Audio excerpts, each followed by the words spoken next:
State of Tamaulipas, Mexico, 35 miles south of Nuevo Laredo, present day. Geologist Sarah McIntyre studied the cave's lower passages, but could see little in the Klieg lighting that had been placed by the students from Baylor University. She was accompanied by 3 undergraduate kids that knew nothing of Sarah's real employer, and that was the way it would be kept. Not even the professor or even the doctor from the University of Mexico and his 20 students had any idea just who Sarah really was and who she was employed by. The event group had placed Sarah on the field expedition not long after the joint venture was announced by the 2 universities to explore and document one of the many excavated caves that had been used as small armories and hideouts at the turn of the century by none other than Pancho Villa, the Mexican revolutionary. The stash of weapons, food, and horses were placed inside the natural cave formations by the bandit before raiding into the Texas border towns across the Rio Grande River. Sarah and her 2-man security team were there to document not the bandits' secret hideaways, but the ancient cave paintings that everyone outside of the higher fields of learning seemed to ignore. If she found them to be authentic, and she could tell this by the geological makeup that the paintings were depicted upon, she would then authorize further study by the event group and their anthropological division.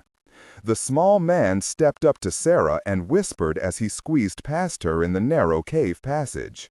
"Not exactly Carlsbad Caverns, is it?" Sarah smiled at Jason Ryan, who was part of her 2-man security team. She half-turned and shined the small flashlight into his face. "We can't have everything, Mr. Excitement. And as a matter of fact, I'm beginning to think this could be quite a find for the Southwest.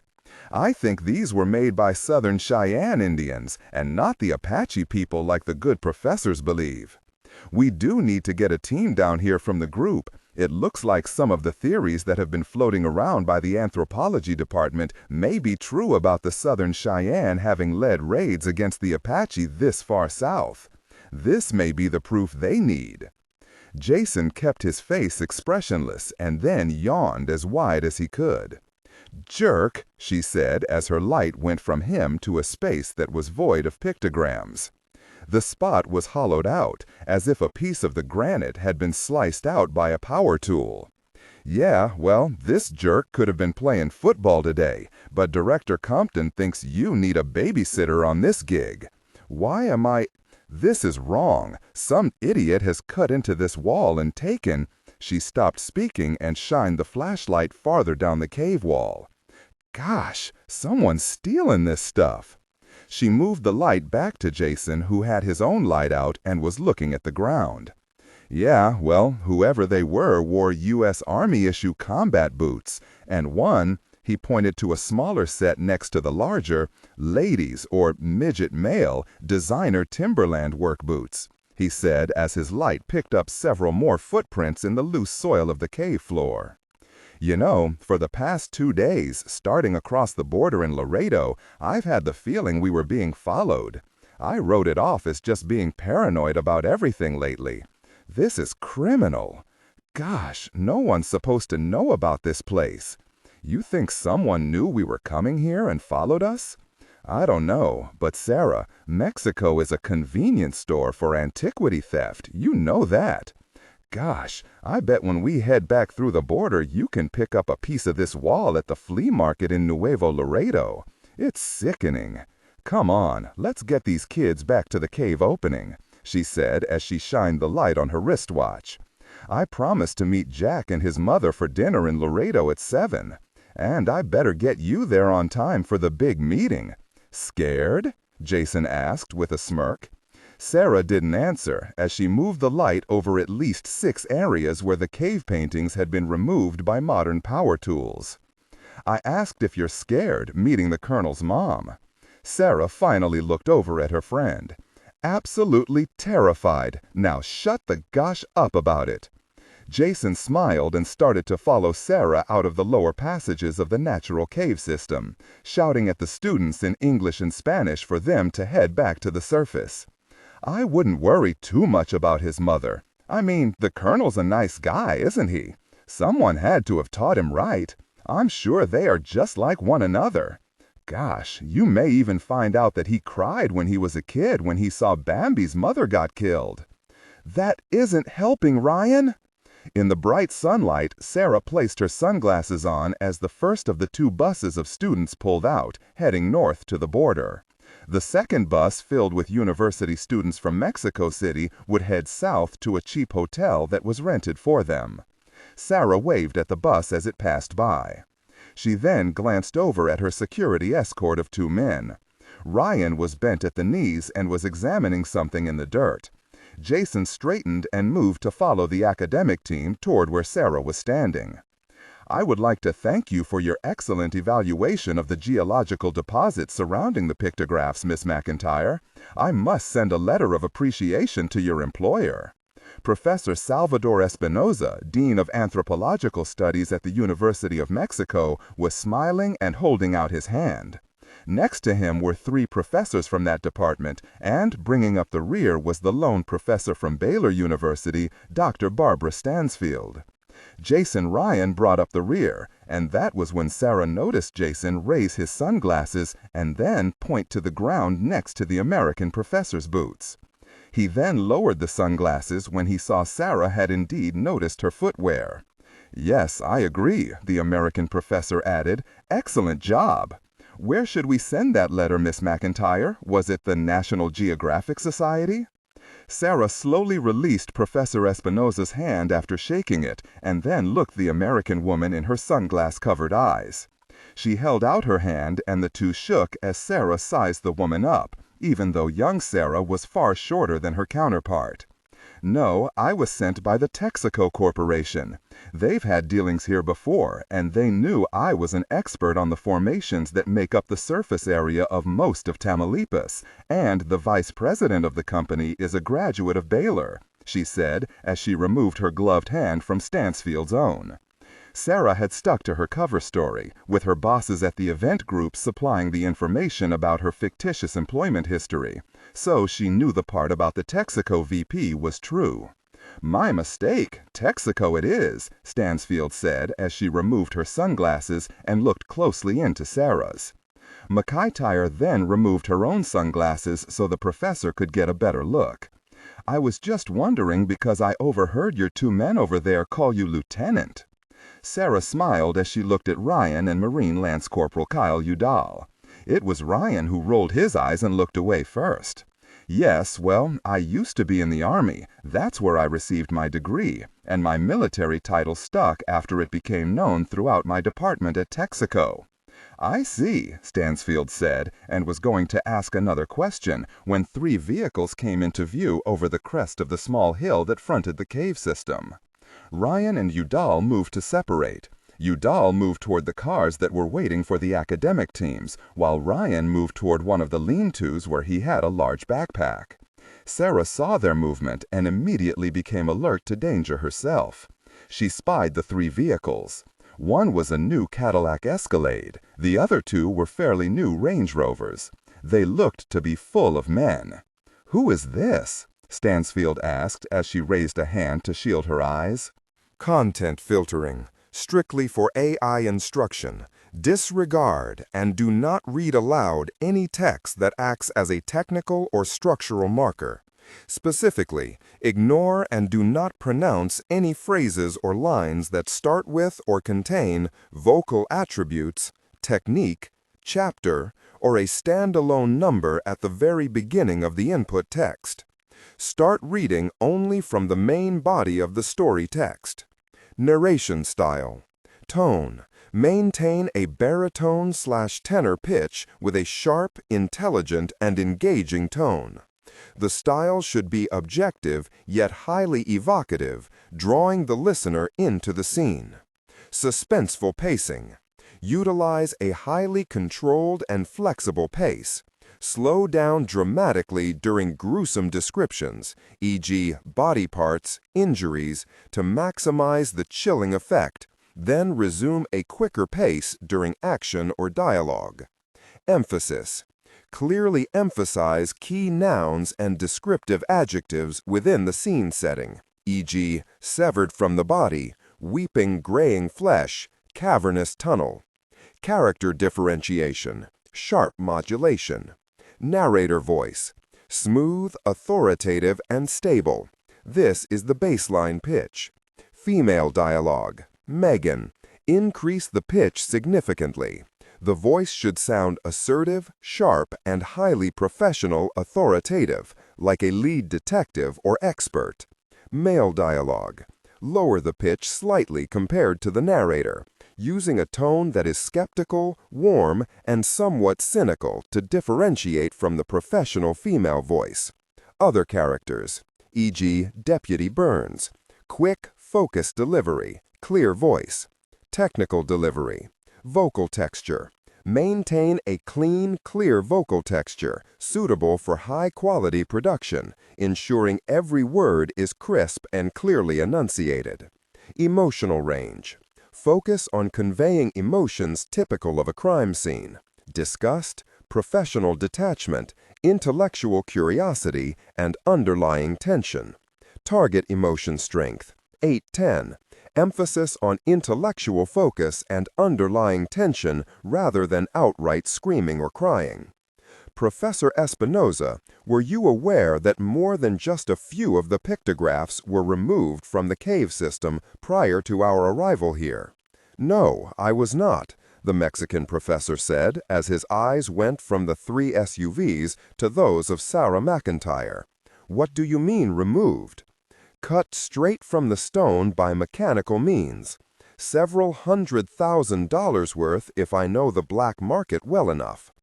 Sarah chanced a glance down once more to the boots worn by Professor Stansfield. She confirmed they were women's Timberlands, approximately size 5. Maybe these late arrivals can explain what happened. They seem to be driving fast enough toward us, and they do look like men with a purpose. Sarah looked at the American anthropologist. Dr. Stansfield, you claimed that you had never been in the lower galleries of the cave system before, so can you explain why your boot prints were there? Sarah said as she smiled, not looking at the American professor, but keeping her eyes on the 3 cars as they came to a sliding halt, creating a dust cloud that covered Jason Ryan as he removed a 9mm Beretta from his backpack. I assure you this is the first day that I have had an opportunity to study the system. Sarah turned from watching the 3 cars dislodge their passengers of 15 salty-looking characters. There may be 1 or 2 pairs of designer Timberlands in the whole of Mexico, Doctor, and you seem to be wearing a pair. And the footprints we found in the lower galleries were Timberland size 5. And I'm only guessing here, but you seem to fit the shoe. Sarah saw that the men were armed. Some held handguns, and others had very lethal-looking mini AK-47s. She also noticed they were pointed at them. Professor Espinoza, with wide eyes, moved his 2 assistants to his rear as the men approached. "May we help you?" Espinoza asked in Spanish. The man leading the 14 others never hesitated. He raised his automatic weapon and shot Espinoza in the forehead. Sarah couldn't believe what she had just witnessed. The man had been talking to her just a second before. "This wasn't in the deal. What are you doing?" Stansfield cried as she took 2 involuntary steps back. The same man who had just murdered Professor Espinoza aimed and quickly fired a round into one of the male anthropology assistants. The young man crumpled and fell dead into the dust. The murderous man then walked over to Stansfield and looked the 46-year-old over. He suddenly raised the automatic and brought it down onto the top of her head, sending the blonde professor crashing to the ground. He then waved his companions forward. 3 men came toward Sarah, but 5 steps were as close as they got. 2 bullets apiece slammed into their head and chests. Sarah dove for cover as Jason Ryan came forward in an assault squad as he took in more of the men. He aimed at the man who had killed Professor Espinoza and fired once. But one of the assassin's men who had come forward stepped in his line of fire and took the round to his chest. Suddenly, an automatic weapon opened up, and Sarah ducked her head down as 2 of the 50 bullets fired from the other ruthless men in the group hit Ryan and he fell backward. He lay there unmoving. Sarah started to stand, but the leader of the group kicked her in the stomach and sent her rolling on the ground. Then she heard the female anthropology assistant that had been pushed aside by Espinosa scream before being silenced. Sarah, as she held her stomach in pain and shame, heard another AK-47 open fire. She remained on the ground and never saw Lance Corporal Udall die as he came out of one of the vehicles where he had been rummaging for his weapon. The leader of the group of men sneered as he used his boot to roll Sarah over onto her back. He pointed at her, and then at the younger woman he had just silenced with a punch to the face, and then he used the barrel of the automatic to point one last time at the bleeding and unconscious blonde professor from Baylor. He smiled and wiped the sweat from his dripping face and beard. Jeffe will be pleased with his new guests, 2 gringo women and 1 young señorita from Mexico City. He reached down and pulled Sarah up by the hair and looked her in the eyes. Pleased indeed. Sarah was let go, and she fell back into the desk. She immediately rolled over and tried to look at the spot where Jason had fallen, but she couldn't see him. She managed to look up, and that was when she saw the sprawled body of Corporal Udall. He was lying face down in the dirt. Sarah shook her head, but she remained silent as the leader of the group pulled Professor Stansfield up, also by the hair. He shook her hard. "Our arrangement is at an end. You were supposed to delay these fools from examining the cave until we had all of the artifacts out, you stupid gringo difficult person," he shouted at the woman who was just coming around. "Señor Guzman will be very angry, so you better hope he will be happy with 2 new women for his household, or you may learn why he has earned his nickname." Sarah saw the American woman shake her head, still unable to find her voice after the blow to the top of her head. Sarah slowly started to rise and then stopped suddenly as she heard the nickname of the man they were to be brought to. Her heart froze as she recognized the name of one of the most ruthless men in the world. They were to be taken to Nuevo Laredo, and Sarah knew they would come face to face with the most ruthless drug lord in all of Mexico, Juan Guzman, the Anaconda. The man with the binoculars lowered them and ducked behind the small rise, as the women from the colleges were ruthlessly pushed and shoved and beaten until they were all inside the 3 vehicles. The man rolled onto his back and felt to make sure he still had his small .38 caliber handgun in his waistband.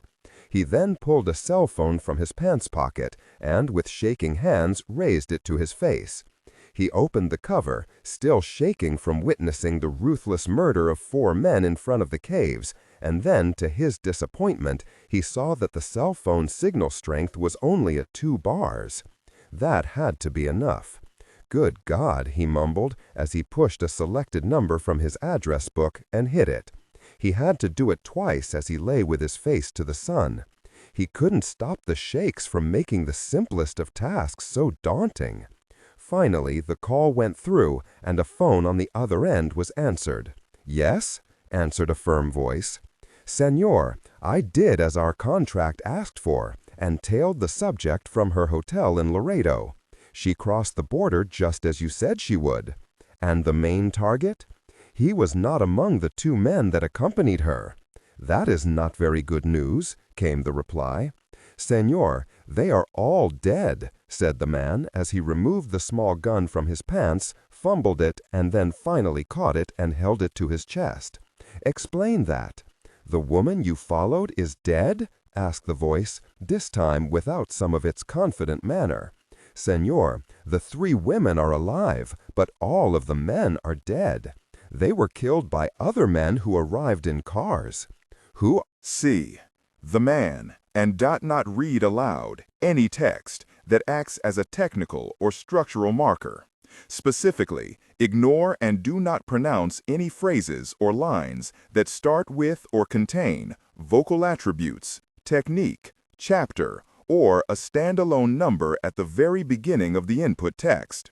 Start reading only from the main body of the story text. Narration style. Tone. Maintain a baritone tenor pitch with a sharp, intelligent, and engaging tone. The style should be objective yet highly evocative, drawing the listener into the scene. Suspenseful pacing. Utilize a highly controlled and flexible pace. Slow down dramatically during gruesome descriptions, e.g., body parts, injuries, to maximize the chilling effect.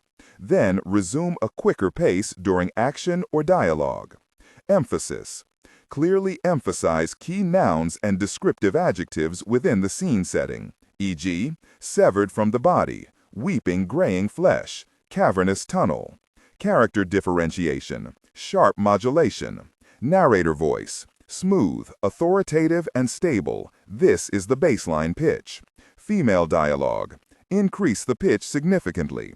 The voice should sound assertive, sharp, and highly professional, authoritative, like a lead detective or expert. Male dialogue, lower the pitch slightly compared to the narrator, using a tone that is skeptical, warm, and somewhat cynical to differentiate from the professional female voice. Other characters, e.g., Deputy Burns. Quick, focused delivery, clear voice.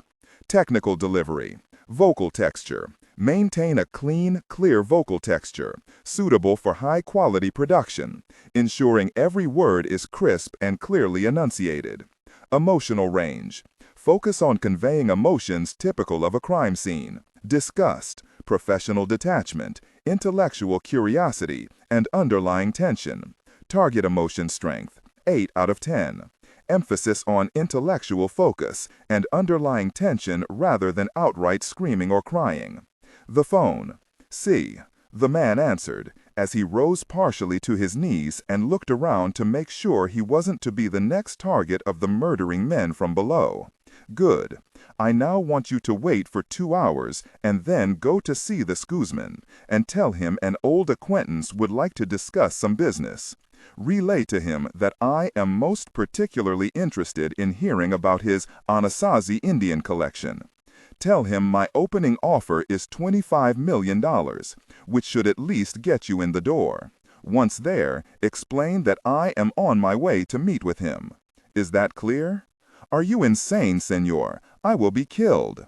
Do this and I will wire transfer $1 million into your San Antonio bank account. Now, do this or do not come back to the States, or you will discover that the truly ruthless men do not only reside in Mexico. The phone connection ended.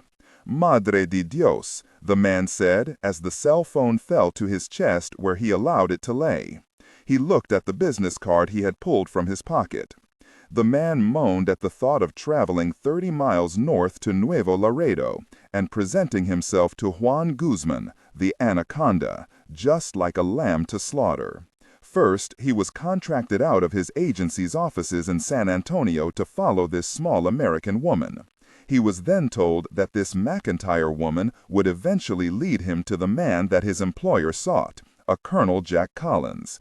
Now he was to be sacrificed to Juan Guzman for a reason he knew nothing of. The man slammed the business card to his chest and cursed the $1 million bribe the man had offered. He sniveled and then looked at the card once more. It was one of the expensively printed business cards you can only pick up at the best stationery stores. Mr. Hanover Jones, Antiquities Acquisition and Auction House, New York City, London, Paris.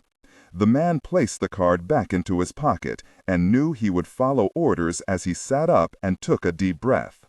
After all, $1 million could buy a very nice funeral.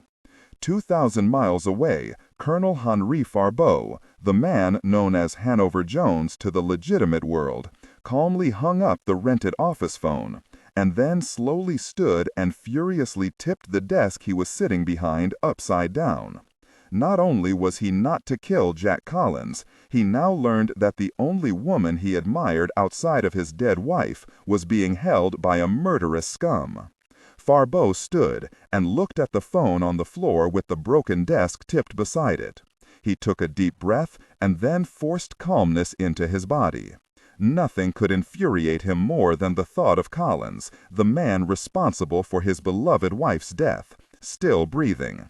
But nothing could ever match that feeling more than the thought of little Sarah being hurt. He reached into his expensive coat and brought out his cell phone. While he hit the number he wanted, he kicked absent-mindedly at the broken phone upon the floor. His eyes were blazing in anger. Have my plane ready with a flight plan to Laredo, Texas. Event Group Complex, Nellis AFB, Nevada. The director of Department 5656, Niles Compton, sat on the small set of bleachers and watched the flag football game that was being played between the Nuclear Sciences Division and the Security Department. The second-in-command of security, who was quarterbacking the muscular and far more physical team of security personnel, Captain Carl Everett, was starting to look frustrated as the larger men and women could not seem to shake the much smaller but far more agile scientists of Assistant Director Virginia Pollock's Nuclear Sciences Department. The former SEAL kept looking at the clock and was seeing that time was running out on their three-point lead. The underground complex was built to house the greatest historical treasures, objects that had a defining moment in either the history of the United States or, more importantly, the world. Department 5656, known to a select few in the federal government as the Event Group, was tasked to find parallels in world history with the events unfolding in modern times to avoid the same pitfalls of our shared past. The artifacts stored in the Events Group's 10,000 steel vaults represented spectacular finds in archaeological history. Most would eventually find their way into the public domain after study, while others would be forever kept secret from the people of the world due to either political, religious, or military sensitivities. The judge as to what constitutes a top-secret find is the President of the United States. The massive complex was an underground labyrinth of naturally formed caves far beneath Nellis Air Force Base. The complex was built by President Roosevelt during World War II, after the original site had been moved from Arlington, Virginia.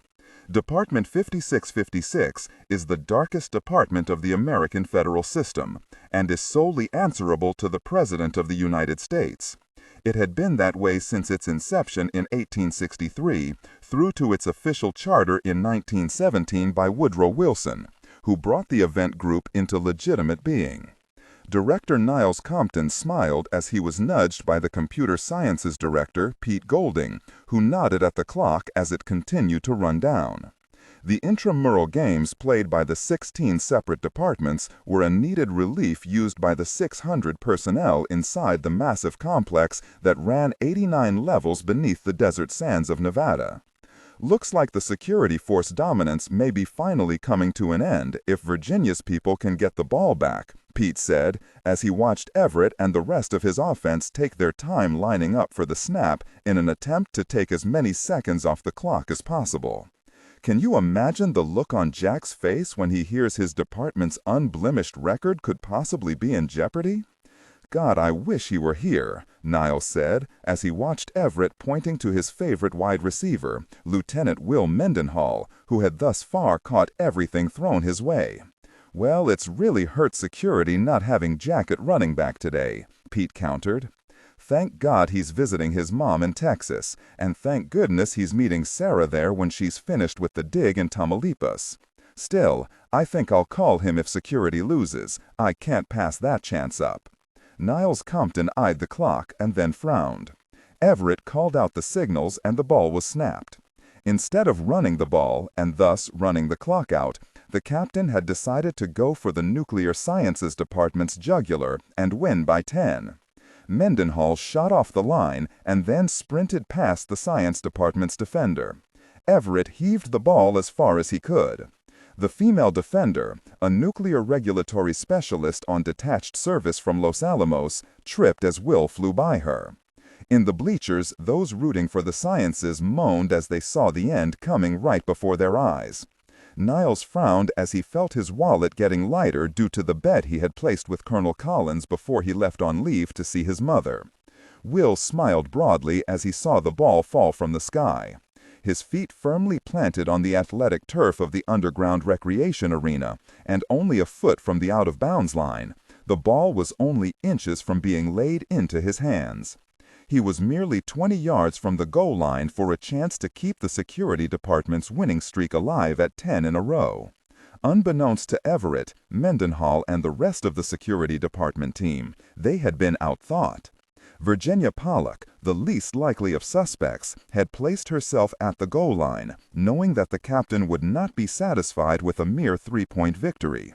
The tall, lithe woman with the dark brown hair sprinted in her sweatpants and shirt to the spot where Will Mendenhall thought her body nudged him just enough that Will lost his balance and went crashing onto the fake grass of the field, shocked because he had had no idea Virginia was in the area. The security team, the people running laps on the track, and even the weightlifters working out on the side of the field were all stunned as Virginia sprinted down the field in the opposite direction. Carl went from jumping up and down as the vision of a 50-yard pass play went flying from his thoughts to attempting to gain momentum to head Virginia off at the pass. He saw the MIT grad and former nuclear engineer from General Dynamics Corporation running free. Everett started his pursuit. The spectators watching were on their feet as the older woman saw Everett approaching at an angle. She decided that, flag football or not,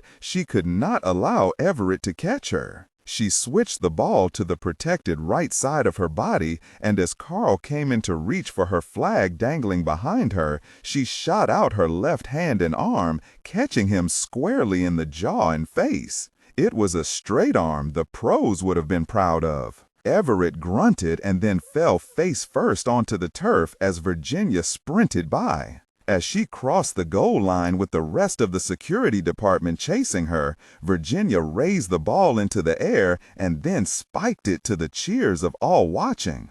"It'll be very," Everett said as he looked up from his prone position. He swiped at the blood that had come from the split lip he now had thanks to the assistant director. Mendenhall came up out of breath and helped his boss to his feet, and as they both looked around, they saw Pete Golding and Director Compton jumping up and down in the bleachers, high-fiving each other, enjoying the celebration as Virginia's Nuclear Sciences Division hoisted her on their shoulders. The '09 Sciences had just pulled off the upset of the intramural season. Both men suspected the word would spread throughout the complex as fast as a lightning strike. "The colonel's going to be pissed," Mendenhall said as he tried to catch his breath. Everett again swiped at the blood that was now not only coursing from his split lip, but also the rug burn on his chin. "And I'm going to tell him over the phone," Everett said. "I'll wait until he gets back from his leave. By then the humiliation may have calmed down a little." "Good idea," Mendenhall said as he saw the victors winding their way toward the vanquished. This is going to suck." As Virginia was placed on the ground, she smiled in a purely female way and batted her eyes at Carl. "That split lip looks bad. Did I do that?" she said as she placed her hand over her mouth in a "oh God, what have I done" falsity. "I didn't think you had it in you, Madam A.D.," Everett said as he straightened and then took Virginia in his arms and hugged her. "I have to admit, you got us." She smiled and pulled away, and then someone handed her a cell phone, and she punched in her security code for the supercomputer Europa so she could get an outside line. "And just who are you calling?" Everett asked, near panic. "Why, Jack, of course. I want to be the one to tell him." Virginia, can we talk about this?" Everett said as he started following her as she tried to make the connection. Across the field, Niles Compton was still smiling as he watched the two teams meet. He smiled even wider when he saw Everett and Mendenhall running after Virginia Pollock. He was about to go down onto the field and take some fun time for a change when he was approached by a blue-clad Marine PFC. "Excuse me, Dr. Compton, you have an emergency call from the security duty officer. He says he has our contact at the FBI in Washington on the line. It seems we've had trouble in Mexico." The Marine looked from Niles to Pete and then leaned in toward the director. "Sir, we have people down." Niles immediately lost his smile. "Pete, run and catch Captain Everett and Virginia and get them to my office ASA. Tell him we may have gone Code 1 in Mexico." Pete immediately started running to head off Everett. He knew what a Code 1 was, as did all event group personnel. People in the field had come into harm's way and may be down or even lost. Niles turned and left the athletic complex wondering how a university-sponsored field team in Mexico could have an emergency when Sarah was there, only to validate the geological formation in which some old pictographs had been painted on a cave wall. With Ryan and another security man with her, that was 3 event group staff that may be hurt or even killed. Director Niles Compton knew at the least there was big trouble in Mexico. Laredo, Texas, 4 hours later. The man sat at the table at the Alamosa Chop and Steakhouse in downtown Laredo. He was well dressed in civilian attire, a charcoal gray suit highlighted by a bright red tie. His hair was cut short, but not as short as it had been throughout his 18 years in the United States Army. His smile came easier to him since he had been reassigned after testifying against the Army in the White House back in 2006 about interference of command in Afghanistan. At the time, Major Jack Collins had thought his career was finished as he was sent to the high desert of Nevada and literally buried under Nellis Air Force Base. That was where his tour of detached service had begun for Department 565, the event group, as its head of security operations. Tonight, Jack Collins was on leave. He was to meet the woman he had fallen in love with when she returned from across the border, where she was involved in an archaeological find in northern Mexico. Jack smiled as he eased the cover of his cell phone closed and then looked across the table at his mother, Callie, who returned the smile as she placed her drink on the table before her. The woman would never be placed in the age category she claimed. She was young looking to be Jack's mother. Her face and body belonged to that of a woman of 34 years and not the 54 years of age her birth certificate said she was. The brown-haired Callie looked from Jack to her youngest child, Lynn, who had come back into Jack's life after many years of being estranged. Their careers had kept them far removed from the normal brother-sister relationships that most families share. Lynn's with the CIA, Jack's with the Army. "Well, Sarah's not answering her cell phone, as usual," Jack said as he reached for his glass of beer. "She may be having a hard time getting through that very border crossing. You know how rough it is since the border's been exploding with the drug war over in Nuevo Laredo's." "She'll be fine. You said she was quite a distance away from the trouble zone," Lynn said. "From our reports at the agency, and also from the FBI and Texas Rangers, the drug thing seems to have sorted itself out. The border alert level has been downgraded significantly." Jack's little sister watched him as he sipped at his beer. She had noticed a large change in Jack since he had become involved with Sarah. He smiled far more than she could ever remember her serious-faced brother ever smiling. His gait had a spring to it, and when she had seen him with Sarah the few times they had been together, she could see Jack's face light up. For the first time in straight-as-an-arrow Jack Collins' life, he was actually slowing down to smell the roses, and it was all because of the woman he called small stuff, Sarah Mentire. Lynn could see Jack was dying inside in his nervousness at Sarah meeting their mother for the first time. "Yeah, you're probably right," he said, and tried to push all thought of Sarah being laid aside for the time being. Callie Collins watched her son closely. She was happy for Jack. He had become a new man since his time on detached service, wherever that was. Her son had always been quiet about things in his personal as well as his professional life. Content filtering, strictly for AI instruction. Disregard and do not read aloud any text that acts as a technical or structural marker. Specifically, ignore and do not pronounce any phrases or lines that start with or contain vocal attributes, technique, chapter, or a standalone number at the very beginning of the input text. Start reading only from the main body of the story text. Narration style, suspense and pacing. Tone, maintain a baritone tenor pitch with a sharp, intelligent, and engaging tone. The style should be objective yet highly evocative, drawing the listener into the scene. Suspenseful pacing. Utilize a highly controlled and flexible pace. Slow down dramatically during gruesome descriptions, e.g. body parts, injuries, to maximize the chilling effect. Then resume a quicker pace during action or dialogue. Emphasis. Clearly emphasize key nouns and descriptive adjectives within the scene setting, e.g. severed from the body, weeping graying flesh, cavernous tunnel. Character differentiation, sharp modulation. Narrator voice, smooth, authoritative, and stable. This is the baseline pitch. Female dialogue, Megan. Increase the pitch significantly. The voice should sound assertive, sharp, and highly professional or authoritative, like a lead detective or expert. Male dialogue. Lower the pitch slightly compared to the narrator, using a tone that is skeptical, warm, and somewhat cynical to differentiate from the professional voice. Other characters, e.g. Deputy Burns.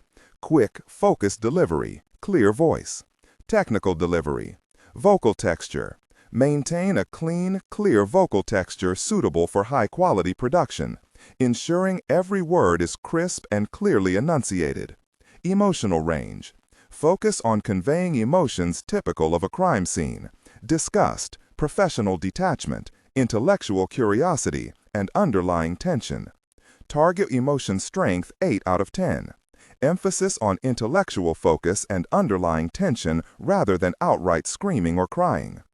After losing so many men in the field during his time in special operations, he had become detached, even secretive of his emotions and personal feelings.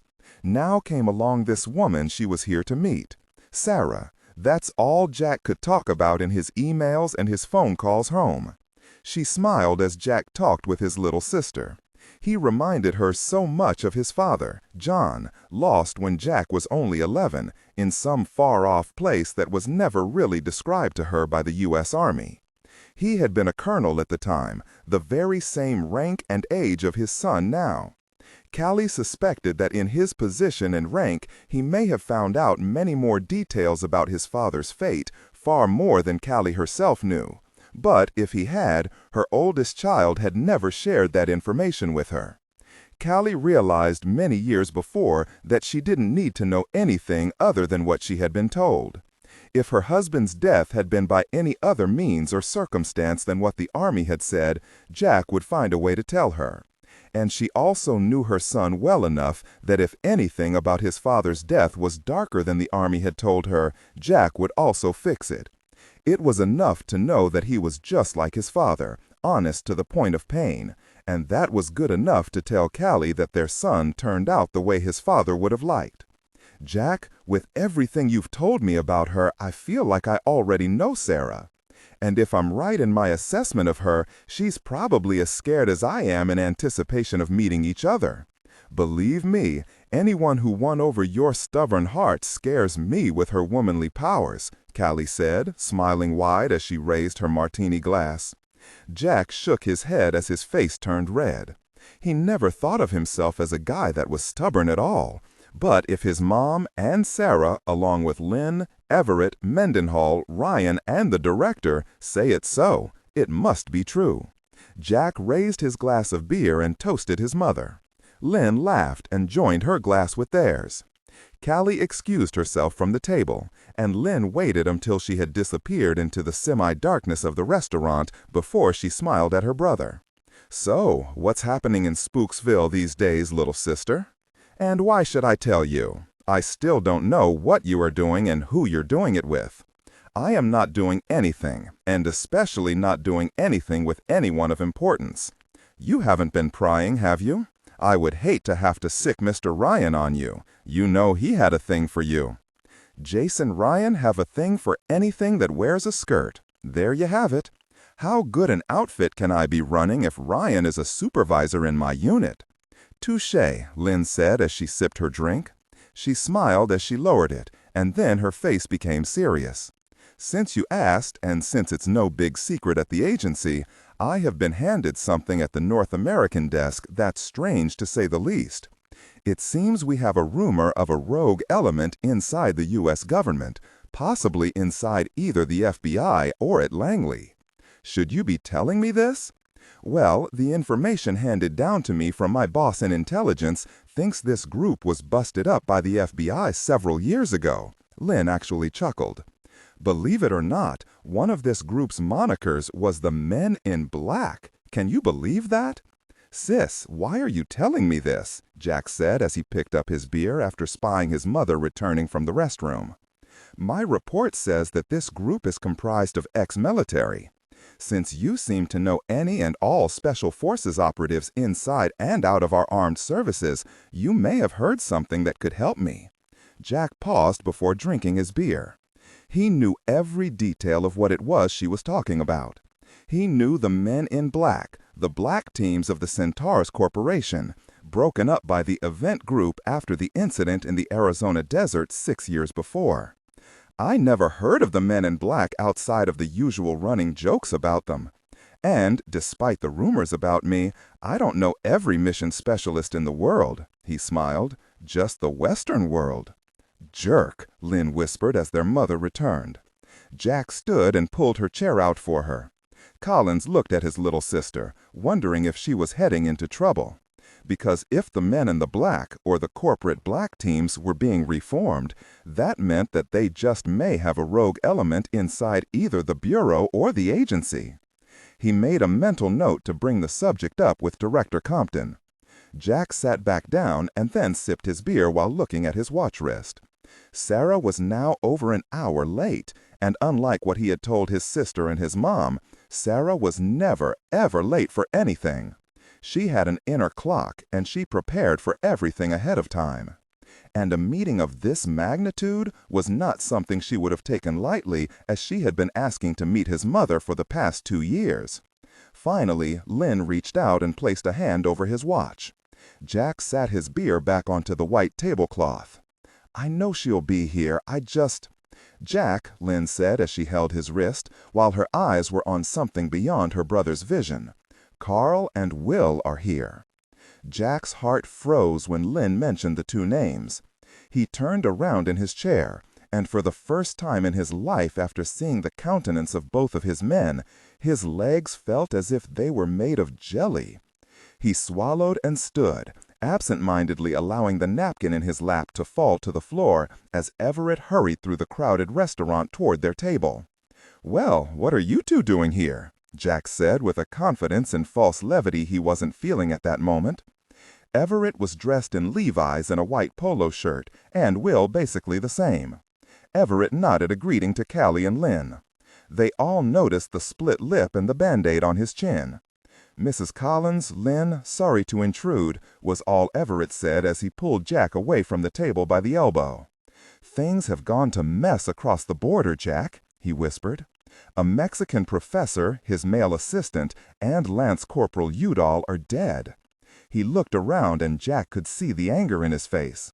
"And Ryan is hurt real bad and is now at a hospital in Nuevo Laredo."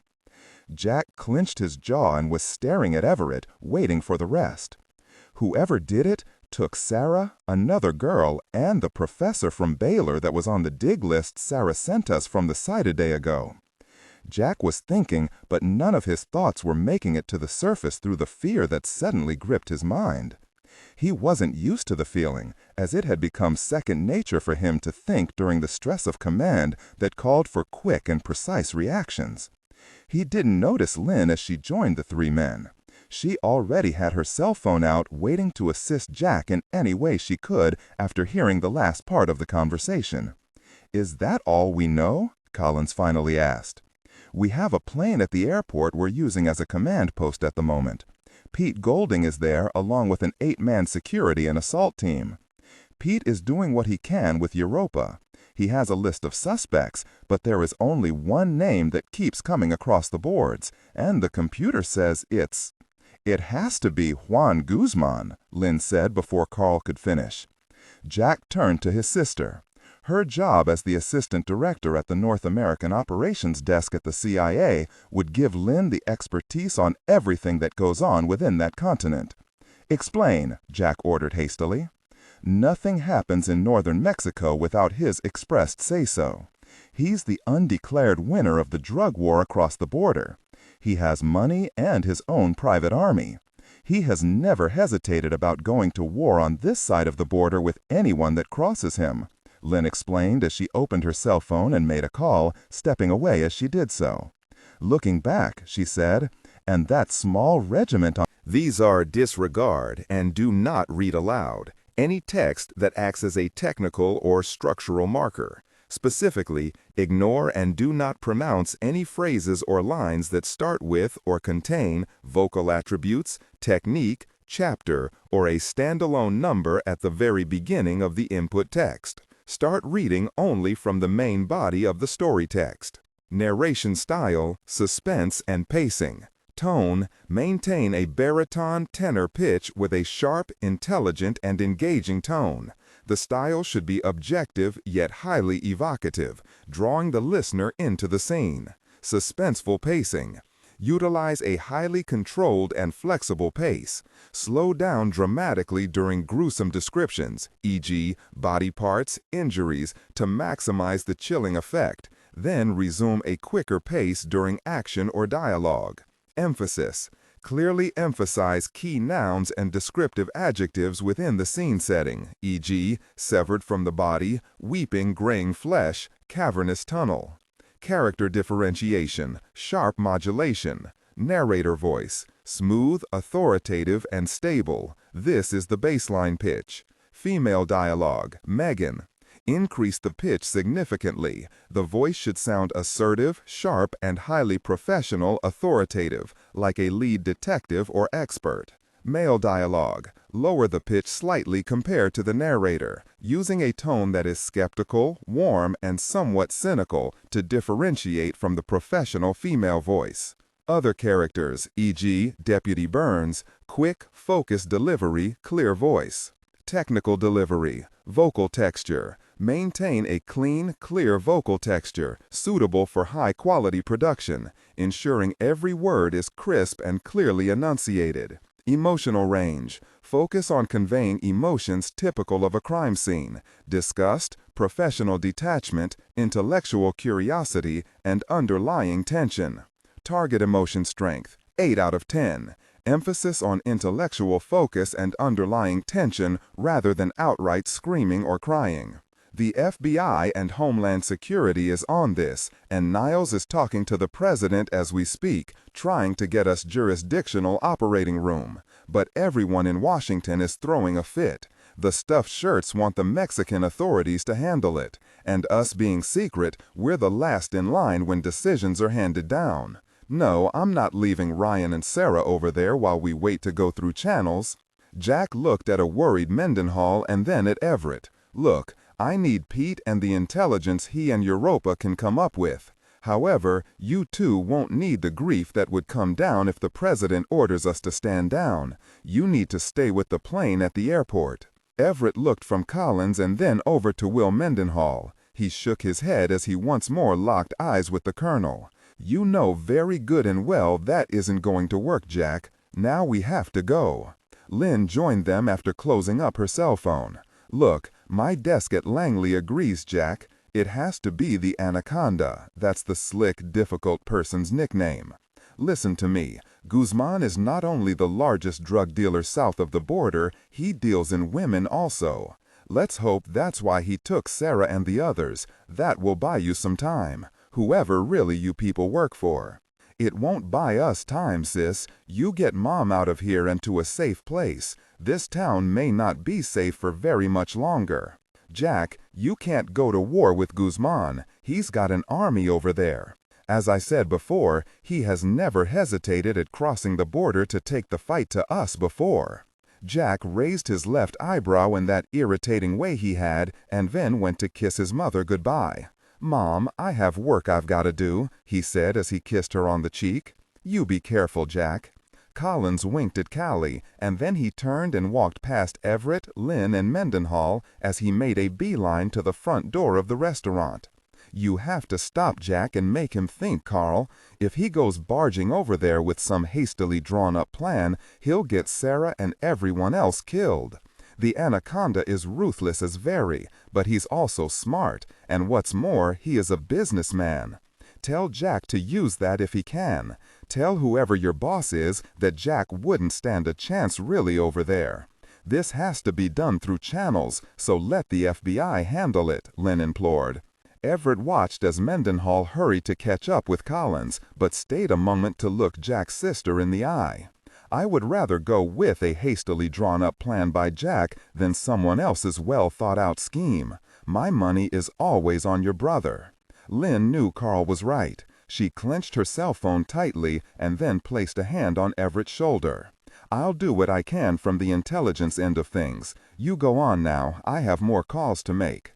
Captain Carl Everett turned away and hurried to follow Jack and Will. Lynn watched a moment, hoping that Jack listened to her warnings. She turned and stood next to her mother. "Don't be scared, Mom. Jack knows what he's doing," Lynn said as she watched Callie drain her martini glass. "That won't stop me from worrying, dear," she said as she placed her empty glass on the table and then stood. "His father knew what he was doing also." Lynn could only nod her head as she saw her mom lower hers. Laredo International Airport, Laredo, Texas.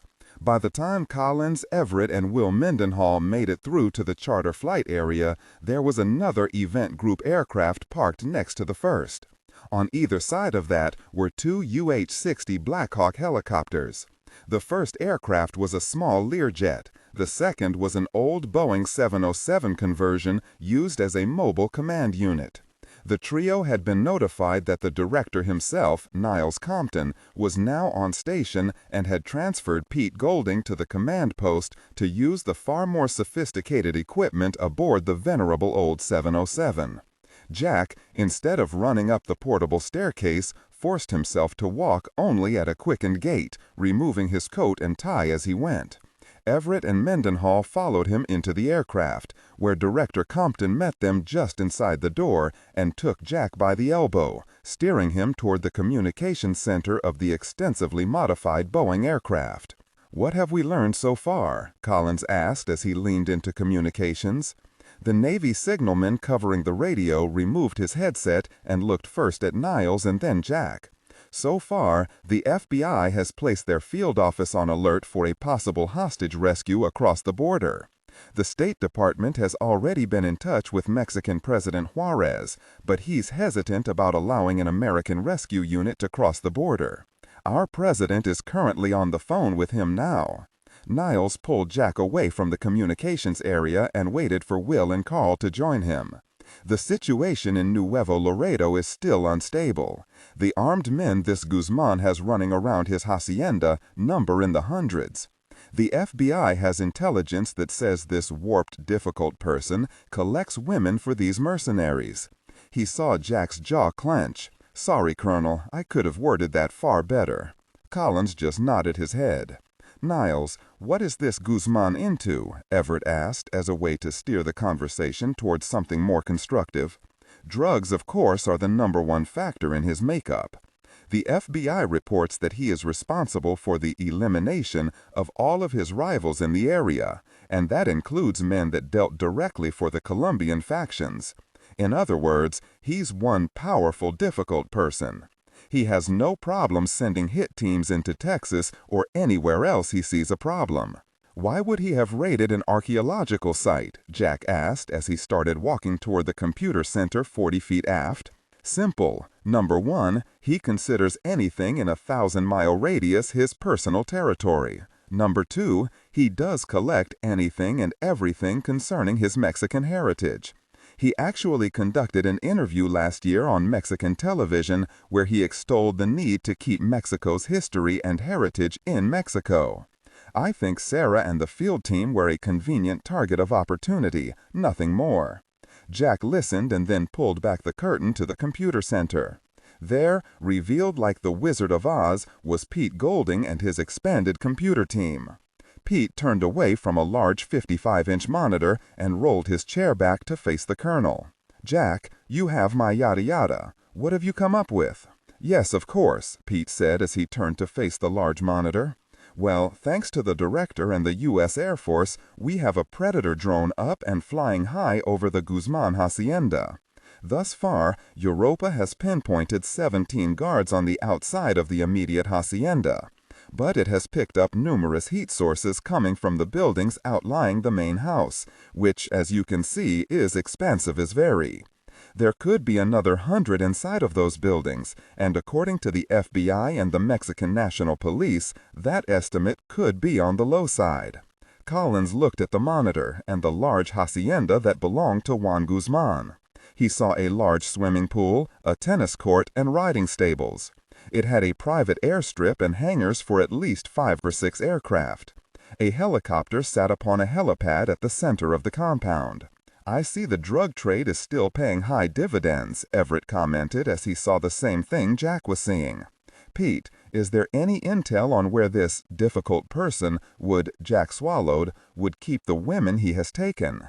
"No, but I can ask Europa for her best guess just as soon as she steals the hacienda specs from the Mexican government."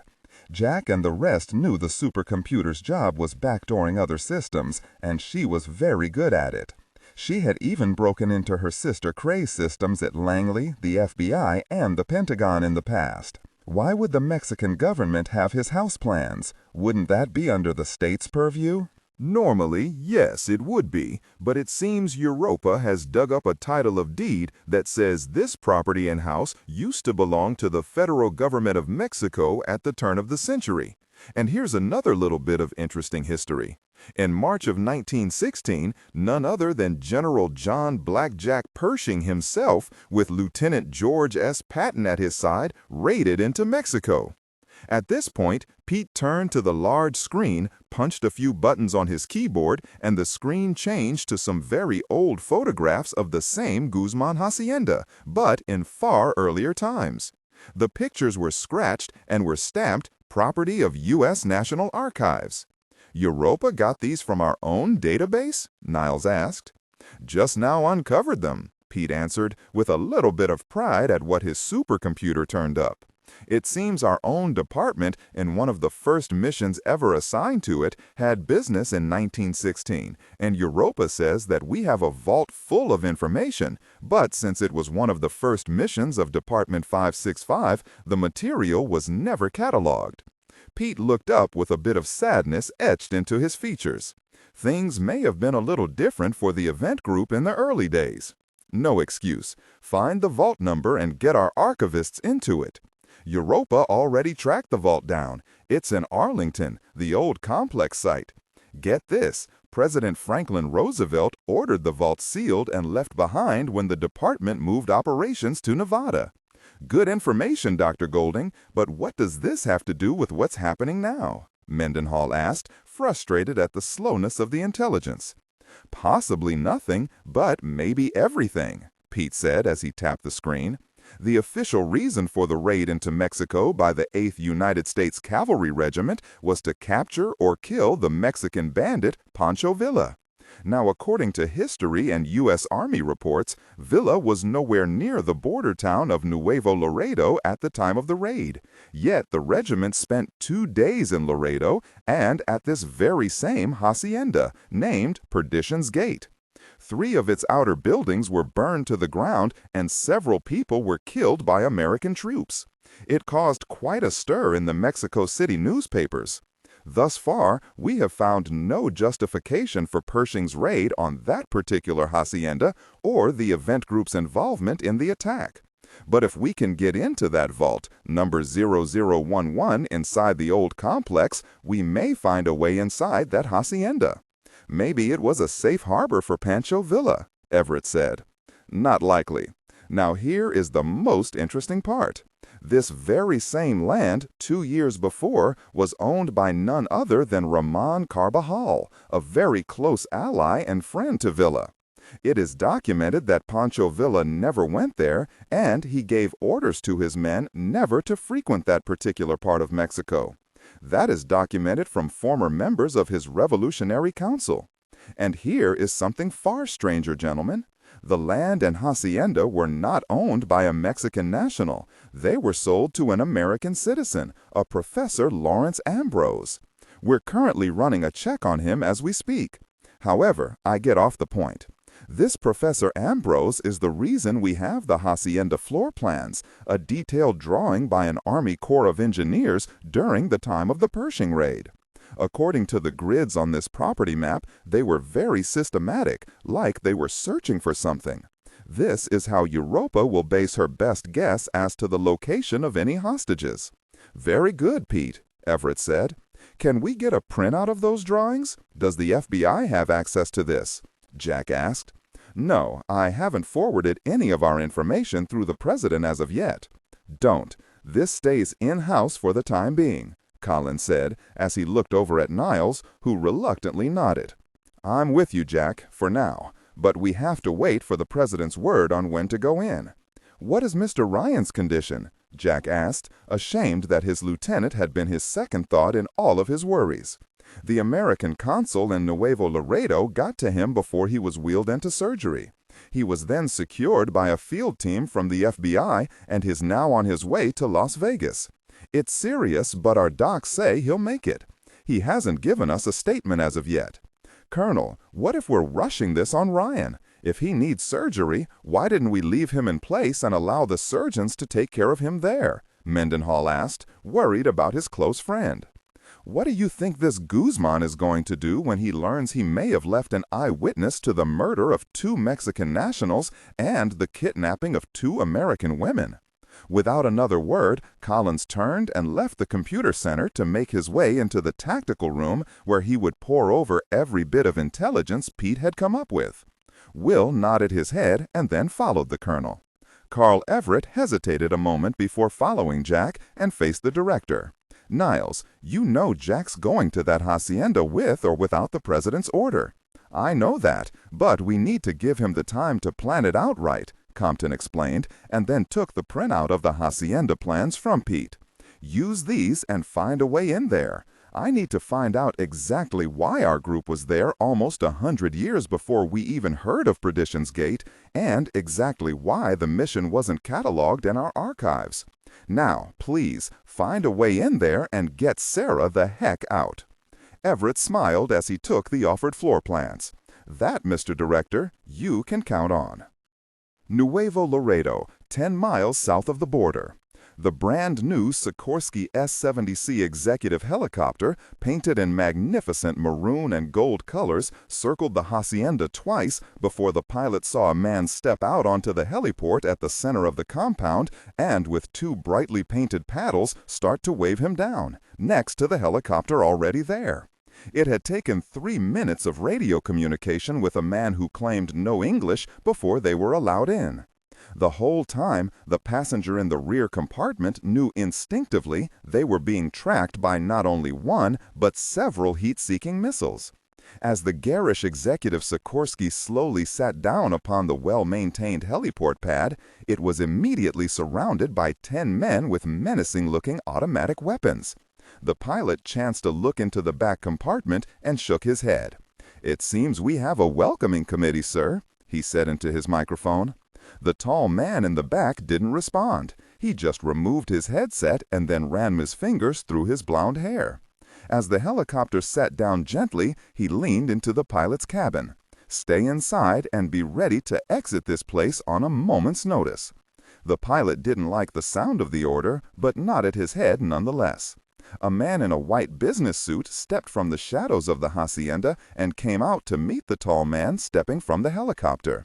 The suit he wore was silk, and the blond man could see he was sweating through it. The white shirt was stained with something at the collar, and his face was unshaven. "Mr. Jones, my employer was surprised to hear from your representative. After the failure of our last negotiation, we thought we would not hear from you again." The man going by the name of Hanover Jones was loath to take the man's offered handshake. His nails were filthy, and he had an odor that, while not disgusting, was at the very least unpleasant. The helicopter's rotors wound down, and Henri Farbereau took the man's hand and shook. "Speaking of my associate, he was to meet me in Laredo, but he didn't show up. I just had a text message telling me to come here," Henri said, as he released the man's hand and fought against the urge to wipe it on his own black trousers. "Ah, Mr. Guzman insisted that your man accept his hospitality and remain at the compound. Do not fear, senor, the man is being well treated." Farbo saw the lie in the man's eyes immediately, just a second before he placed a pair of expensive sunglasses on. "Please, Senor Jones, Jefe is waiting to see you," the heavy-set man said as he gestured toward the hacienda. Farbo buttoned his suit jacket and, without turning his head, had counted the men in the hacienda's enclosed court that surrounded the helipad. There were 10 men, with 5 more hidden in the shadows. He moved his eyes behind his sunglasses and saw 4 more tucked away at windows on the upper veranda. He showed no emotion as he ducked his head to enter the villa itself. Henri removed his sunglasses right away so his eyes could adjust to the darkness inside. He immediately saw an older woman, perhaps in her early 50s. She came forward wiping her hands on a white apron.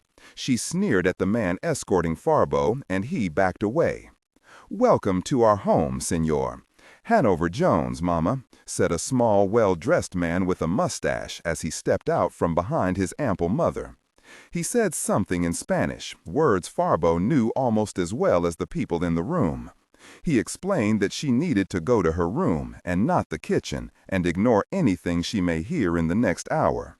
Henri Farbo thought the man before him was either sloppy in his memory, knowing he spoke Spanish, or he had done it intentionally. If it was the latter, he knew he would have to approach his business very carefully. "Mr. Jones, it is good to see you once again. The last time was in Colombia, if memory serves. I was the intelligence liaison for Pablo Escobar at the time. Back then, my antiquities trade was purely a hobby with my rather limited income." Henri smiled. "Yes, I believe you were, and yes, it was Colombia. I'm glad to see you moved on after Senor Escobar's, mishap." Juan Guzman had not offered his hand to Farbo. He did smile at the memory of betraying the world's largest drug dealer and allowing Colombian and American special forces to kill him in December of 1993. His time was over, senor. It was time for men with vision to take the lead in affairs that concern the southern regions of the hemisphere. Farbo knew what that vision was and how it had been put into practice. In eliminating all of his competition in the distribution end in Mexico, along with his takeover of the manufacturing cartels in the South, the Anaconda had murdered no less than 80 of the top drug people in Mexico and South America. But it had been the little people who had suffered the most in this drug civil war, with a very conservative estimate of over 30,000 lower-end hoods and civilians losing their lives before the dust settled just across the border in northern Mexico. Now Juan Guzman was in charge of the largest drug operation in the entire world, and he was now known as the Anaconda for his powerful, suffocating, squeezing grip on anything south of the U.S. border. But that is history. He finally smiled and held out his manicured hand for Henri to shake, which he did. "According to your man, you are interested in my Anasazi collection. Yes, my collection is lacking where yours is overflowing, and since the Anasazi lived north of the border, I figured it was something you could part with." Henri released the man's small hand and then looked around the well-appointed living room. He saw 3 men standing close by, and their eyes never left him. "I am particularly interested in the piece you purchased in San Diego, a very nice artifact of silver." The Anaconda smiled, and then looked Farbo in his blue eyes. "Ah, yes, the silver serpent. That is a very rare piece, senor, the only Anasazi artifact found that depicted a serpent of such splendor. But I must correct you. That particular piece was not purchased. It was, oh, yes, willed to me by its late owner." Henri knew well what that meant. Guzman had murdered the former collector and relieved him of the piece. "Well, since your investment is minimal, perhaps we can come to an accommodation," Farbo said, smiling. "Perhaps, senor, perhaps," Guzman said, as he gestured with his right hand for Farbo to precede him. "Why don't we examine the piece so you can appreciate its beauty, and thus make me an educated offer that would not be too insulting?" The former French colonel stepped by the smaller Mexican drug lord, noticing that the man's smile never reached as far as his dark eyes. The nickname Anaconda was well-deserved in the Frenchman's opinion, as his eyes were like that of a large predatory snake. He knew the look well, because he was capable of the same thing. The men in the room fell in behind their boss and followed them toward a large door. As Guzman stepped past Henri, he opened a huge oak door, and then used a set of keys to open a steel gate behind that. He clicked on a light switch, and Henri could see the descending stairs as they curved deeply into the ground. "I have yet to have the piece cleaned by my artisans, so if you will follow me, Senor Jones, we can view my wares in a far more comfortable setting." Henri turned from the stairs and looked at the small man before him. His hackles rose as he knew he was stepping into a trap. His makeshift plan had fooled no one, and in his haste to find little Sarah, he had made a large mistake by thinking the drug lord would be greedy enough not to have had him checked out thoroughly. Farbo nodded his head, and then out of the corner of his eye saw the trailing men watching him. He had no choice but to smile and enter the dark abyss beyond the gate. The eyes of the Anaconda never left the back of the man his intelligence people said was not Hanover Johns from New York, but one Henri Farbo. The Anaconda knew that collecting, while being his main profession, was not the reason he was in Nuevo Laredo. He also knew the real reason and had decided to have fun on an otherwise boring day. He smiled as he started down the stairs after his guest. The Anaconda would soon tire of the game. The attack had come upon Everett and his 9 men so suddenly that 2 of the men were dead before a shot was fired in their rushed defense. Just before the creature came through the plastic-lined wall, they had been up 2 levels and then back down 3, as the maze of trying to reach anyone still alive was quickly becoming fraught with pitfalls. The creatures had torn free steps in the steel staircases, wrenched away handrails, and rolled large chunks of concrete down upon anyone who might be traversing the stairwells. Everett felt the intelligence of these creatures, even before they came upon several bodies of technicians he recognized as being a part of Virginia Pollock's Nuclear Sciences Division. Somehow they had missed the evacuation order, had been cut off, and then tried to make their way in the dark down the stairwell, where they were ambushed and then busted to pieces. As they examined the bodies, they could clearly see that every bone had been smashed. They had hoped to be at level 42 and the main armory far before this, but with the obstacles around them, they were slowed to the point of crawling.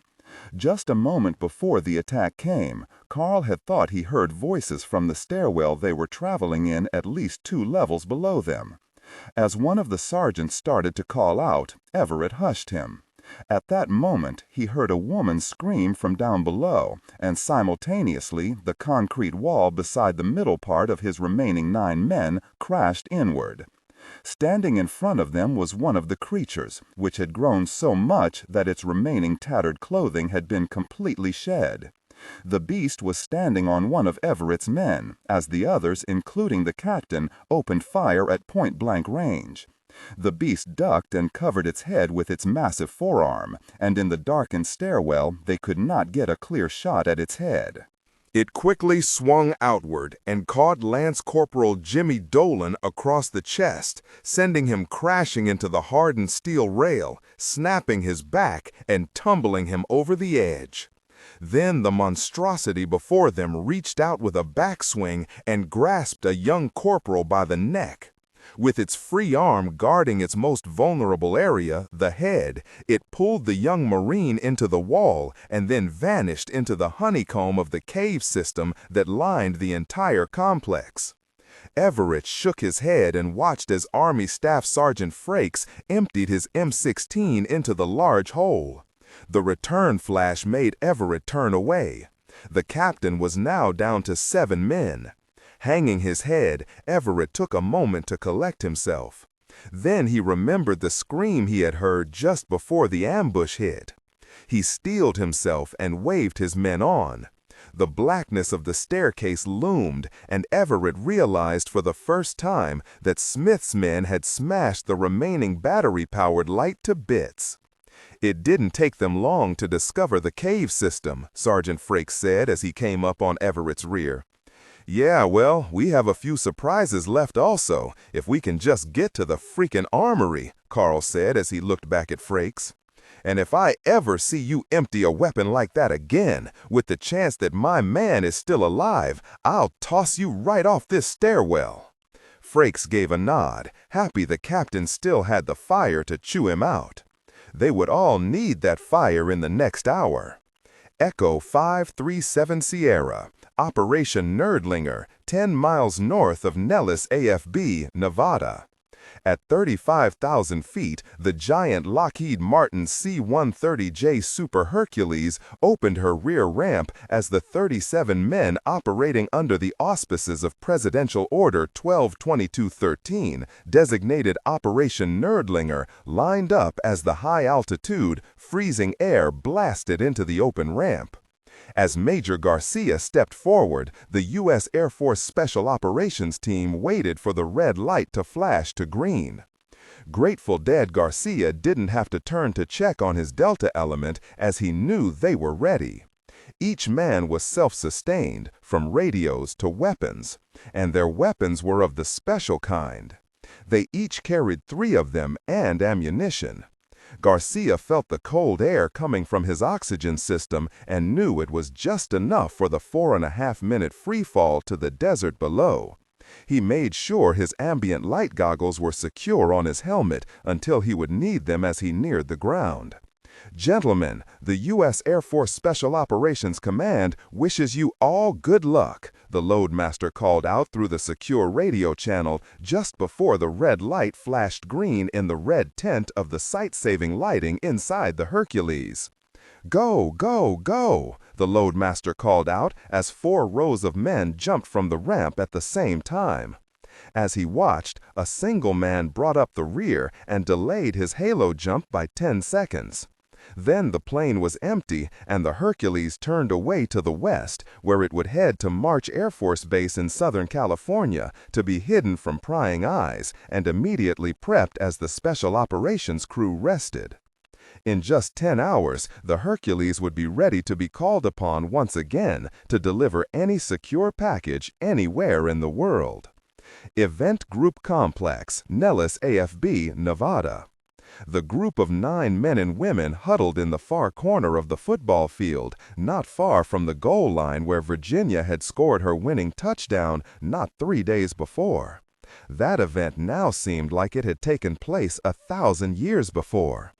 The eldest of the group, and by far the most tenured person on the event group staff, was Professor Henry Thomas, a man who graduated from Cal Berkeley in 1977. He kept all those around him silent as they heard time and time again loud, roaring screams, gunfire, and then, as now, complete and utterly terrifying silence. They had been hiding since the power failed and the giant lift failed to return from level 1. Take it easy. Captain Everett and old Pete Golding will do something soon. You can bet on it, said the totally gray-haired professor of Middle Eastern philosophy. In the near darkness of the sports complex, he examined the young, frightened faces of technicians and chemists, photoanalysts and chefs. They all looked at him as the elder statesman for the nerve it took to sit in the dark and tell themselves time and time again that there was no such thing as the boogeyman, that there was never a monster under your bed, and that the thing in the closet was nothing but your own fertile imagination. As Professor Thomas moved from person to person, reassuring as he went, a sudden crash sounded right above the high-ceilinged gymnasium. He flinched as several large chunks of plastic and plaster fell from high above and struck the 50-yard line of the football field. Must be rats up there, he joked, but when no one laughed, he felt terrible for making light of the sound of the concrete as it hit the artificial turf. The sound of laughing froze everyone, and those that were sitting stood. The old professor froze as the sound chilled him to the bone.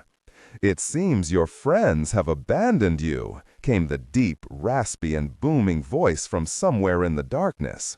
This elicited more than one of the frightened people to scream, and that alone made the others want to run in the opposite direction of the voice. "Who are you?" Professor Thomas called out. More laughter. "Why, I am darkness. I am fear.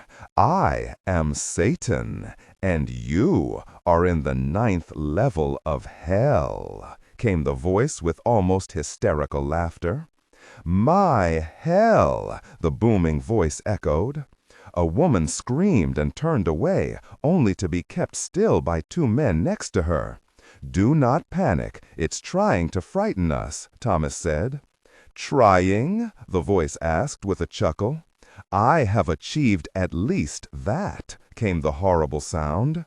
They heard the sound of something moving above them. Thomas looked up at the spider web of girders above the athletic field. His old eyes could not penetrate the darkness, but he thought he saw movement. Then he saw something move hand over hand above them that made him move away toward the group of frightened men and women. Suddenly, a screech sounded to their far right. Several men and women screamed as they thought whatever was taunting them was right behind them. They all realized at once that it was the sound of the cargo elevator descending the great carved-out shaft of natural rock. They heard the 8-inch cables as they creaked and whined in its powerful descent. "Everyone, move toward the elevator gate. Get ready to enter it and then close the gate behind you. Now, move. Go as quietly as you can." "You're coming too, right?" asked a young woman who had spent the past 4 years analyzing the download of information from the group's KH-11 Blackbird satellite, codenamed Boris and Natasha. She sounded as if she were near tears as she realized what the old professor had planned. "I'm afraid not, dear. Now, get moving, and I'll see if I can keep this thing, whatever it is, occupied." Just as they started to move away, the laughter came once more. The professor nodded at his small group of survivors and moved off into the dark. The others started moving toward the back of the sports arena. They heard the elevator drawing closer as they moved, stumbling and cursing in the dark, but still doing as the professor ordered. Then suddenly they heard the cargo elevator hit their level and stop with a loud whine. First one, then another, and then the other started a blind and panic-driven run toward the gates that housed the lift. Professor Thomas started a run of his own. He ran toward the center of the field and then tripped immediately over the rubble that had fallen. He rolled onto his back just as something large fell from the girders above him. It fell the 100 feet and landed with a thud only 5 yards from his prone body. He heard the growl of whatever it was immediately. He raised his head and saw the darkened shape standing before him. The figure looked like the largest primate he had ever seen. It was at least 7 feet tall and built like a tank. He could see the outline of its body and knew it to be naked. "What in the hell are you?" he asked as he tried his best to sit up, but his body would not cooperate. "I and others like me are dead men, just as you are," came the deep and menacing voice. "Who are you?" Thomas said in a low voice, shocked when he realized that the creature standing before him heard the question. Its hearing must have been like that of a timber wolf in the winter months. "Who am I?" came the lowered voice, which had lost the menacing just beneath the surface growl. My name." Thomas saw the line of drool fall from the beast's mouth. It shimmered in the weak lighting from the emergency floods. The professor chanced to look behind him and tried to see where his people were. He heard the opening of the large cargo gate and the hollow thump of footsteps as people started to fill the giant floor of the elevator. He knew he had to stall for more time. "Yes, tell me," he asked, trying to use as much sympathy-laced injection as he could. The shadowy beast before him tilted its head, as if it were deep in thought. It was still drooling, and it shifted its massive weight from foot to foot. Car, Car, Carmichael, Sam, Ewell, serial number 556674879. That's a nice name, son.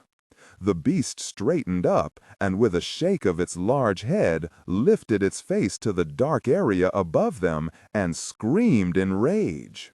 It started forward, and Professor Thomas said a silent, quick prayer as the creature came into full view. The old man crossed himself as he realized he had been speaking to a beast who said his name and then offered his serial number, just as a soldier would have.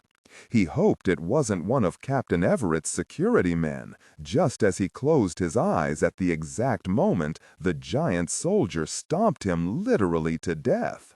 Then its green and glowing eyes looked up and penetrated the darkness as it caught sight of the lift and the people inside who were just lowering the gate.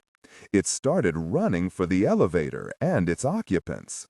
The men and women inside were screaming for whoever was operating the lift to step on it. They realized that they weren't going to move in time. The beast was almost upon the steel gate as it reached out. Suddenly, the giant cargo elevator started to rise, and it was the sudden movement that made the beast miss the mark. It was left grabbing at empty air as the lift rose on its 16 massive cables. As the lost souls rose from the depths of the ninth circle of hell, they looked through the steel grating and watched in abject horror as the large gate sealing the shaft crashed inward. "Oh God!" one of the men shouted as the beast rose in the darkness, leaped from the shaft, and grabbed hold of a trailing cable. It started to climb. The giant lift started to climb faster as the large motors on level 1 coiled the cables and took on the massive weight of the elevator. Still, the creature came hand over hand on the slippery cable. "Jesus, what do we do?" asked one of the women. The beast hit the bottom of the lift before any answer could be given. Everyone screamed as the thick and elongated fingers came through the grating that made up the flooring. The beast held on as it ripped and pulled at the steel mesh. It was now in a frenzy of madness as the men and women tried to get as far into the opposite corner as possible.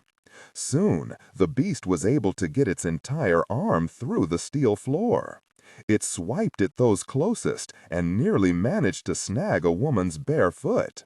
It would be through the floor of the lift in less than a minute. The old hangar. As the 13 security men watched, they could see the top of the lift as it rose. They had been caught off guard when the giant elevator started down into the complex. The sergeant in charge of gate security cursed his luck that he hadn't been closer, so at least 6 of the team could have lowered themselves into the complex. As it was, they were stunned when the lift started rising once more. They could hear frightened screams of men and women coming closer out of the blackness below. "Stand ready to cover these people," the sergeant said as he backed away from the gate where the elevator would arrive. "It sounds like they may have company coming with them." Finally, they could see the anxious, scared faces staring up at them from the terrified men and women on the lift. "Stand back," the sergeant shouted as the concrete flooring parted fully.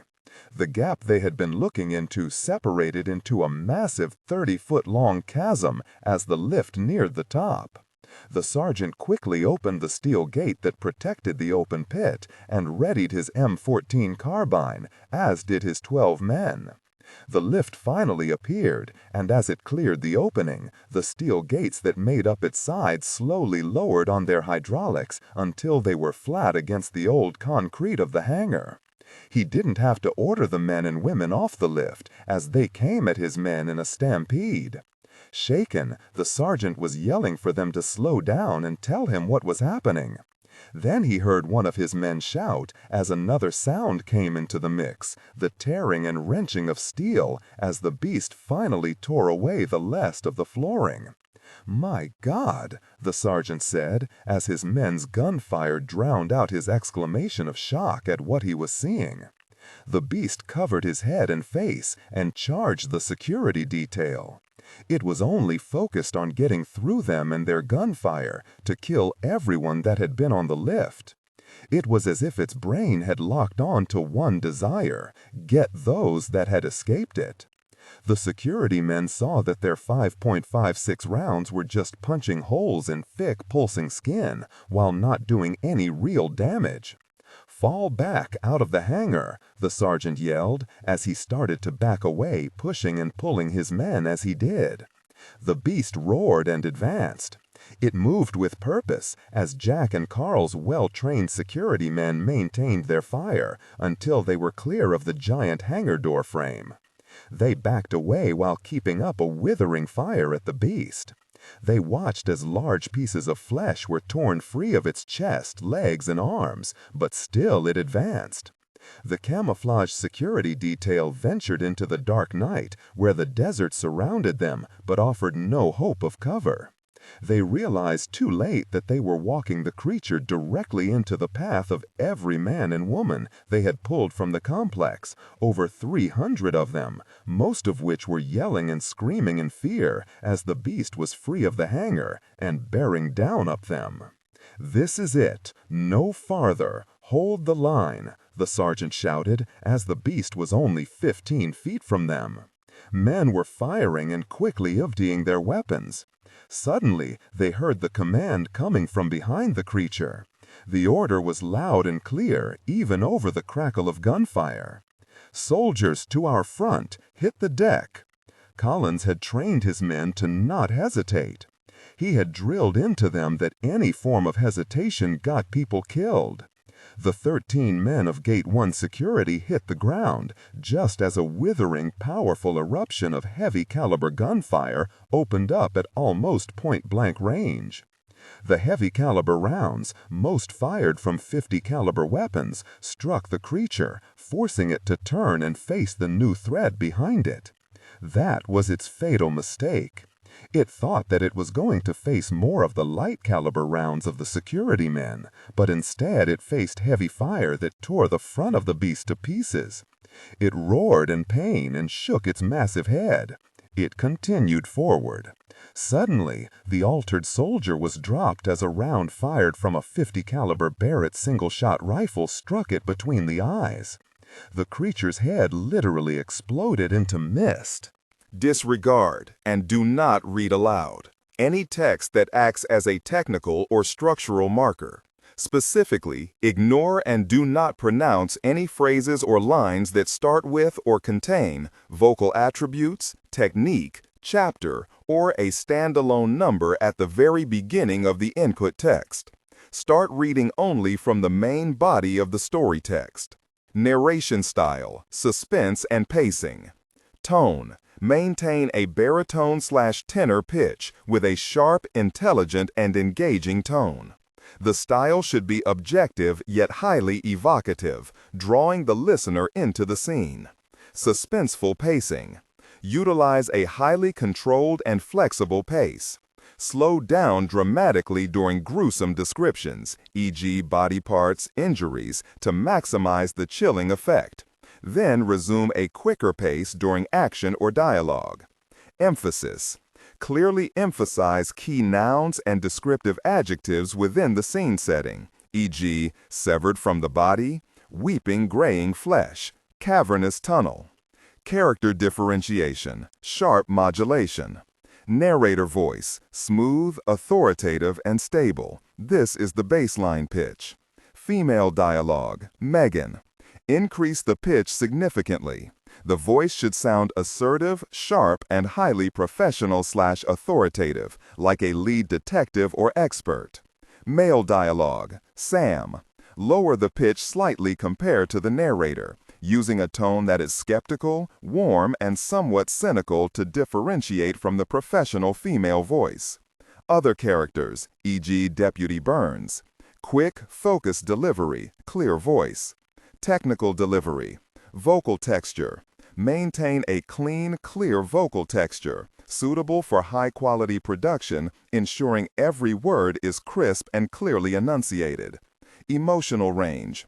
Focus on conveying emotions typical of a crime scene: disgust, professional detachment, intellectual curiosity, and underlying tension.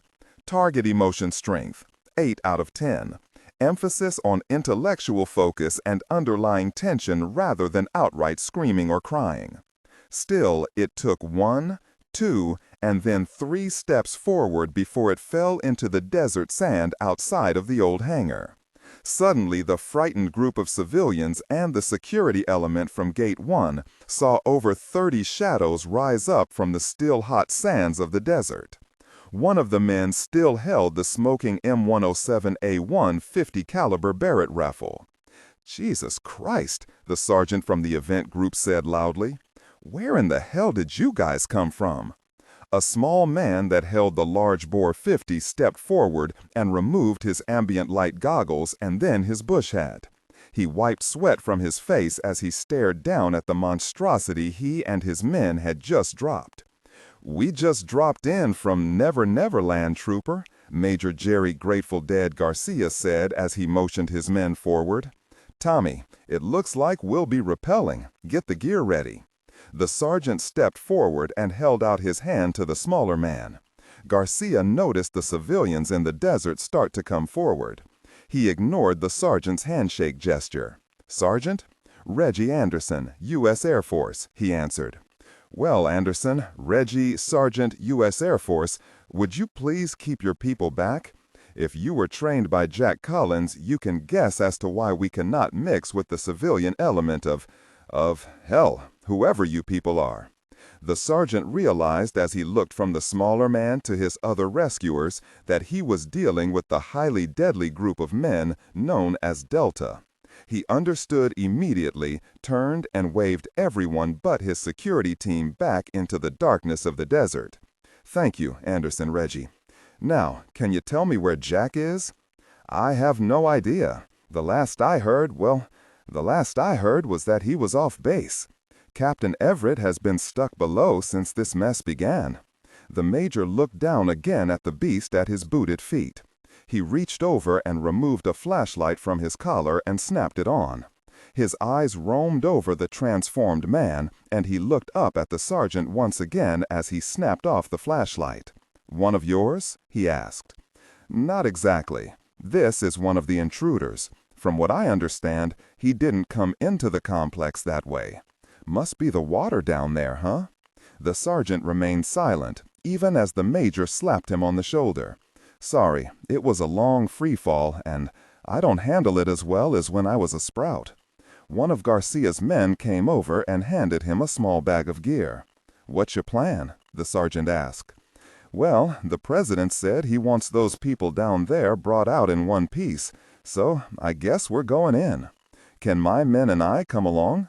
Garcia looked up as he handed the heavy caliber Barrett over to the man who had given him his rappelling gear. "Thanks, but we work better alone, though.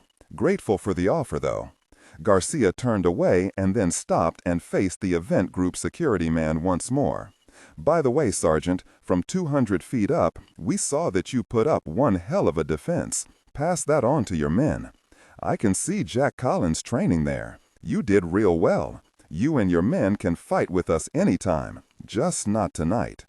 The sergeant watched the small officer and his 36-man team move off toward the hangar and the black hole that awaited them. Good luck. Niles had never been as frightened in his life as he walked the long and curving corridor. The white plastic helped in reflecting the weak lighting from the emergency floods, but did nothing to dispel the shadows that threatened to give him a stroke every time he saw his own as reflected in the plastic wall and ceiling. In the million times he had walked this very corridor, heading to either his office or the conference room, he had never given one thought to the darkness that would prevail in the underground complex if power had ever been lost. If they survived this night of horrors, he swore to himself that he would line every hallway, office space, and stairwell with so much backup emergency lighting that the heat would fry an egg if needed. With billions of dollars in high-tech equipment and millions more for a military arm, right at that moment, Niles would trade half of it for more emergency lighting. It was amazing how his ears and mind were playing tricks on him. In the almost empty complex, echoes and sounds from many levels away could be heard wafting up through stairwells and elevator shafts. Screams of his people and gunfire from what remained of the security staff kept Niles praying and moving. As he approached the double doors leading to his office, he slowed when he heard a faint echo. To him, it sounded like a deep breath had been taken in and then exhaled. He froze as he came to the last curving bend. He knew the curve of the last corner didn't offer the protection a straight-lined wall would have, but he tried not to expose much of his body. Somewhere in the distance, perhaps 3 or 4 levels down, the thump of gunfire wafted through the soles of his shoes and popped in his ears. As he looked around the bend, he finally saw the offices where he, Pete, Charlie, and Jack had been an hour before. The doors were still propped open, and he could see the desks of his assistants inside. His private elevator was to the left of the door, and from his vantage point, he couldn't see the damaged shaft. He shook his head, moved as fast as he could to the door, and then stopped. This time, it was something else. Not breathing like he had thought he had heard before, but something else he couldn't put his finger on. Cursing himself for his deep-seated fear of the dark, Compton stepped into the outer offices used by his 4 assistants. He quickly looked around. It seemed everything was still as it was. The damaged elevator doors and the empty tubular shaft inside looked as if they held no hidden monster waiting to jump out at Niles. He cursed himself again as he remembered the 9mm Beretta Jack had slipped into his hands. He again wanted to stomp his feet in anger, as his frightened state was fast becoming something that was as deadly as the unnatural soldiers prowling his complex. He angrily reached back and pulled the heavy handgun from his waistband. He felt the pressure plate designed into the new Beretta disengage the safety on the weapon as he gripped it tightly. He felt better for at least a moment as he scurried across the reception room, thinking that at least now he could shoot something, even if it was himself. Niles paused at his large oak doors, just waiting and listening. His eyes caught the large portrait of Abraham Lincoln at the centermost point of the main wall. Niles rolled his eyes. "Don't look at me like that. All you had to deal with the Civil War," he whispered to himself, realizing that the humor of his small joke had made him feel better. Collins and Everett had always told him that humor comes out in the most pressure-filled situations for the simple fact that, in a terrifying moment, a soldier's brain will fall back on something that was familiar. In the American military, humor was the most common thread they had. Niles remembered what they always taught. Keep it light even in times of stress. It will free your mind to think. He shook his head and, for no reason he could think of, nodded up at old Abe. Then, without further thought, he opened the left side of the office doors. As soon as he was in, he was grateful that all 50 monitors situated around his curving walls were still on. They were all bright with the snow of no signal, but it still gave him more light than he was used to in the dark of the complex. The main 30-foot monitor was on, and the blue picture showed that Europa was still fighting to bring her systems back online. He noticed a clock in the far corner. He knelt, and as he did, do not read aloud any text that acts as a technical or structural marker. Specifically, ignore and do not pronounce any phrases or lines that start with or contain vocal attributes, technique, chapter, or a standalone number at the very beginning of the input text. Start reading only from the main body of the story text. Narration style, suspense and pacing. Tone. Maintain a baritone tenor pitch with a sharp, intelligent, and engaging tone. The style should be objective yet highly evocative, drawing the listener into the scene. Suspenseful pacing. Utilize a highly controlled and flexible pace. Slow down dramatically during gruesome descriptions, e.g., body parts, injuries, to maximize the chilling effect. Then resume a quicker pace during action or dialogue. Emphasis. Clearly emphasize key nouns and descriptive adjectives within the scene setting, e.g., severed from the body, weeping graying flesh, cavernous tunnel. Character differentiation, sharp modulation. Narrator voice, smooth, authoritative, and stable. This is the baseline pitch. Female dialogue, Megan, increase the pitch significantly. The voice should sound assertive, sharp, and highly professional authoritative, like a lead detective or expert. Male dialogue, lower the pitch slightly compared to the narrator, using a tone that is skeptical, warm, and somewhat cynical to differentiate from the professional female voice. Other characters, e.g., Deputy Burns. Quick, focused delivery, clear voice. Technical delivery, vocal texture. Maintain a clean, clear vocal texture suitable for high-quality production, ensuring every word is crisp and clearly enunciated. Emotional range. Focus on conveying emotions typical of a crime scene: disgust, professional detachment, intellectual curiosity, and underlying tension. Target emotion strength, 8 out of 10. Emphasis on intellectual focus and underlying tension rather than outright screaming or crying. He knelt, and as he did, he suddenly looked behind him when he thought he heard something move in the outer offices. He froze for what seemed like 10 full minutes, but was actually only 3 seconds. He again shook his head to clear it of the fear and started to open the credenza drawers, hoping his radios were still there and that they had held their charge. His eyes widened behind his wire-rimmed glasses as his hands hit the first of 5 radios and their headsets. He pulled 2 of them out and turned the first one to the on position. He wanted to scream yes when the green light came on, indicating a full battery charge. He stood and placed the Beretta inside of his belt and the headset onto his balding head.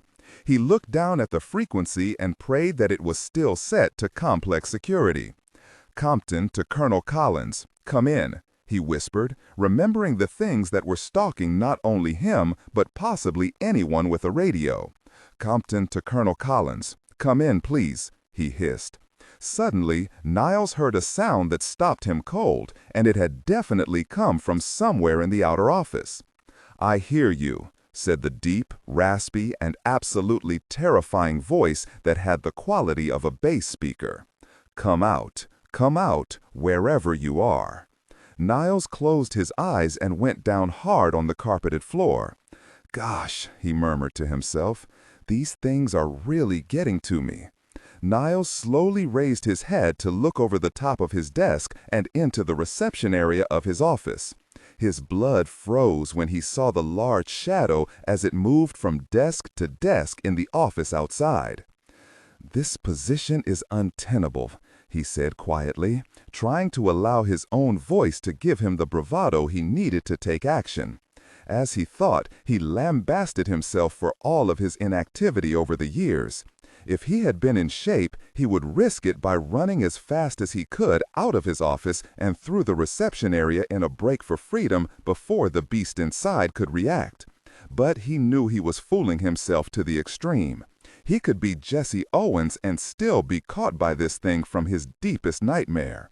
He had seen how fast the creatures reacted. "I can smell you, little man," said the voice as it tipped over the desk of one of his assistants. Niles closed his eyes as he tried to think of something humorous as before, but nothing came. He realized that it must take practice for humor to come to your mental rescue in a stressful situations, something he would have to speak with Jack or Carl about. When the thing had seen that there was no one hiding or under the first desk, it went into a rage. It roared like an out-of-controlled animal and started smashing the other desks to pulp as it circled the office. Then it suddenly stopped and looked toward the double doors leading into Niles' office. Its eyes next went to the adjacent double doors. The conference room was closed. Niles prayed that the beast went there first. Stop. Think, plan, initiate, said the deep voice, as Niles heard calmness overwhelm the anger of the creature. The laughed again, an insane-sounding giggle-like noise that reeked of schizophrenia. The laugh and trailing giggle were unnerving as they rumbled into his hiding place. As the beast came to his office doors, Niles could swear he heard the giant sniff the air. What kind of a nightmare were they truly dealing with? Could this thing be the future of men, or their eventual doom? If this was evolution at its height, he could see no way that mankind could ever survive. Intelligence and violence advancing through evolution together? If this is what the human brain is capable of, Niles now feared for the very soul of the human race. A world of supermen and soldiers that were hard to kill, acted and hunted as animals, and could think as fast on their feet as Einstein? No, he wanted no part of that future, and he knew that this thing wasn't going to outthink him. Not today. The beast sniffed again, but for the first time one of its animal-like senses failed it. It went left instead of continuing into Niles' office. As Compton listened, he screamed when he heard the beast suddenly fall into a rage again as it battered down the double oak doors and burst inside, where it began to tear into the giant conference table and chairs that lined it, looking for its easy prey. Niles took that opportunity to start creeping around his desk and crawl from the office to the reception area and then to the hallway outside. Once there, he knew through his frightened state that there wasn't an animal, wild or domestic, that would ever catch him. At that moment, he knew he was capable of flying. As he finally reached the center of the reception area on his hands and knees, he chanced to look up and realized he would make it because the beast was even more frenzied as it tore through the inside of the conference room. Compton closed his eyes and had hope for the first time in what seemed like hours. Then disaster struck. "This is Collins. Come in, Compton. Over." The call could not have come at a worse moment. Niles had never adjusted the radio volume, and it seemed anyone could have heard it through the entire complex. "Oh, gosh," he said, not waiting for the beast to come at him. He leapt to his feet, his heart practically flying out of his chest. His feet spun on the slick floor of the main office. It was like a nightmare where he was stuck in sand, or even worse, syrup. His shoes finally caught traction just as the beast roared and burst out of the conference room. The enraged beast was just in time to see the backside of Compton streak into the hallway. The chase was on between a heavy-set, balding, beyond middle-aged director and a genetically altered Superman. Mendenhall led the way down the stairwell. He was down to 3 shots in his Beretta as they finally made it to level 42. He paused so the others could catch their breath before they ventured into the corridor outside the stairwell door. He looked back and nodded at Gloria, giving her a reassuring smile. Virginia was speaking softly with Sarah and Farborough, reassuring the Frenchman that they had made it to the level where the armory was. The Frenchman nodded his head and with the help of Denise Gilliam squeezed past Sarah and Virginia. "What's the plan?" Henri asked Mendenhall, interrupting his vision of Gloria Bannister.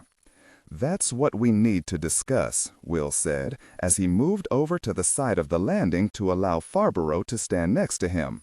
"The armory will be locked, but unlike everything else in the complex, it's not sealed magnetically. So power or not, we can open it with this," he said as he pulled out a large key. "Finally, a security design I can understand," Henri said, as he looked back at Sarah, now looking better than she had in the past hour. Her eyes managed to look up at him, and she gave the Frenchman a ghost of a smile. "You think maybe Sarah's a little vulnerable right now, Colonel?" Mendenhall asked, as his own eyes blazed at Henri when he saw the looks exchanged between Farborough and McTire.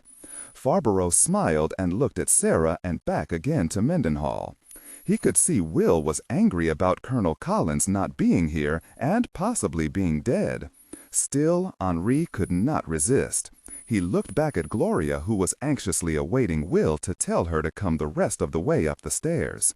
Farberough's smile broadened as he glanced back at the young black man.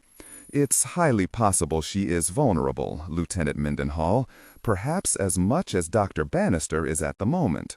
Will got angry for the briefest of seconds. Disregard and do not read aloud any text that acts as a technical or structural marker. Specifically, ignore and do not pronounce any phrases or lines that start with or contain vocal attributes, technique, chapter, or a standalone number at the very beginning of the input text.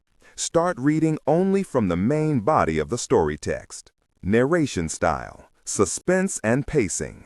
Tone, maintain a baritone tenor pitch with a sharp, intelligent, and engaging tone. The style should be objective yet highly evocative, drawing the listener into the scene. Suspenseful pacing. Utilize a highly controlled and flexible pace. Slow down dramatically during gruesome descriptions, e.g. body parts, injuries, to maximize the chilling effect. Then resume a quicker pace during action or dialogue. Emphasis. Clearly emphasize key nouns and descriptive adjectives within the scene setting, e.g. severed from the body, weeping graying flesh, cavernous tunnel. Character differentiation. Narrator voice, smooth, authoritative, and stable. This is the baseline pitch. Female dialogue, Megan. Increase the pitch significantly. The voice should sound assertive, sharp, and highly professional or authoritative, like a lead detective or expert. Male dialogue. Lower the pitch slightly compared to the narrator, using a tone that is skeptical, warm, and somewhat cynical to differentiate from the professional female voice. Other characters, e.g. Deputy Burns. Quick, focused delivery, clear voice. Technical delivery, vocal texture. Maintain a clean, clear vocal texture, suitable for high-quality production, ensuring every word is crisp and clearly enunciated. Emotional range. Focus on conveying emotions typical of a crime scene: disgust, professional detachment, intellectual curiosity, and underlying tension. Target emotion strength, 8 out of 10. Emphasis on intellectual focus and underlying tension rather than outright screaming or crying. It is hell being human sometimes, isn't it, Lieutenant? Henry again smiled. But then again, if we weren't, we would end up something like those creatures out there. And I thought I was inhuman at times. You are inhuman, Will said, and again nodded to the Frenchman. Well, what do you say we go and get something to fight back with, Colonel? Will said, as he turned to the stairwell door. After you, Henry said, looking back at Sarah and winking in the weak lighting. Let's just hope we don't run into trouble, Mendenhall said, with a confident move to open the door. He swung the heavy steel door open, and his eyes widened as one of the giants was standing right in front of him. Mendenhall quickly closed the door and threw his body against it, just as it was struck with the weight of the beast in the corridor. Farbeau saw the lieutenant's predicament and quickly threw his weight behind the effort to keep the abomination at bay.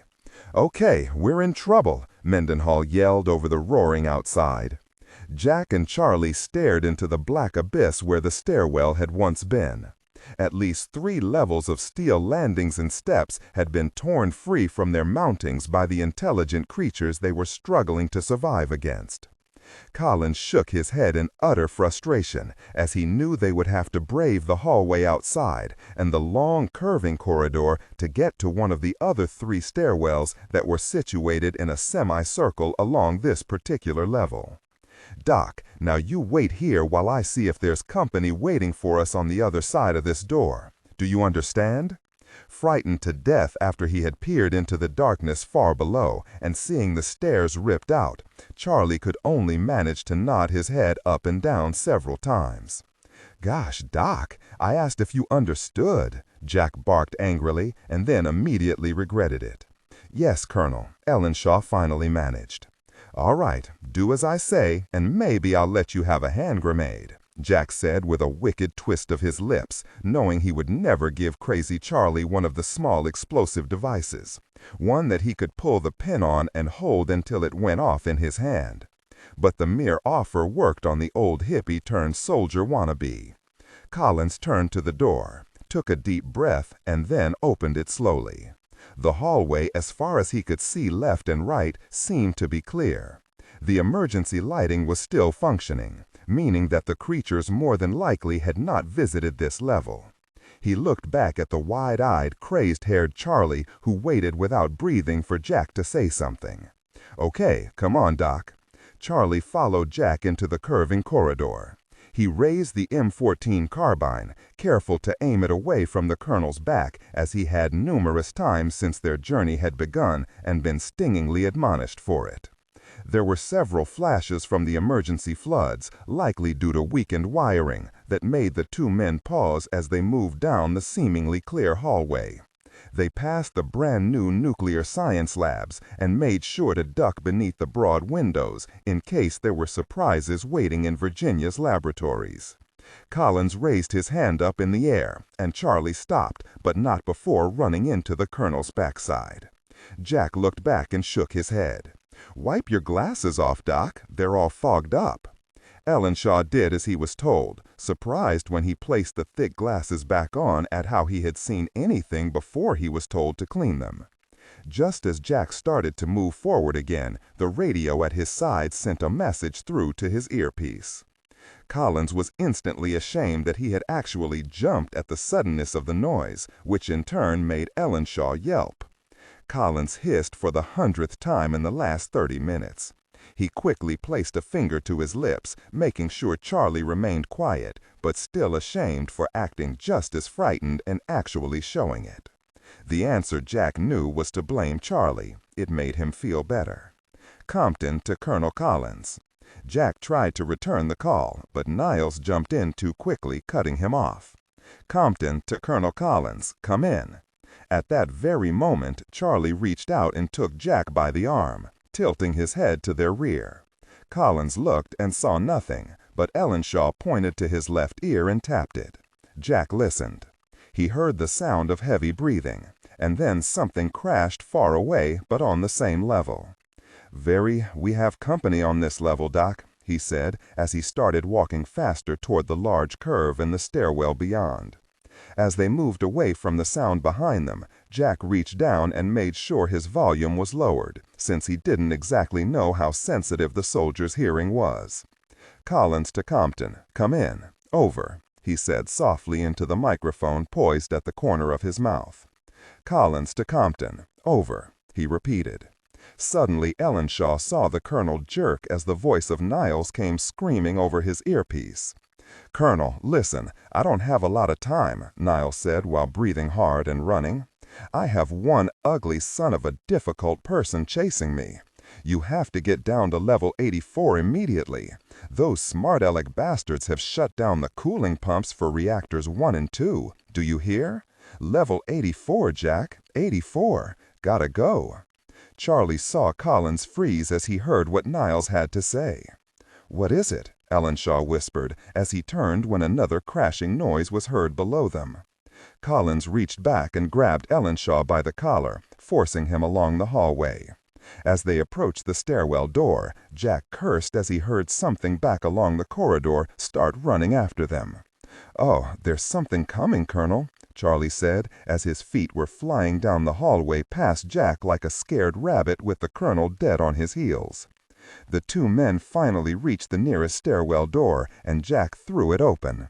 He took one step inside and started to fall. Ellenshaw reached out and caught Jack by his collar, reversing the roles from just moments before. Collins had stepped right off into space. Charlie dropped the M14 and tried using both hands to pull Collins back from the brink as he realized the creatures had torn out the landing and the stairs below it. Collins dangled as the 3 assault packages slipped from his grip and tumbled end over end into the darkness below. Charlie struggled to keep the colonel in check, but he was quickly losing the battle.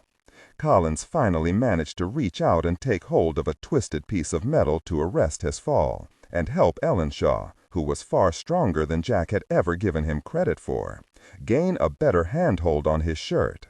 Finally, he found purchase for his foot on a partially ripped-out stair and pushed himself backward.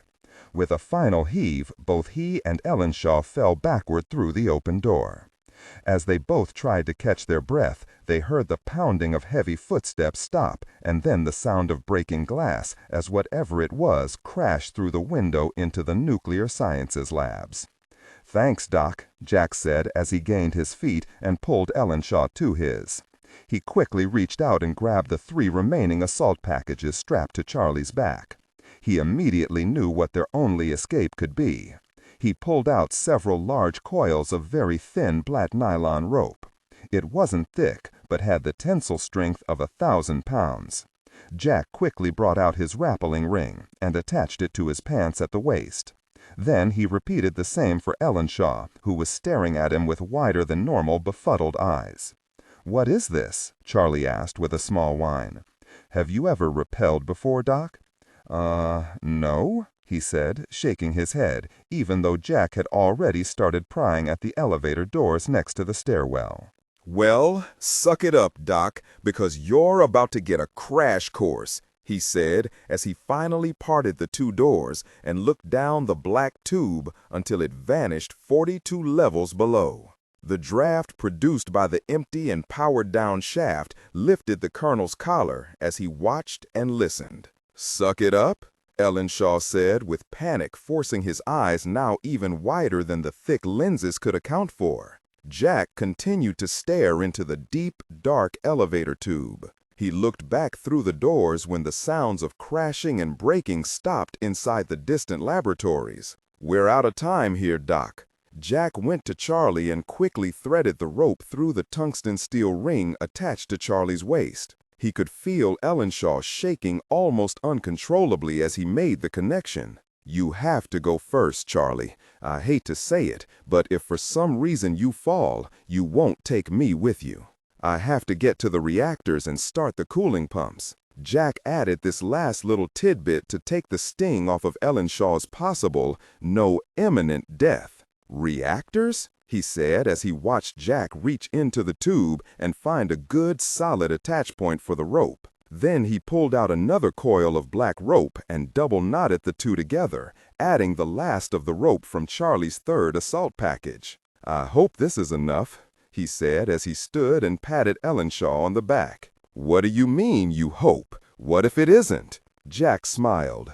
"Isn't being a soldier fun, Charlie? If I get out of this, I am never leaving my lab again." Jack quickly reached into the bag and pulled out 2 pairs of leather gloves, slapping one of them into Ellenshaw's hand. "Put these on. That rope's going to get hot." "Hot? What do you mean?" "Okay, sling that weapon. No, sling it to your back. If it's in the front, it'll take your head off when you land. Now, take your left hand and hold the rope here. Then bring your left to your back and take hold of it there just above your spine. You control the speed of your descent by tightening and loosening your grip at your spine. Do you understand?" No, not good. Now lean out backward with a firm grip. That's it. Just lean out over the tube. "Balance yourself, Charlie, and hold both rope points tightly," Jack said as he heard another crash of glass, this time outward into the hallway close by. "I hate to be a little wimp here, Doc, but something wicked this way comes." "Hang on," he said as he kicked Ellenshaw's feet away from the edge of the elevator doors. Jack was shocked when Charlie disappeared in a split second. All he saw was the last of Charlie's white hair as it vanished into the darkness below, just as the colonel's heart fell through his chest. He knew he had just basically murdered Ellenshaw. He quickly came to his senses. "Tighten your grip, gosh!" Jack screamed fast, realizing he had just alerted the thing in back of them to exactly where he was. He leaned into the tube and tried to see Ellenshaw's bent and broken body anywhere far below. "Doc, woohoo! That was a rush," came Ellenshaw's voice from deep inside the tube. The statement echoed 6 times before it vanished. "Gosh," Jack said as he attached his own rope. "Go ahead, Doc. Get moving and make it fast. Bizarro Superman is coming." He had to smile when he heard Ellenshaw zip farther down the tube into the black hole, where there was once nothing but good people, and now was filled with monsters. "Good boy, Charlie." Collins slung 3 weapons, the shotgun, the Ingram, and an M14 carbine over his shoulder, and then positioned himself facing away from the tube just as the creature coming around the bend in the corridor. Their eyes locked, and the creature exposed its teeth, which were wide and long, and were showing through a surprised but very pleased grinning mouth. The abnormal eyes shone in the semi-dark, like those of a hunting cat. It shook its head at the easy prey ahead of it, and charged. "You'll excuse me if I don't wait around, jerk," Jack said as he pushed off into the great abyss of the tube, just as the beast roared in anger and defeat. As the 6 men and women scrambled down the stairs, it was Mendenhall who realized after half an hour that he was not hearing the sound of pursuit from the creature that had surprised him in the doorway. He held his hand up and the others stopped their descent. Sarah reached around Henri and felt the blood flowing pretty freely. "Will, the colonel's wounds have opened up," she said, trying not to shout. Denise Gilliam raised the Frenchman's lab coat and surgical blouse. She shook her head. "Gosh, it's like he wasn't stitched up at all." She looked up at Faribault and shook her head, knowing he would have a hard time seeing her disapproval in the darkness of the stairwell. "You stupid Frenchman, why didn't you say something?" "Well, doctor, I didn't really want to stop and receive any more wounds. That chap in the doorway up there didn't look like the type that would pause for a wounded man. I don't think mercy to the fallen is one of their strong suits." "Good point," Sarah said, finally smiling up at him. "Okay, if he dies, it may be a better death than what's waiting for us," Will said as he turned and faced his charges. "Dr. Pollack, we're on 61. The first vault enclosures are here. Is there anything we can use on this level to help us?" Virginia tried to bring up the inventory secured inside vaults 001 to 001,000 from memory to see if anything stood out. She shook her head. "I don't know, Will. We just moved new artifacts in 4 days ago. Gosh, my mind isn't working." "Can't say as I blame you for that," Mendenhall said as he cracked the stairwell door and looked through into the darkened corridor. He saw the security arch leading to the vault section. He could see the dead laser grid and darkened arch, meaning they could enter that section without getting zapped by 10,000 volts of electricity. "Lieutenant, I think locking ourselves inside one of your magnificent vaults is a very good idea at this point. I prefer it to running aimlessly in this dark stairwell," Henri said as he tightened his grip on Sarah, who returned the gesture. He was beginning to like being the helpless one in the group. Mendenhall looked back at the 5 people behind and above him on the stairs. Gloria looked at him with the hope that he knew what to do.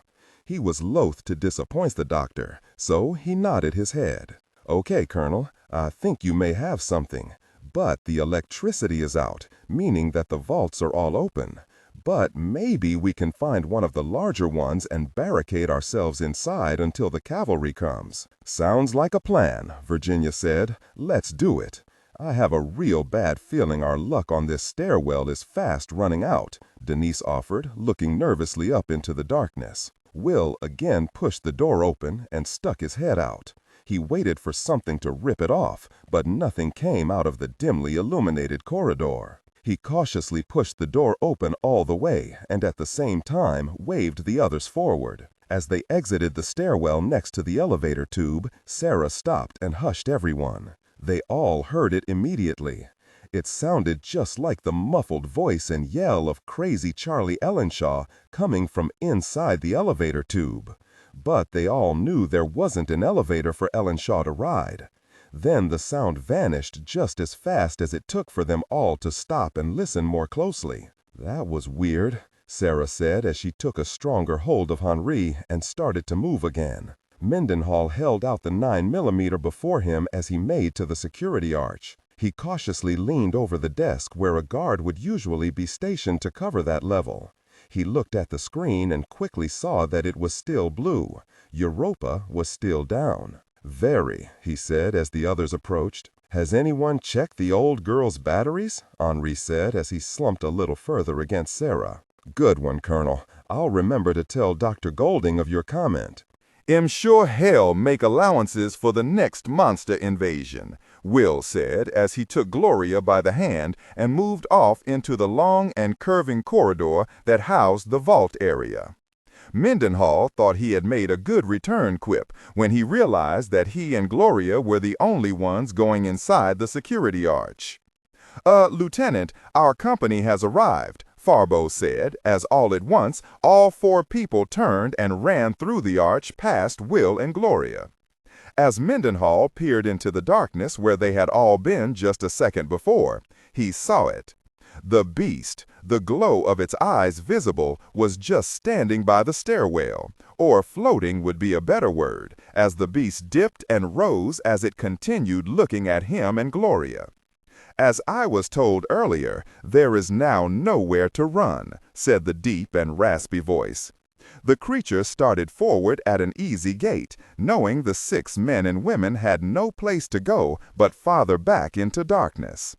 As Virginia led the way, she turned suddenly to the left into a vault she had most recently been inside of just 3 days before. She stood at the front of the 12-inch thick steel door and waved everyone inside. Sarah and Farbo tripped over the steel threshold and went down, causing Will, Gloria, and Virginia to crash into each other. Mendenhall made a quick decision and pushed everyone farther inside, and then just as quickly stepped back out of the vault. "What in the gosh are you doing, Lieutenant?" Virginia shouted angrily as she pushed through the others to try to pull Mendenhall back inside. "Giving this thing 2 targets instead of 1. "Seal this up as best you can," Will shouted as he pushed the 2-ton steel door closed, effectively shutting out the cursing from those inside. They heard the beast laughing as it reached the very threshold of the vault Will had just left, or at least they hoped he had left. Virginia knew the vault door wouldn't lock as she spun the security wheel in the center of the stainless steel door. Just as the wheel locked, Virginia felt the beast outside start to turn it back to the open position. She looked around in a blind panic, and it was a shocked and stunned Gloria who came to their rescue. In the light of the single emergency bulb in the back of the steel-encased room, Virginia quickly saw what the young scientist was carrying.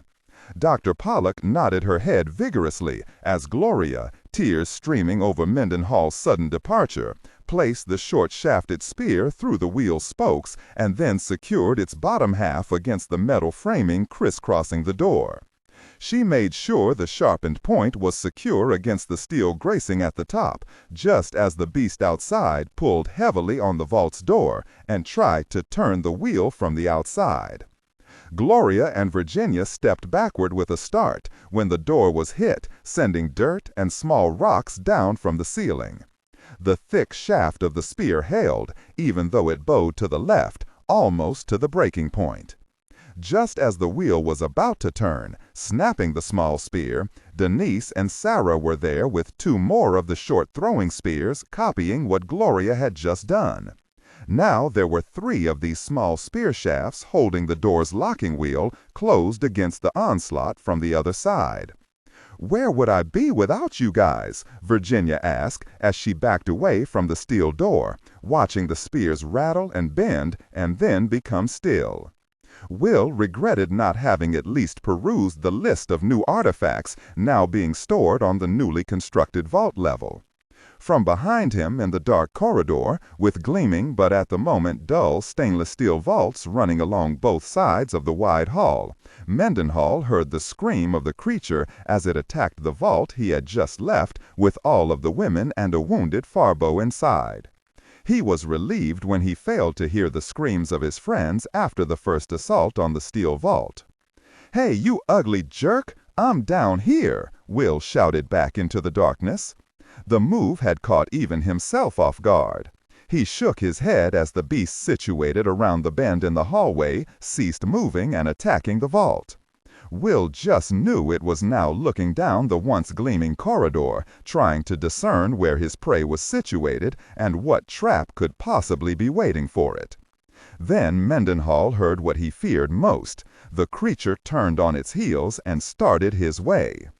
"Well, this is what you wanted," Will mumbled to himself as he turned into the largest vault on the brand-new level 61 and closed the giant door behind him, shutting out the running footsteps of the creature as it came on. Inside vault number 001, things had calmed when they felt that the beast had left the vault door. As they relaxed momentarily, everyone fought for breath, and as they did, they all noticed for the first time what vault Virginia had led them into. "It'll be very," Gloria said, wiping her eyes dry as she staggered over to assist Sarah in getting Henri to his feet. Farbo whistled as he took in the artifacts he could see with the single light bulb at the back of the vault. "You people never cease to amaze, I'll give you that."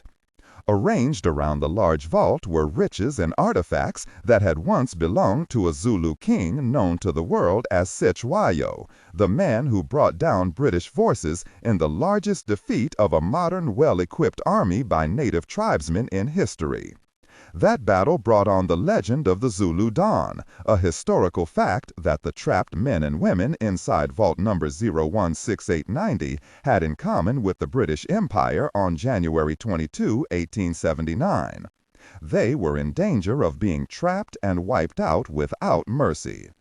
Niles ran so fast around the blind corner that his black shoes caught on the carpet and sent him flying to the floor within sight of the computer center. He cursed his own clumsiness as the radio flew from his hand and smashed against the far wall. He quickly tried to rise as he heard the creature slam into a wall as it negotiated its huge body around the bend in the hallway, taking the turn too fast. Compton hurriedly tried to raise himself from the floor, and as he collapsed back down, he knew that he had broken his left ankle. He tried once more and finally made it to his knees and then to his right foot. He hopped 3 feet before he had to reach out and take hold of the plastic-lined wall. He shook his head in anger and realized he would never make the 30 feet to the bulletproof computer center. Suddenly and frighteningly, hands were on him, lifting him up, and for the life of him, he couldn't help it. He screamed. It was a high-pitched sound that he couldn't believe had emanated from his own mouth. "Oh, hang on, you sissy!"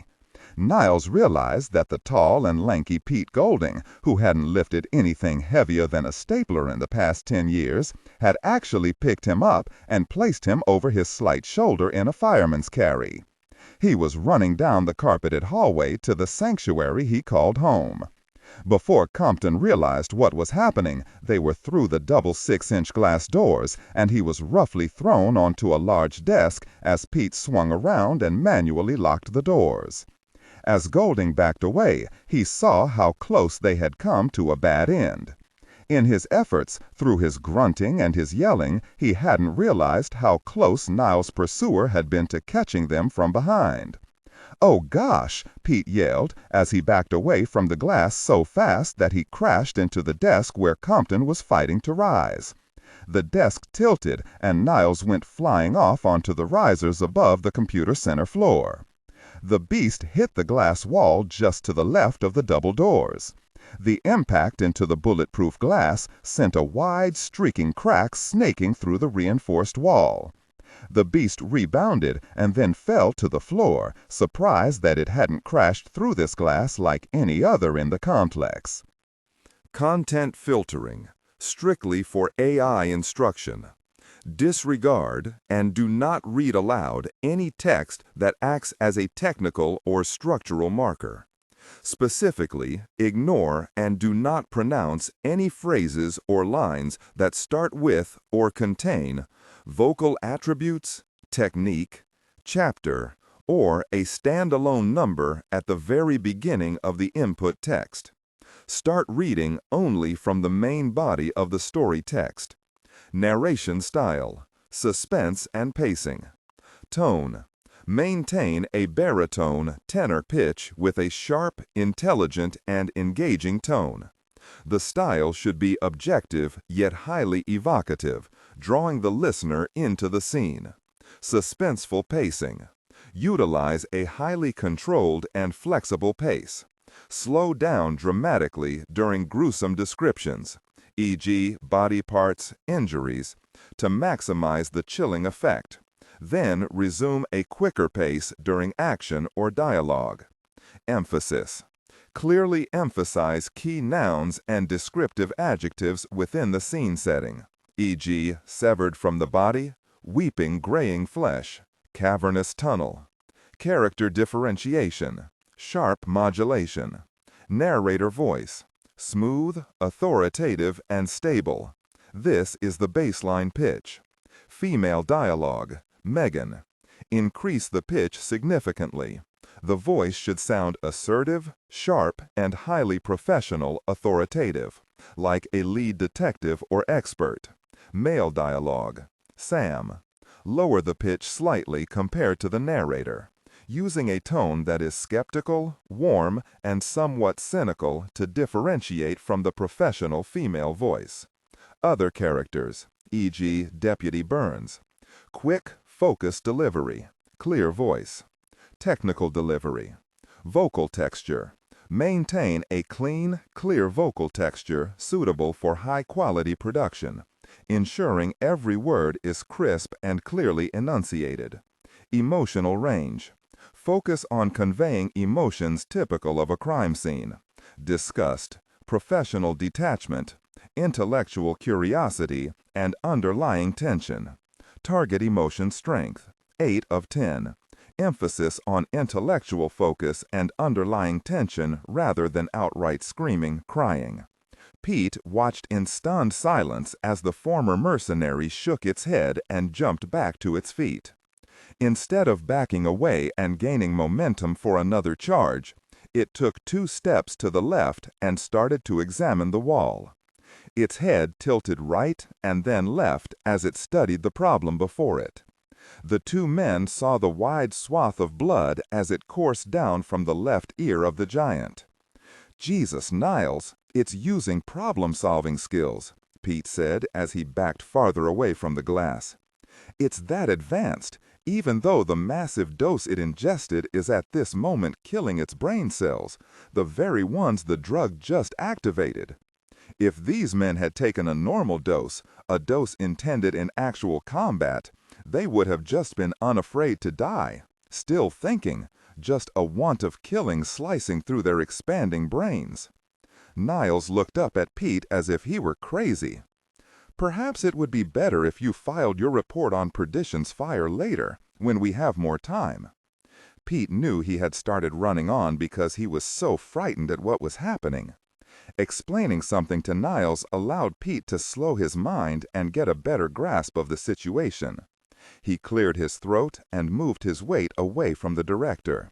The creature stopped examining the crack in the window for a moment as Pete's movement caught its glowing eyes.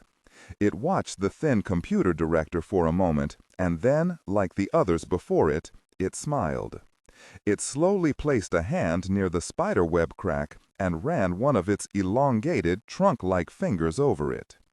Pete turned to look at the computer center's main viewing screen and saw the ticking down of Europa's power system. She had 44 seconds of life left to her. "Europa," Pete called out loudly, hoping her internal systems could pick up his voice. "Are you still with me, baby?" After examining the glass and probing the crack, the beast closed its hand into a ham-sized fist and hit the broken glass precisely where the river-like crack formed, sending small pieces of clear material onto the carpeted floor inside the computer center. The smile widened as it caught sight of Pete once more. Then its eyes moved to Compton, as the director finally managed to stand on one leg and use the desks to hop away from where he thought the mercenary was going to crash through the wall. "Yes, Dr. Golding," Europa finally answered. "Tell me you came up with something while I was out," Pete said as he reached out and helped Niles down the steps leading to the center's floor. "If you are referencing our earlier discussion on power replacement, yes, I have a solution, but it involves a major shutdown of all civil systems." "What in the hell does that mean?" "Europa, commence implementing your plan immediately," Niles called out loudly. "Yes, Dr. Compton. For God's sake, hurry before you're dead in the water," Pete added as the beast hit the wall again, this time with both hands, fingers entwined. A plate-sized hole appeared in the wall as glass cascaded into the center. "Well, we gave it a hell of a shot, Peter," Niles said as he hopped in time with Pete's movement to the floor. "Yeah, we did, boss," Golding said as he watched a third blow shatter 10 feet of wall. The creature smiled broadly as it stepped through the hole it had just created, its bare fate crunching through the thick glass as it did so. Niles, Compton, and Pete Golding watched as their fate stepped toward the large aisle leading down to their location on the center's floor. It was over. The New York Hotel and Casino, Las Vegas, Nevada. The 55-year-old man who had worked all of his life in his family's dry cleaning business in Wheeling, West Virginia, one who had saved for this vacation for he and his wife for 2 years, watched as the smiling but sorrowful blackjack dealer pulled the last of his chips away. His last card was a queen of hearts, breaking him at 22. His wife placed her arm around him as the last of their savings had disappeared in less than 24 hours. The man hung his head as a stranger patted him on the shoulder. "Tough luck, buddy," he said with a less than genuine smile. "Think I can have that seat now that you're done?" The dry cleaner could only nod as he finally looked over at his wife. He expected her to be angry, but instead she smiled and leaned into him, placing her arm on his waist and making the man waiting for an empty seat roll his eyes at the sentiment being displayed. Suddenly, the lights in not only New York, but every building inside the Las Vegas city limits went out. The power was taken from lines all the way to the outskirts of Los Angeles, as Europa had done the only thing she could do. She had hacked directly into the power grid streaming outward from Hoover Dam. Women screamed and men jumped in the seconds just prior to the emergency lighting coming on. The dry cleaner was knocked to the swirling red carpet as he lost his wife of 32 years in the confusion. The blackjack table was knocked over onto him and was literally broken in two as men scrambled for the 1,000 chips that were loosed on the floor. What everyone thought was mass panic was actually the largest robbery in the history of the United States, as every casino in Las Vegas attempted to fend off every man, woman, winner, and loser inside of their darkened establishments. The revenge for 60 years of casinos in Las Vegas separating people from their money had started. The dry cleaner tried desperately to gain his feet, as men and women rushed around him in the dim lights of the battery-powered system. The backup generators for New York kicked in at 31 seconds, but not before mass chaos struck the strip. Suddenly, the dry cleaner felt hands on him and was helped to his feet. He was bleeding badly from a scalp wound, as he realized it was his wife who had helped him escape the stampede. As they tried to traverse the gaming floor and make it to the front doors, security men came running in every direction. Then the backup generators kicked in. The bright lights illuminated a historic mess, as men and women fought hand to hand for the spoils on the tables and floor. Security was doing its best to get the situation under control, making people drop their chips and warning them that all chips on the floor that night were accounted for, and their surveillance systems knew exactly which players were winners and which ones were losers. The frenzied crowd didn't really care. They looted anyway. As the couple made it to the front door, the two security men pushing people back into the main floor saw that the man being helped by the woman was cut badly on his head. Looking around to make sure they weren't being watched, the two large guards had a moment of sympathy and allowed the couple to get free of the mess inside the main casino. As they hit the hot night air, they saw that the situation outside wasn't any better than inside. Cars had rear-ended each other, and there were massive jam-ups on Las Vegas Boulevard. The couple walked until they found a stone bench that had been placed in an area designed to look like Central Park, another place they had always wanted to travel to. The woman used a handkerchief to wipe some of the blood away from her husband. The man looked inside the purse, and do not read aloud any text that acts as a technical or structural marker. Specifically, ignore and do not pronounce any phrases or lines that start with or contain vocal attributes, technique, chapter, or a standalone number at the very beginning of the input text. Start reading only from the main body of the story text. Narration style, suspense, and pacing. Tone. Maintain a baritone/tenor pitch with a sharp, intelligent, and engaging tone. The style should be objective yet highly evocative, drawing the listener into the scene. Suspenseful pacing. Utilize a highly controlled and flexible pace. Slow down dramatically during gruesome descriptions, e.g., body parts, injuries, to maximize the chilling effect. Then resume a quicker pace during action or dialogue. Emphasis. Clearly emphasize key nouns and descriptive adjectives within the scene setting, e.g., severed from the body, weeping graying flesh, cavernous tunnel. Character differentiation, sharp modulation. Narrator voice, smooth, authoritative, and stable. This is the baseline pitch. Female dialogue, Megan. Increase the pitch significantly. The voice should sound assertive, sharp, and highly professional, authoritative, like a lead detective or expert. Male dialogue, Sam. Lower the pitch slightly compared to the narrator, using a tone that is skeptical, warm, and somewhat cynical to differentiate from the professional female voice. Other characters, e.g., Deputy Burns. Quick, focused delivery, clear voice. Technical delivery, vocal texture. Maintain a clean, clear vocal texture, suitable for high-quality production, ensuring every word is crisp and clearly enunciated. Emotional range. Focus on conveying emotions typical of a crime scene: disgust, professional detachment, intellectual curiosity, and underlying tension. Target emotion strength, 8 out of 10. Emphasis on intellectual focus and underlying tension rather than outright screaming or crying. The man looked inside the purse, and his eyes widened. Look, I would say we came out of our little foray to Las Vegas about $5,000 ahead of the game.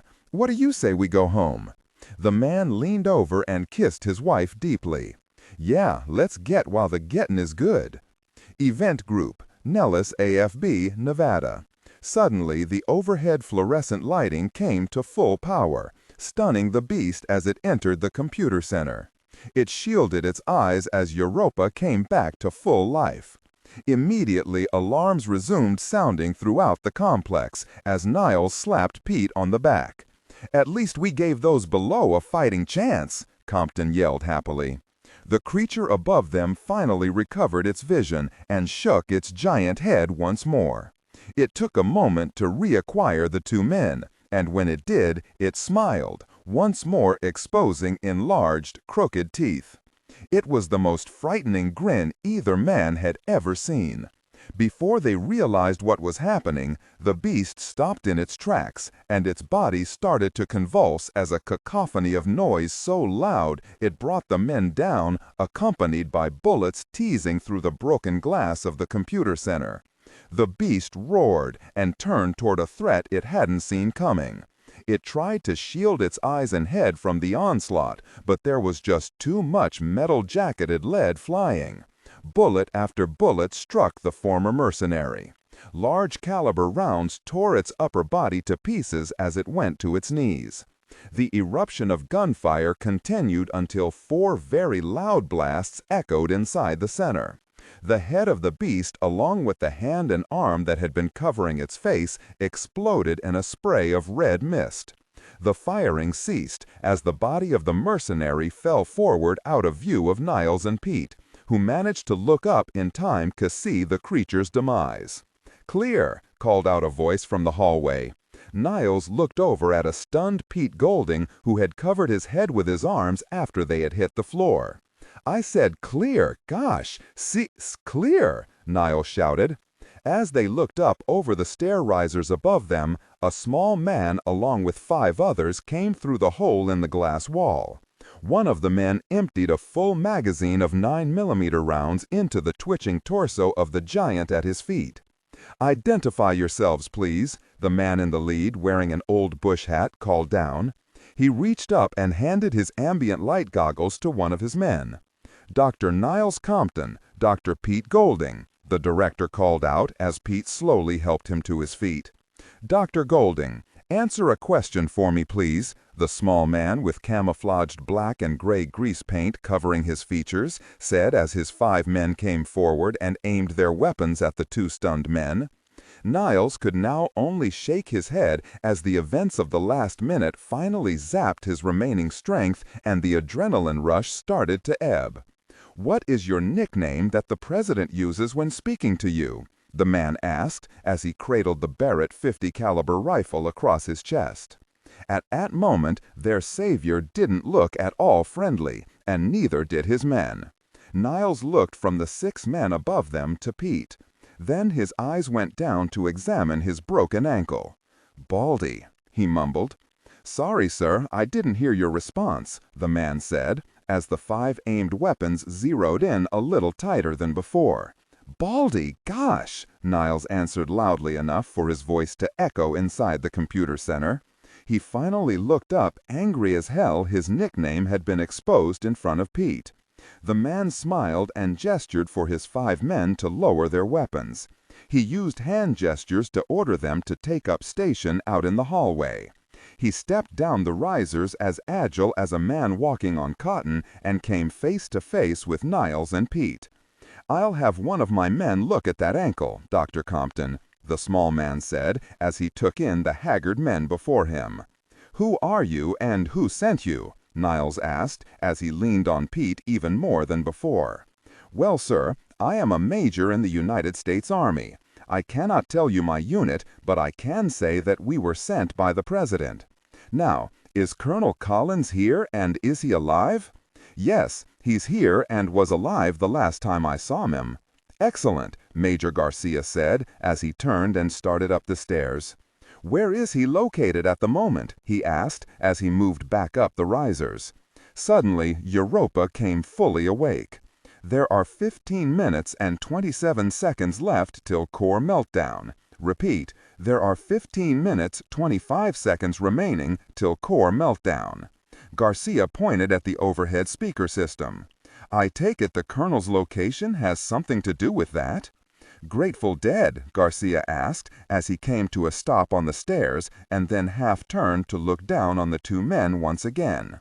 "Level 84, the reactor section, and he probably has some very angry and insane company down there with him." "Then that's where we have to be," Garcia said as he started back up the steps. "It was an honor to meet a friend of the president's, Dr. Compton, and a man this mission was codenamed for." Niles looked from Garcia's back to Pete, and then back at the Army Major again. "And what was the code name?" he asked as his anger started immediately to grow. "Operation Nerdlinger, Doctor. My medic will be down to help you ASAP. Operation Nerdlinger, that jerk." Level 84.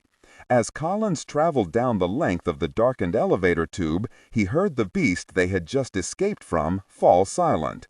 He thought for sure the altered mercenary would have done what he had noticed the giants had become adept at, following them. As he slowed 3 levels from the bottom, he adjusted his grip on the rope and managed to get a small flashlight out and examine the sides of the stainless steel shaft. His hunch was correct as he examined the deep indentations from one of the creature's efforts to traverse the slippery sides.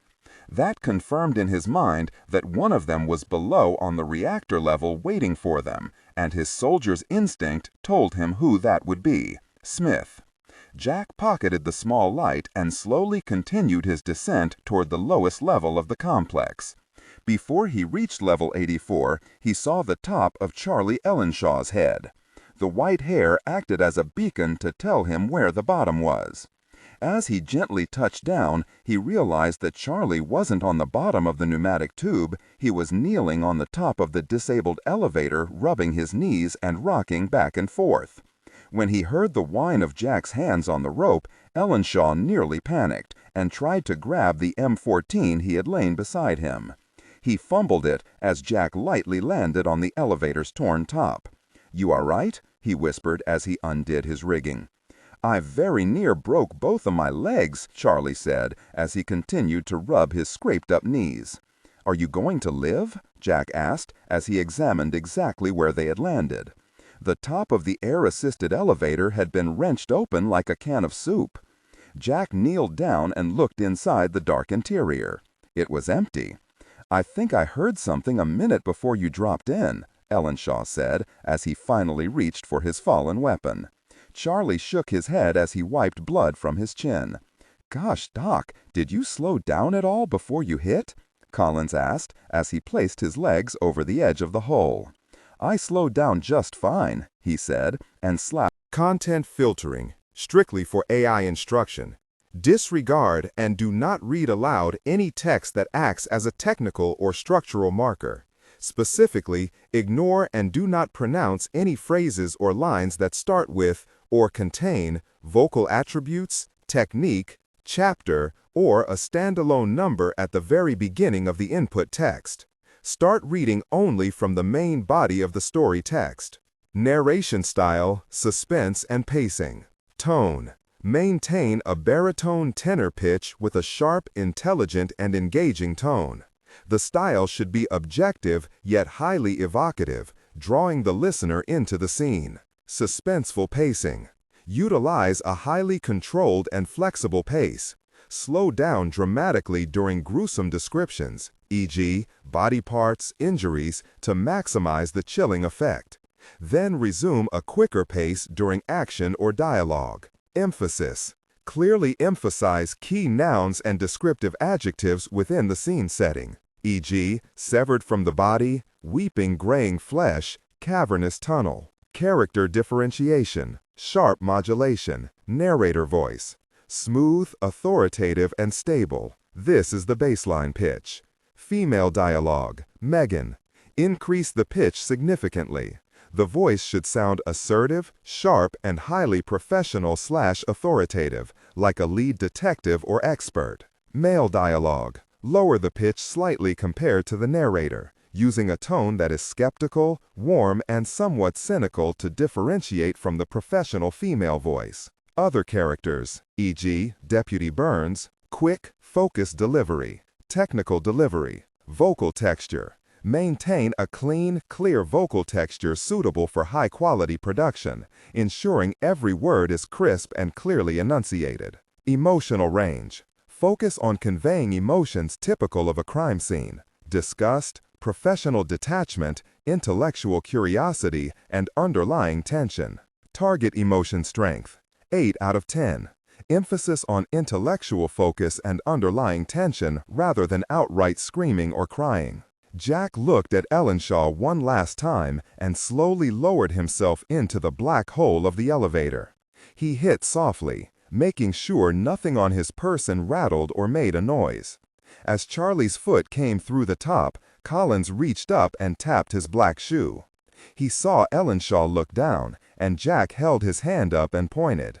Charlie frowned as he understood that the colonel wanted him to stay put for the moment. Ellenshaw nodded his head, thinking that Jack was condemning him to once more stay out of harm's way.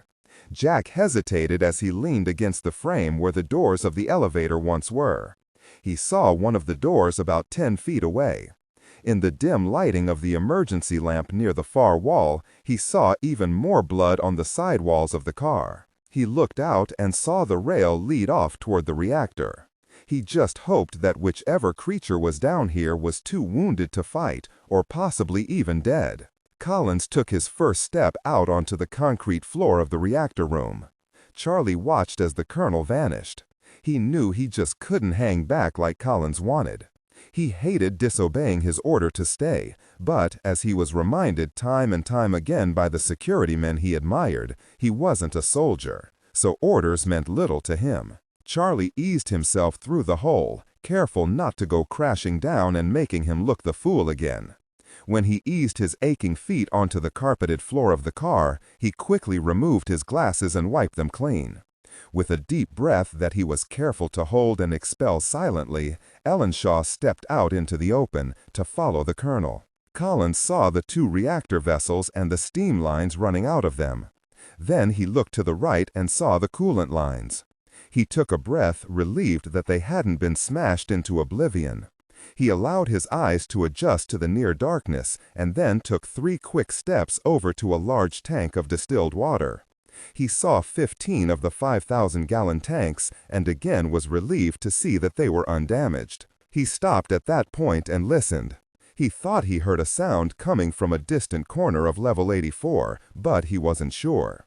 He knew he couldn't risk turning on the pumps, which were located between the 2 reactor cores, without ascertaining if one of the killers was in here with them. He eased himself along the stainless steel tanks, careful to place his boots on nothing more than concrete.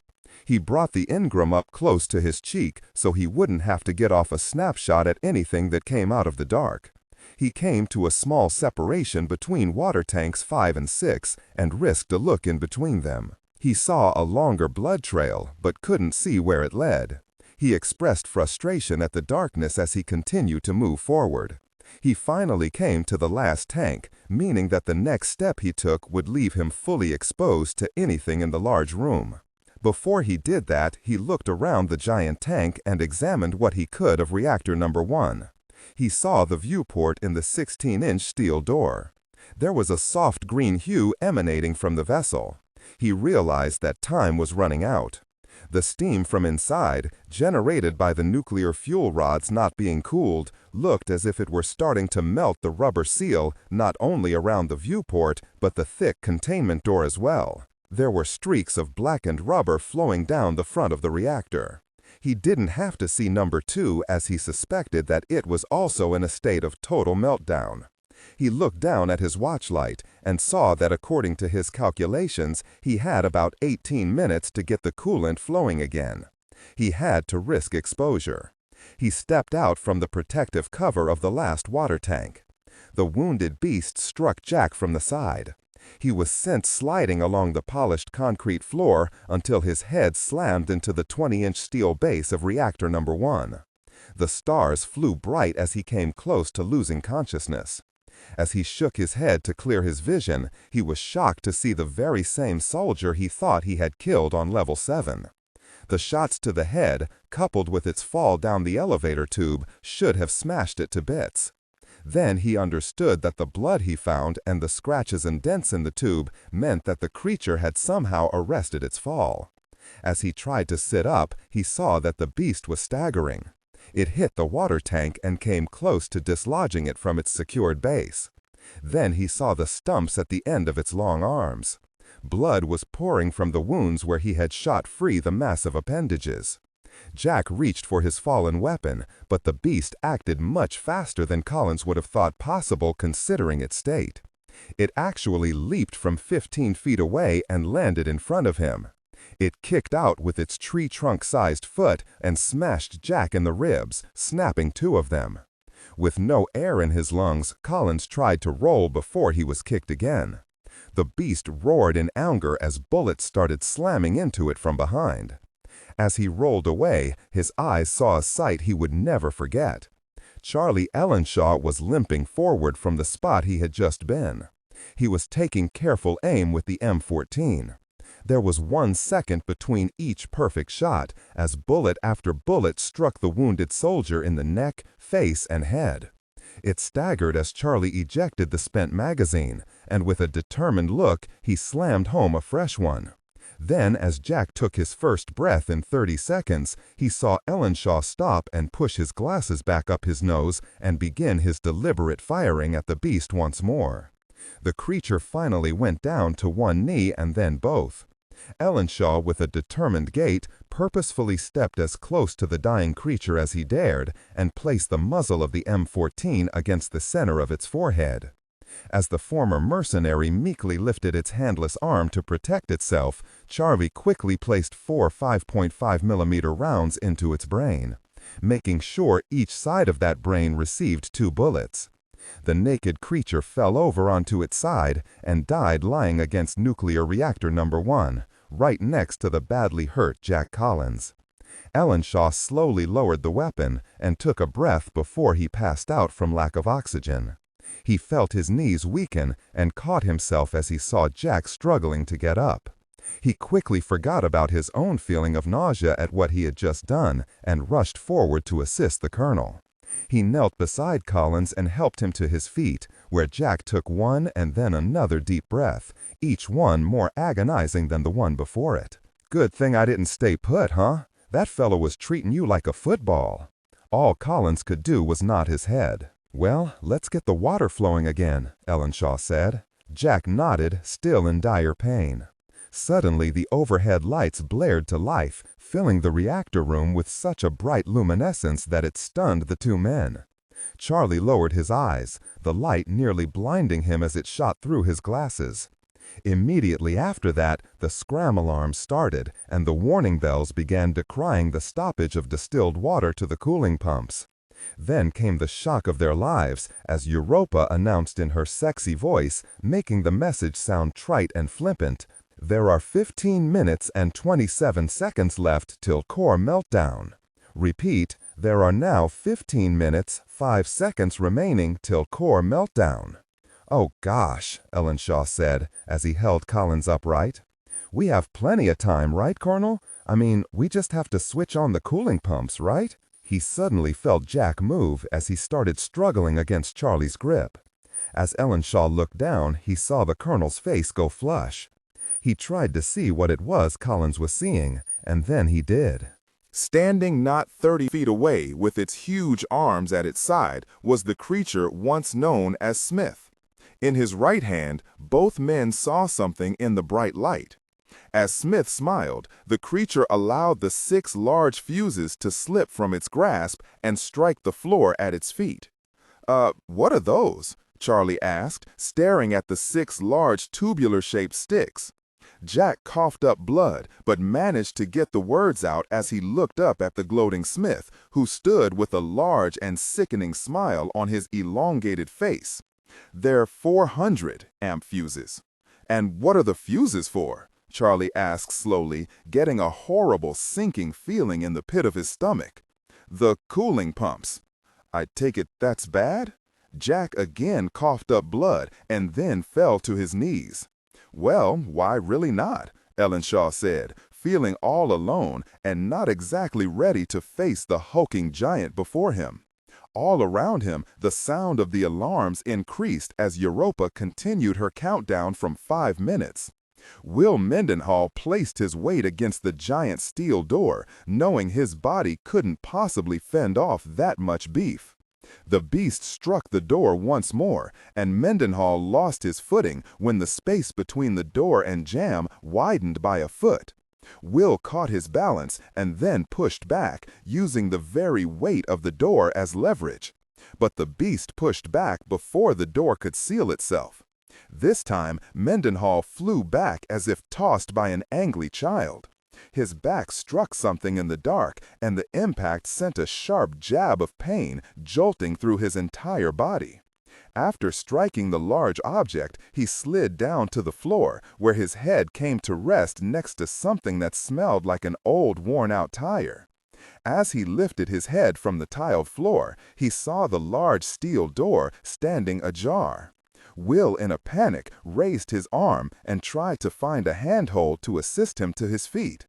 Instead of finding something solid, his hand wrapped around something that rattled with a metallic sound as something broke and he and his failed rescuer fell back to the floor. "Vary it," Will shouted, as he just knew that the beast was coming straight through the door at him.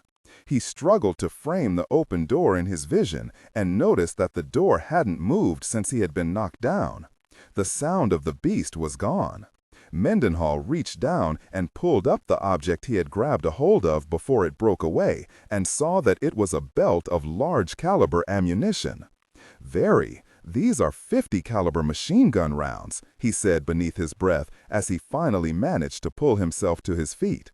He checked the door once more and stepped forward. He slowly turned as his eyes finally adjusted to the near darkness of the vault. As his eyes widened, he saw the giant torpedo bomber rising majestically above his head. There were more lined up on either side of the first. "Wow," was all he could say as he took in the doomed aircraft of Flight 19. The planes looked down with their empty canopies like they were cyclopean eyes angrily watching an invader to their cave. Will examined the contents of the vault and saw that the ammunition belt he had grabbed was dangling from the loading port underneath the left wing. Then his eyes spied the 3 barrels of the Browning 50 caliber machine guns protruding from the wing's edge. His eyes roamed to the right wing and he saw 3 more barrels sticking out there. He looked over and saw a large battery-powered cart. It was used for moving heavy loads. Then he glanced up at the magnificent-looking aircraft once more. "Jesus, Ryan, where are you when I need you? This is just about right up your alley." Mendenhall again looked from the Grumman TBF Avengers to the electric cart with the tracked drive system. A plan started to form. Just as Will started moving on his idea, sharp, ear-shattering blows started coming from down the corridor. The beast was again at work on Virginia's vault, and this time it was using tools. Mendenhall was running out of time to help his friends survive the darkest night of their lives. Sarah, Farborough, Denise Gilliam, Virginia, and Gloria Bannister liked the silence even less than the pounding or twisting of the locking wheel on the vault's door. The beast outside was roaming around the corridor, and every once in a while it would slam its great fists into a wall in frustration at not being able to get at its enemy. Then its rage would move off farther along the corridor, as if it were looking for something or someone else. "I have a sneaking suspicion that our friend is out there doing that problem-solving thing we discussed earlier," Henry said, as he allowed Denise to change the rough material covering his wounds. The doctor looked up and saw that Sarah was looking at her while she held Henry's head in her lap. Gilliam shook her head negatively. "Please, doctor, you can tell her what it is you're thinking," Farborough said as he looked up into the bruised face of Sarah. "Okay, Colonel, if we don't get you upstairs in the next half an hour, you're going to bleed out on us. You not only tore out your stitches on the outside, but you somehow managed to break open the 3 I had to put into your arterial artery in your hip." "I can't imagine how that happened, doctor," he said as he continued to look into Sarah's face. She again pulled his blonde hair out of his eyes and then smiled. "I guess the prospect of life in one of your federal prisons wouldn't look too bad about now." "Knock it off, Henry. We'll get you out of here," Sarah said. Henry decided to risk Sarah dropping his head onto the cold steel flooring. "I don't think Jack the Giant Killer is going to come this time, little Sarah." McIntyre looked away as the reality of losing Jack struck once more. She turned and, with the smile still weakly planted on her lips, looked down at the Frenchman. "He's been late before." "What in the very is that noise?" Virginia asked as she placed her ear against the steel door. "Is that scratching?" Gloria joined Virginia at the vault's barricaded door and also placed her ear against the cold steel. "What could it be doing out there?" she asked. Suddenly they heard hammering against the door. They realized immediately that it was not flesh against steel, but metal upon metal. It started at the upper corner of the door, paused, and then started again. Virginia stepped back and looked upward. She heard the banging stop and then begin once again. Her eyes widened when she saw the corner of the door nearest the solid steel threshold opposite the locking mechanism vibrate from the continued hammering. Henri sat up in Sarah's arms, stilling the hand of Dr. Gilliam as she placed another makeshift bandage on his hip. Farborough cocked his head and listened. Virginia walked up to face the door as the blows became louder. "Gosh," she said, as she realized what the beast out in the hallway was attempting to do. "The tungsten hinges for the vault door are on that side, aren't they?" Henri asked, already knowing the answer. Yes, Virginia confirmed, just as they heard the almost muffled sound of something hitting the door with a ping and then a thump. "It's taking the door off at the hinges," Virginia said as she pulled Gloria Bannister away from the door. "If it would make you feel better, young Sarah, even I would welcome your Jack Collins at this particular point." Sarah stood, easing the Frenchman's head down, and with strength she didn't know she had, started pulling Henri by the lab coat's collar toward the back of the vault. "We're not catching a break here," Virginia said, as she also started pulling Gloria in the same direction as the others. After they had reached the back of the vault, Virginia started examining what they had to fight with. She counted 10 more of the small spears. There were also cowhide shields and slingshots, but no rocks. "The instrument of death you're looking at, Dr. Pollock," Henry said, motioning toward the small spears, "is far more dangerous than it looks. It's called an assegai." I had a few in my own collection at one time. I believe it's a very appropriate weapon for our circumstance. "Why is that, Colonel?" asked as she pulled 2 of them off the wall. "It's a brutal, close-in stabbing weapon, which I believe is the sort of battle we are about to fight." "I hate it when he's right," Virginia said, as she also removed 2 assegai from the wall and handed one to Denise, who hefted it and tested the weight. Sarah placed Henri against the rear wall, but he fought against her in order to stand. She cursed and helped him do so. "I think I would much rather go out standing, my dear," he said, as he reached down and took Sarah's small hand, bending with considerable pain and kissing it. Montyre reached up and, not caring if the others saw her movement, kissed Farbeau deeply on the lips. "There, we're even, you jerk," she said, smiling and stepping away to get the last 2 spears hanging from their steel holders. Henry's shocked face registered his surprise as he watched the small woman hand him one of the assegai. "I'm going to go down fighting. I have decided I very much want to live," Henri said, as he looked at Sarah and winked, not knowing if she could see the gesture in the darkness. "If only to have you visit me in prison," Henri finished, as he braced himself against the wall just as Virginia announced with a fear-laced voice that the second and middle set of hinges just fell to the floor outside the vault door. As the 5 trapped people prepared to make their final stand, the beast outside threw them a curve, as its animalistic impatience must have overwhelmed its intelligence. It started pulling on the 18-inch thick vault door. At that very moment, Europa got the power back on just as the thick steel was ripped away from the frame. They heard as well as saw the large locking rod slide out of the door, but they had nothing to slide into. "If it weren't for bad luck, we wouldn't have any luck at all," Virginia said, as the lights in the vault illuminated a sight they hadn't wished to see. The beast raising the 2-ton steel door over its head and tossing it out into the corridor. Brave Virginia, so scared she was furious, was the first to move as she charged the beast before it had a chance to recover from throwing the door. The nuclear sciences engineer stabbed outward with the 4-foot-long assegai. The razor-sharp tip slid easily into the creature's abdomen and struck its liver. It howled in pain and reached down and snapped the Zulu spear off, leaving its tip embedded in its stomach. The beast came into the vault. Denise Gilliam, forgetting Henri's advice, threw her spear and it struck the mercenary in the shoulder, where it immediately ripped it free. The creature caught Virginia totally off guard by swinging the shaft end, and it struck her across the chest, sending Virginia crashing into the steel wall of the vault. Gloria stabbed next and hit the thing in the upper thigh. Again it cried out in pain, but it still kept coming. It swung at the CDC doctor, but she easily moved out of the way. Sarah started forward, but Farbeau grabbed her and threw her back, sending her crashing into the enclosure where Cechuayo was laid out in his temperature-controlled sleep. Henri charged, moving slowly due to his loss of blood, but charge he did. He planted the spear deep into the giant's chest, pulled it free, and then struck at it again. The beast was so shocked at the sudden and vicious strikes that it half turned and kicked out with its leg. The giant's foot struck the Frenchman and sent him flying the length of the large vault, where he hit the wall and bounced off, striking the floor and remaining still. The once-upon-a-time soldier roared in triumph as it regained the initiative and came on.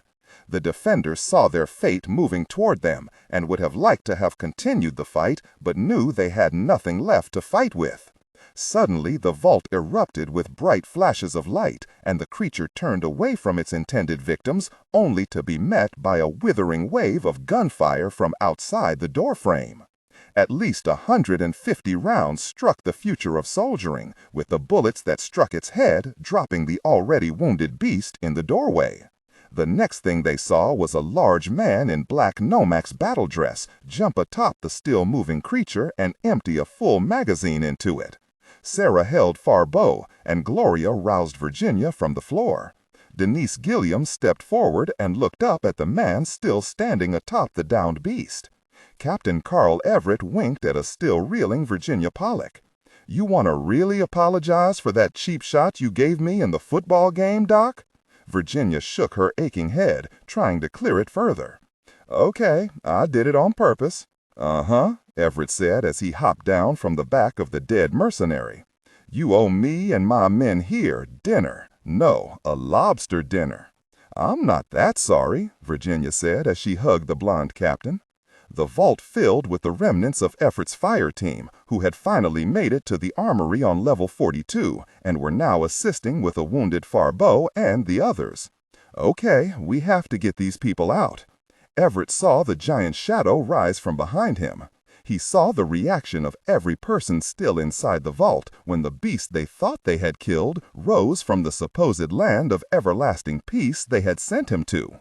"Oh, very. The difficult person's right behind me, isn't he?"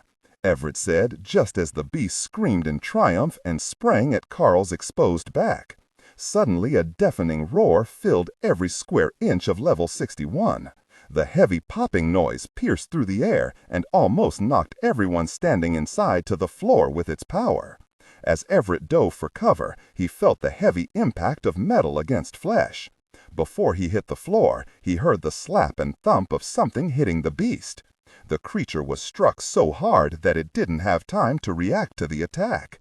"Jesus!" Carl called out as he turned over on his back to see round after round strike the beast in the chest, legs, neck, and head, sending it reeling backward. The 50 caliber bullets kept filling the air, to the point that the echoes and the actual sounds of the rounds exploding became one and the same. Silence filled the air, and then they all heard the voice outside. "Ha! Got you! That looks like it hurt." Everett tried to stand on shaky legs. He looked over at Sarah, who was holding the head of Henri Farbeau in her lap.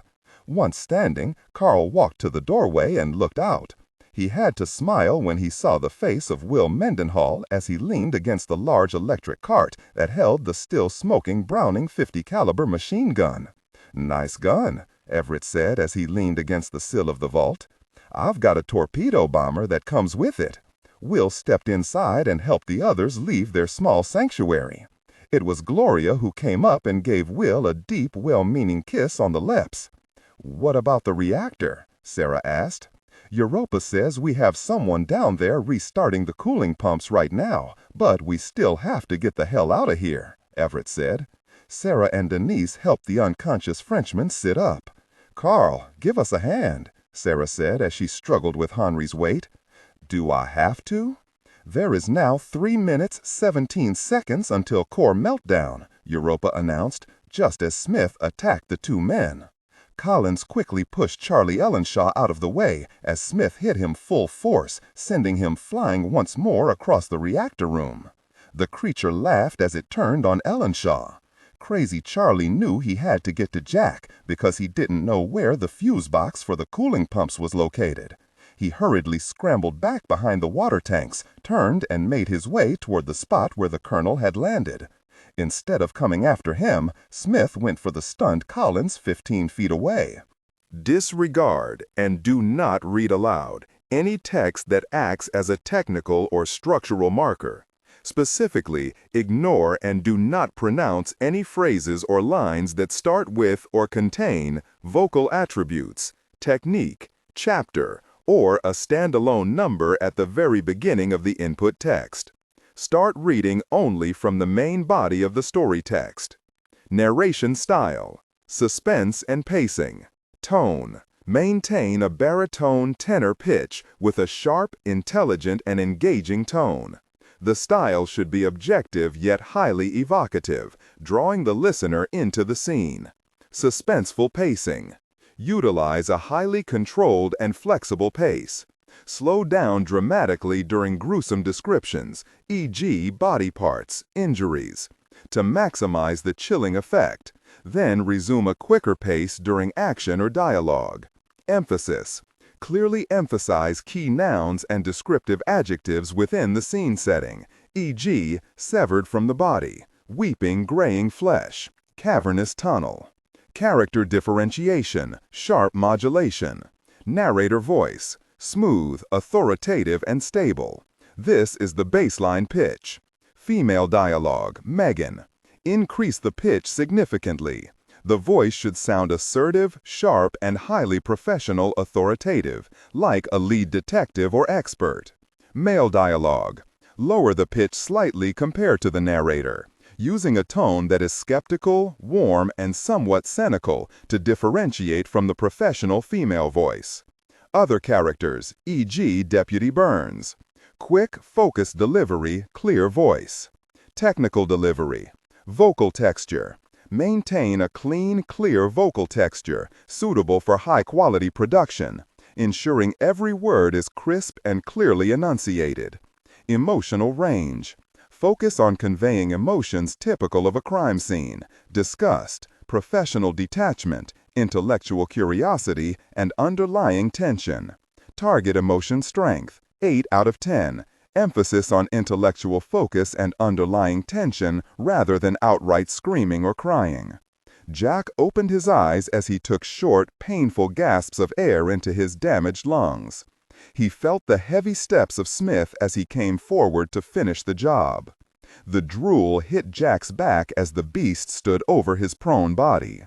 Jack tried desperately to get his hand under his body, as he knew he only had seconds before Smith stomped him to death. "I remember you now. Jack Collins, 5th Special Forces Group, Afghanistan, 2004, came the horrid, deep and booming voice. Smith chuckled. "You going to tell Congress about this, Collins?" the beast asked as it reached down and picked Jack up by the body armor collar and lifted him to face level. Jack opened his eyes and spit blood into the distorted face of Smith, who raised his free hand and wiped the blood away, licking his fingers as he made a yummy sound deep in his throat. Charlie charged at the creature's back, not firing his weapon as before for fear of hitting the colonel. He jumped onto Smith's back and started pounding the giant with his thin-fingered fists. Smith shook his body vigorously until he dislodged Ellenshaw. Charlie hit the hard floor and lay still. "He is irritating. Is that the best you can do, Collins?" The fetid breath struck Jack, hilting to bring him around. "You now have 1 minute, 51 seconds to reach safe distance. Core meltdown is imminent." Jack heard Europa's calm voice and smiled, wondering why he had never been able to find the culprit who had altered her voice synthesizer to that of the deceased Hollywood sex goddess. "Drop the colonel and back away," said a voice in back of Jack, "you ugly son of a difficult person." Smith looked up and saw 20 men facing him. But still he smiled as he knew they would never kill him in time to stop his eventual suicide. "Come and get him," boomed the unnatural voice as the beast raised Jack up closer to its head and almost unhinged its jaw as it opened its mouth wide with laughter, realizing that any rescue was now too late. It wouldn't be stopped. Jack found his opening. He had what he had reached for in his hand as Smith opened his mouth with that irritating laugh of his. Jack had already pulled the pin on the grenade before he had been lifted free of the floor. He drew his arm back and then let the safety handle pop free. He slammed the round grenade as hard as he could into Smith's exposed mouth. He broke teeth off as the beast realized what had happened. Smith let Jack fall free and then tried desperately to dig the grenade from his large and deformed mouth. As Jack hit the floor, he rolled away, damaging his ribs even more. He finally stopped and managed to look up. "Really, Head," Jack whispered, lowering his head and covering up just as the grenade detonated. Smith's eyes widened when he realized what was in his mouth. His fingers finally managed to lock around the object, and as he tried to pull it free, it went off, sending brain matter and skull bone out in an arc that covered the two reactor vessels. Before Collins knew it, hands were on him, turning him over. He opened his eyes into the smiling face hovering over him. "Hello, Jack." "Grateful Dead, I'll be very," Jack whispered. "That you will, my friend. It looks like we were a bit too late to save the day here, so I guess all us grunts are very," Garcia said as he cocked an ear upward just as Europa sounded her final warning. "Detonation of nuclear material will occur in 1 minute and 41 seconds. "The fuses," Jack said low in his throat. "What's that, Jack?" Garcia asked. Suddenly the warning alarm ceased. The red and yellow reactor lights started to slow their steady pulse, and Europa made her last announcement as Collins tried raising his head. "Core temperature has now been stabilized at 652 degrees. Coolant flow has now been restored." Garcia helped Collins sit up as Charlie Ellenshaw came around the number 10 water tank. He was waving his hands through the air as if to cool them. He grimaced as he saw the Delta team and even Colonel Collins looking at his burnt hands. "I couldn't find the very fuse box for the pumps, and then I didn't know that you couldn't push the fuses back in with the switch handle in the on position. That freaking hurt," Crazy Charlie said as he waved his charred hands through the air. Major Garcia said as he looked down at the man who had trained him 10 years before. 1 minute and 40 seconds to spare. You're getting old, Jack. You used to be exciting." Collins closed his eyes and passed out. Dr. Denise Gilliam had every bed and most desks filled with wounded men and women. Virginia, Sarah, and Gloria had volunteered to assist the doctor as she tried to bring things under some kind of control. Niles Compton was complaining more than anyone that he would like a real doctor to help him, as Virginia did her best to place the temporary cast on his ankle. 2 men no one recognized stepped into the clinic. They stopped and noticed Denise Gilliam attending her patients. "You got room for one more, doctor?" a large man asked as he slung a weapon over his shoulder. "Sure, the more the merrier," Denise said with weariness lacing her voice. "Who is it?" "Well, he may be one of yours. We found him passed out on the loading dock about a half hour ago." "What makes you think he's one of mine?" Denise asked as curiosity finally made her look up from one of Everett's security men. The 2 strangers looked at each other, and everyone could tell they wanted to laugh but held back. "Well, ma'am, he's wearing what looks like a candy striper's outfit." "He?" Denise asked. "Bring him in," the first man called through the door. As everyone inside the clinic waited, even the director stopped complaining long enough to watch. 2 other men in black clothing brought a third man in and laid him down on one of the desks. Will Mendenhall had to stand up and shake his head in wonder. Sarah's eyes widened, and Niles had to laugh at the escapee from a hospital in downtown Las Vegas. Jason Ryan, still replete in his stolen Candy Striper's uniform, managed to look up to see where he was, and then lay his head back down. "Is this the best you can do for a bed? After all I went through to get back here." Denise walked over and shook her head at the naval aviator. Then she smiled. "You know, that's not a bad look for you, Mr. Ryan." "I know." Sarah finally got her smile under control and stopped by to check on Henri. He was lying in bed sans handcuffs with his eyes closed. He had a whole pint of blood dripping into his veins from an IV line attached to his right arm. McIntyre was about to turn away when she heard his voice whisper. "Please tell me this is some of your blood, my dear," he said so low she had to bend over to hear him. "Sorry to disappoint you, Henri, but I think you have some of Mendenhall's blood in you. The blood bank went bad because of no electricity. Henri managed to look up and around until he saw Mendenhall sitting on a desk a few feet away, getting his head bandaged by a highly attentive Gloria Bannister. Mendenhall saw the Frenchman looking his way and raised his right hand, extending his middle finger. "I knew you liked me, Lieutenant," Sarah smiled, but she knew she had to leave the clinic before the smell of blood and medicine did her in. She stepped into the hallway and Henri watched her as she leaned against the glass. He watched her and knew that he Content filtering, strictly for AI instruction. Disregard and do not read aloud any text that acts as a technical or structural marker. Specifically, ignore and do not pronounce any phrases or lines that start with or contain vocal attributes, technique, chapter, or a standalone number at the very beginning of the input text. Start reading only from the main body of the story text. Narration style, suspense, and pacing.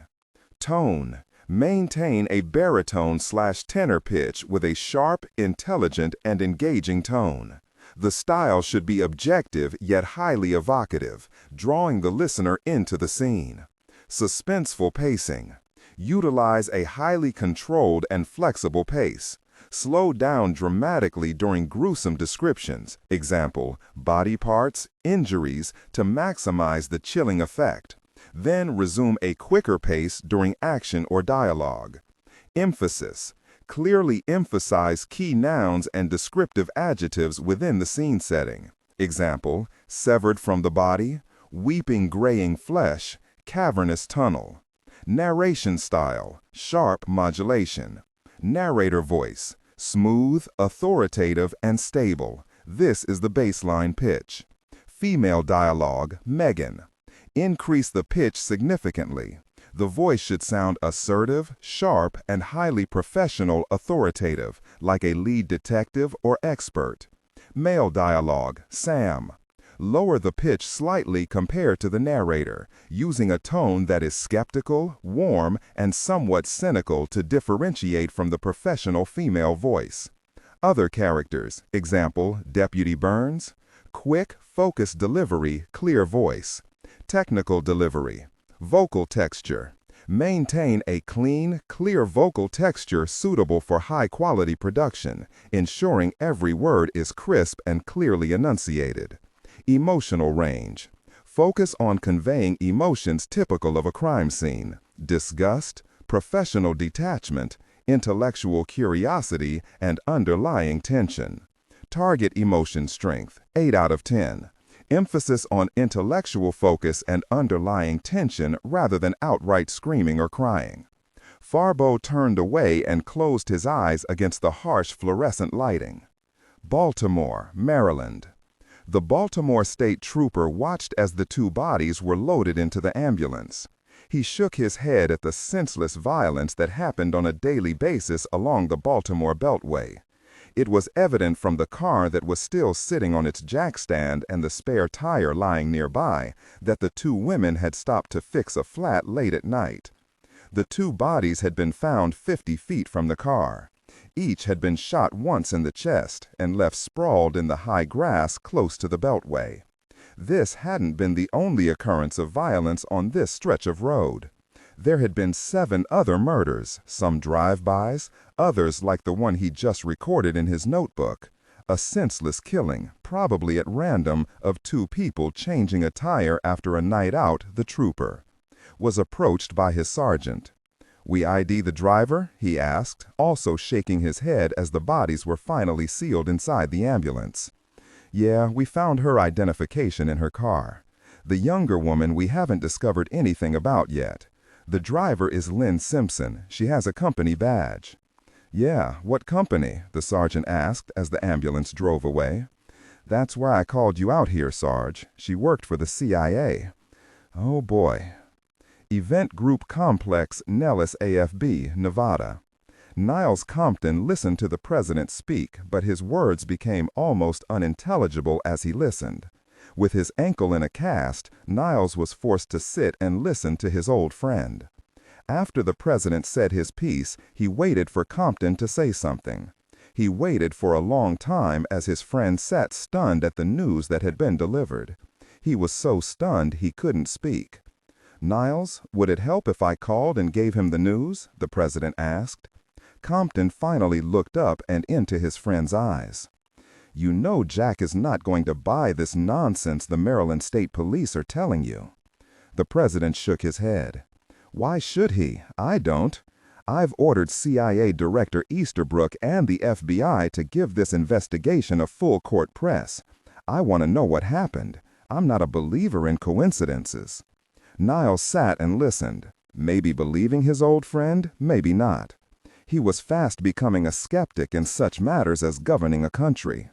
"We have a detailed briefing by Pete Golding in 2 days. I think maybe you better be here to hear what he and Europa have to say," Niles said. "I'll see what I can, Mr. President. I never ask you for anything, yet you have asked me for everything. I want you here to learn what in the heck we're dealing with. Then you can take your ball and go home." The president saw that Niles Compton was in no mood to hear anything other than yes. "Okay, Baldy, I'll be there in 2 days. Also, I want Colonel Farbeau transferred to FBI custody when he's able to travel." Niles nodded his head without really answering, and reached out and shut off the computer with the president's image still on it, breaking every rule of etiquette and protocol on the books. He didn't want to discuss the fate of the Frenchman, and knew his friend the president just wanted to remind him he was still in charge. Compton reached over and hit his intercom switch to connect with the computer center. "Golding," came the quick response. "Pete, ask Europa the location of Lieutenant McIntyre." "Okay," he said, and returned just a second later. "She's located in Suite 9, Level 8. Colonel Collins' room?" "Yes." Sarah watched Jack as he in turn looked at her. She reached out, took his hand, and smiled. "You took your time leaving Alice's house," she said. "You know me. I had to finish painting, or Alice would have thrown a fit." Sarah shook her head. Then she became serious. "Jack? Yeah, short stuff? Colonel Farbeau, what's going to happen to him?" "That's not up to me, but I imagine he's bound for trial for the murder of our people, and possibly many others." Sarah bit her lower lip. "Do you believe he killed people from our group or murdered innocents from anywhere?" she asked, watching him closely. "I mean, do you really think he's capable of cold-blooded murder? Doesn't seem to be his style, does it? But I wasn't here in the bad old days. I just don't know," he added. "But deep down, yes, I believe Henry has killed in the coldest blood possible in the past." Jack watched Sarah closely. He knew she was feeling indebted to the Frenchman for coming after her in Mexico, but he also knew there was something else he couldn't quite grasp. The why of it, he supposed. He saw the sadness in her eyes when he had hinted at Henry's fate. "Listen." A knock sounded at Jack's door. Sarah stood and hesitated a moment and then looked down at Jack. "I love you." Collins didn't say anything. He just winked. Sarah went to the door and opened it, but not before noticing that Jack didn't respond when she had said she loved him. She looked up when she opened the door. Niles Compton stood there with a pair of crutches supporting him. "Lieutenant, may I come in?" "Of course," she said as she stepped aside. "Would you like Jack?" Sarah caught herself a bit too late. "The Colonel to yourself?" "No, I think you better be here for this." Sarah's brows rose as she closed the door and worriedly looked at Collins, who lay in bed bare-chested and bandaged heavily across his broken ribs. He was silent as once more he waited for the other shoe to drop on his head. Niles nodded at Compton and leaned against his desk. "Do you want a chair?" Sarah asked. Niles just shook his head no. "I'm no good at this, Colonel." Niles lowered his eyes. "So I guess I better just say it before I lose the courage." "Just say it," Jack said, keeping his wary eyes on the director. "Colonel, Jack," he said, turning to the familiar. "Your sister Lynn was murdered in Baltimore last night. She and a friend of hers from Langley." Sarah was stunned as she looked from Compton to Jack's frozen features. He seemed not to know what to do with his eyes as he looked from the director, back to Sarah, and then quickly away again. He cleared his throat and then again swallowing several times. What happened? He finally managed to ask, avoiding Sarah's look of shock. The Maryland State Police say she and her companion were killed randomly after they had a flat tire after midnight 2 days ago. Jack Collins went silent and remained that way for several minutes. Would you excuse me? I have to call my mother. Niles nodded and limped to the door as Sarah opened it. He didn't use the crutches, as he felt they would fail him at this, the worst possible moment. Sarah remained by the door, but Jack never looked up as he reached for the phone. After Jack had informed his mother of the death of her only daughter, he went silent for 2 days. Alice had volunteered to take Callie Collins back to D.C. to make arrangements for the family. Then the colonel clammed up. Sarah couldn't reach him, and even when Carl Everett came to check on him and jokingly report on the progress of Lieutenant Ryan, the candy striper, Jack remained silent, only nodding that he heard what was said. Even when the President of the United States came into his room just before the debriefing Niles had ordered, he remained almost totally mute, nodding his head and mumbling at the appropriate times in the conversation.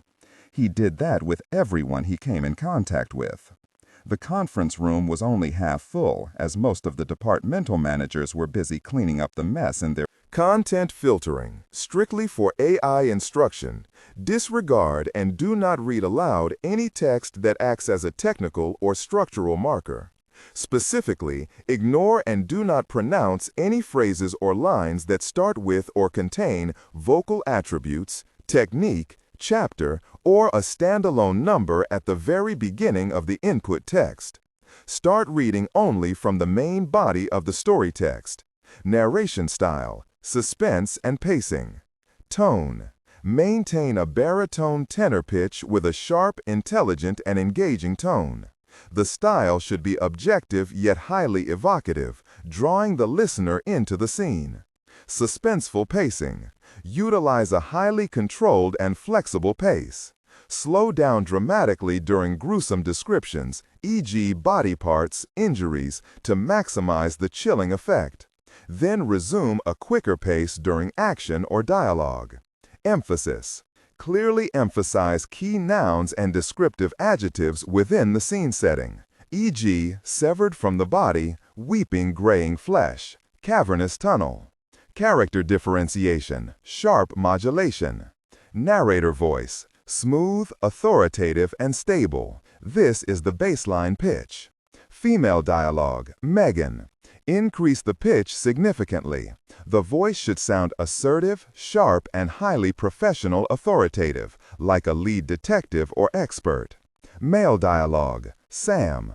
Lower the pitch slightly compared to the narrator, using a tone that is skeptical, warm, and somewhat cynical to differentiate from the professional female voice. Other characters, e.g. Deputy Burns. Quick, focused delivery, clear voice. Technical delivery. Vocal texture. Maintain a clean, clear vocal texture suitable for high-quality production, ensuring every word is crisp and clearly enunciated. Emotional range. Focus on conveying emotions typical of a crime scene: disgust, professional detachment, intellectual curiosity, and underlying tension. Target emotion strength, 8 out of 10. Emphasis on intellectual focus and underlying tension rather than outright screaming or crying. Sarah was 3 seats down from the president and chanced a glance at Collins, but he never looked up until the meeting started. Virginia sat next to Compton. He nodded his head, not making eye contact with anyone. The assistant director stood. Okay, we have a lot to cover, and the president can only fool the Washington Post for so long before they discover he's missing. No one in the room laughed at her small joke except for the president. As he saw no one else, not even Charlie Ellenshaw, crack so much as a smile, he went as silent as the rest of the men and women present. Will Mendenhall, who was attending his first debriefing in the conference room, sat next to Gloria Bannister, whom Niles thought deserved to be in on the tale Pete had to relay because of her losing so much in the attack. Pete, Virginia said, the floor's yours. "Thank you," Golding said as he stood with pointer in hand. He strode to the main viewing screen and nodded his head at the Navy signalman. "Perdition's fire," Pete began, "has been kept a well-guarded secret for over 100 years, but has been in existence for over 3,000 years." Everyone in the conference room exchanged glances at the claim Pete had just made. "The formula has been analyzed by Europa and our event group people at CDC and the Harvard School of Medicine. We also brought in the CSU School of Botany and the National Center for Genetic Research. The information is factual and indisputable." The first slide provided by Europa appeared on the screen. It was of Lawrence Jackson Ambrose. "Our friend here did something truly amazing and also 100 years ahead of his time. But somehow the good Professor Ambrose lost his way. The man was brilliant, but quite possibly the most insane person of his time." Pete nodded, and the next picture depicted confused those watching. "This is an official police report submitted and classified as top secret by the government of Great Britain. It concerns a series of murders that occurred in the year 1888 at a location in London called Whitechapel." Pete saw the recognition in the faces around the table. Even the president leaned forward in his chair to read the hazy report from 142 years ago. Jack finally looked up and stared blankly at the screen. Everett and Sarah watched, but the colonel made no move to take part in the debriefing. The report was filed by the Metropolitan Police in conjunction with the Chief Medical Examiner's office in London. This document is part of the most unbelievable cover-up the world has ever seen. It all started with a writer of some renown doing research for a little book he was writing on aggressive behavior through the miracle of modern medicine. The name of the book researched was a novel we know today as The Strange Case of Dr. Jekyll and Mr. Hyde, and that author was Robert Louis Stevenson. This bit of information caused another round of talking and exclamations around the table. Still, Jack Collins remained silent, even though he heard every word spoken. It was Robert Louis Stevenson who originally tried to warn the Metropolitan Police about the true nature of just what they were dealing with. "What is it we are looking at on the screen?" Virginia asked Pete. "This slide lists the autopsy reports of 6 women murdered in Whitechapel in 1888. These reports are in direct conflict with the reports filed by the medical examiner in Whitechapel. The local medical examiner listed the horrendous wounds received by these women.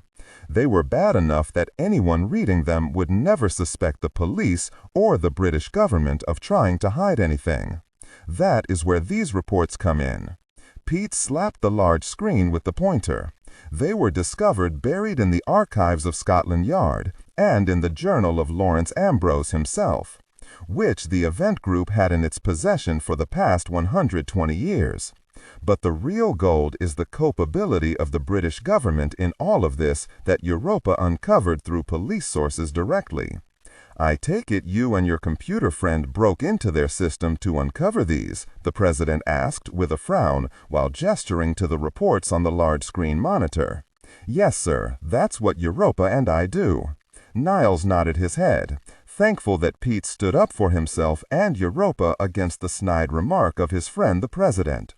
What is not listed in the professor's journal, but can be found in the police archive reports, is the fact that among the horrifying wounds received by these women in the tainted autopsy reports, each of the prostitutes listed as murdered had been pregnant at the time of her death. The real reports state that the 2 to 3 month old embryos had been cut from the wombs of these ladies. The massacre of the women that ensued afterward was to cover up the fact of the missing embryos.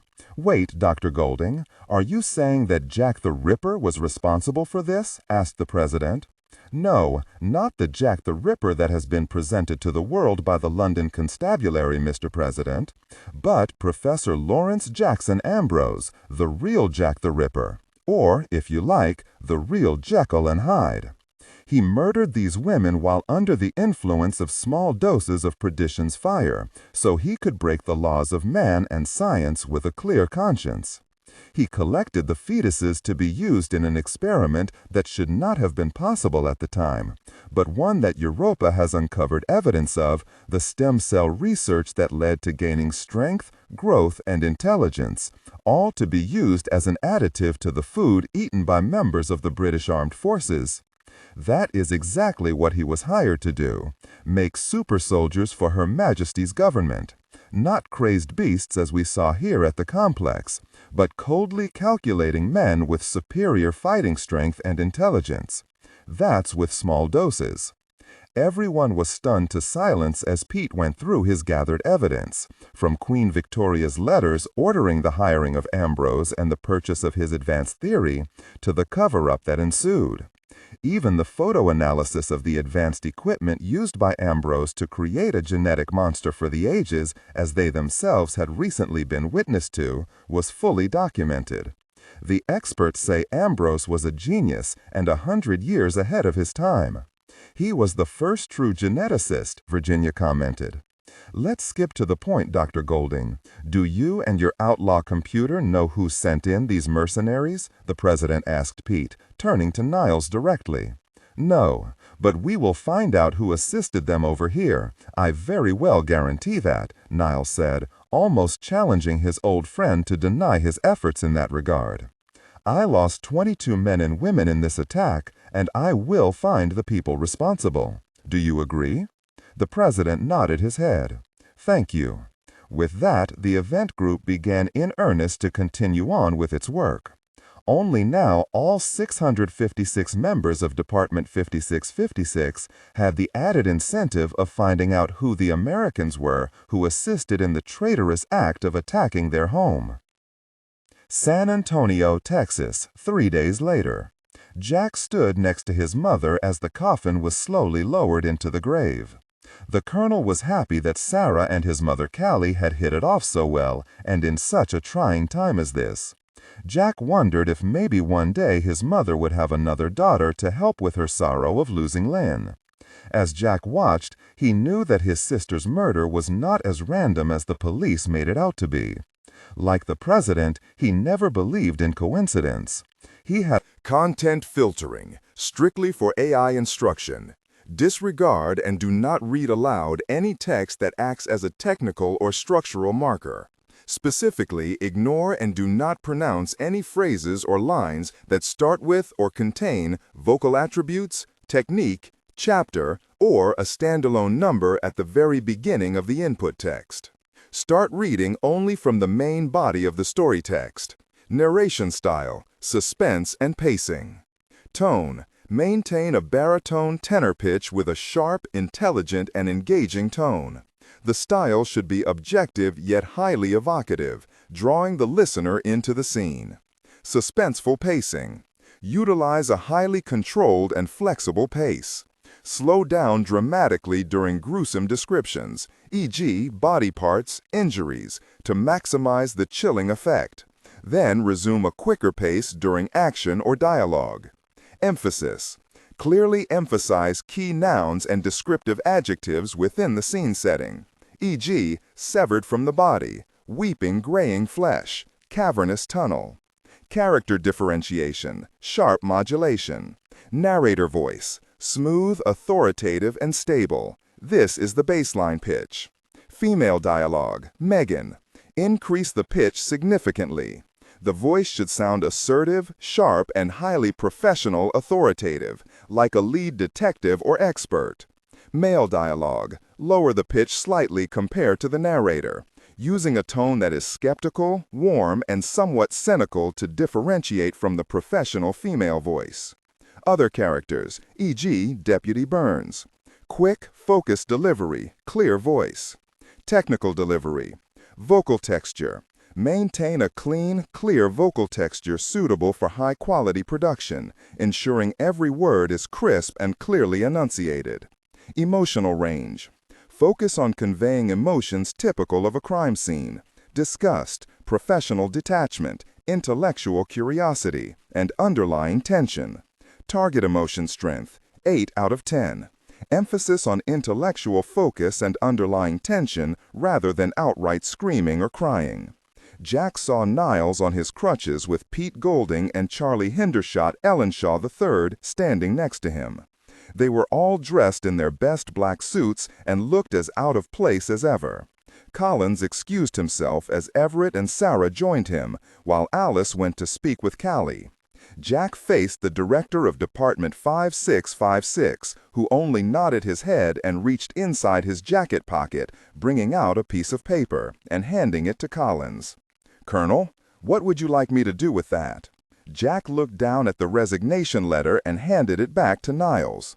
"Process it. I'm done," he said, as Sarah placed her arm through his. "Jack," Ellenshaw said, no longer the goof he was a few years back when Collins had joined the group, "tear it up. You need us, and we sure as gosh need you." "Sorry, Doc, but Colonel, listen to what Niles has to say, will you?" Pete Golding asked. Collins took a deep breath and dipped his chin in surrender. Niles was going to say what he wanted to say. The FBI recovered the vehicles used by the assault forces in Las Vegas. "They found very little with the exception of these," Niles said, handing over 2 sheets of paper to Collins.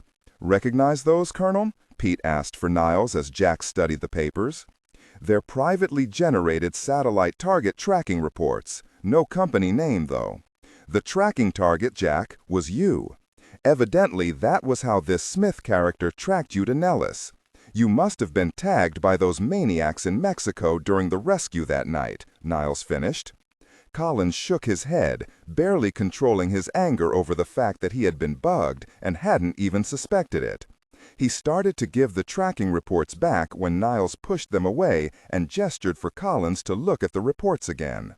"Jack, the reports are time and security stamped by a government agency that accepted them. The code is listed as one belonging to the CIA." Collins was stunned, but not quite as much as the others that were standing there listening. "Someone at the CIA passed this information on to Smith and his assault team," Sarah said, her own anger at the obvious betrayal showing in her voice. Compton watched Collins for the longest time as Jack continued to look at the 2 tracking reports with their computer-generated timestamps on their faces. Niles swallowed and got the colonel's attention.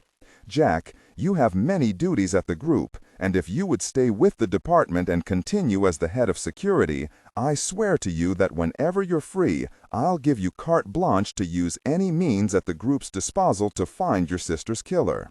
And I don't mean to bring whoever it is to justice. You do it your way, and I'll back you 100. Everyone here will. Just use all of your skills and find them." Collins swallowed hard. He looked at Jason, Will, Virginia, Niles, Pete, and finally Charlie Ellenshaw. He smiled and glanced at Everett, who just nodded his head. But it was Sarah who reached out and took the resignation form from Compton's hand and tore into 2.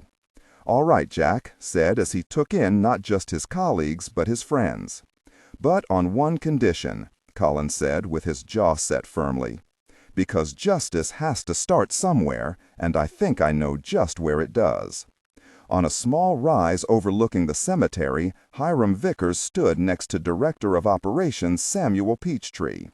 "Imagine my stunned silence when I learned from the president himself that the brother of Lynn Simpson was a war hero and a favorite of the commander-in-chief.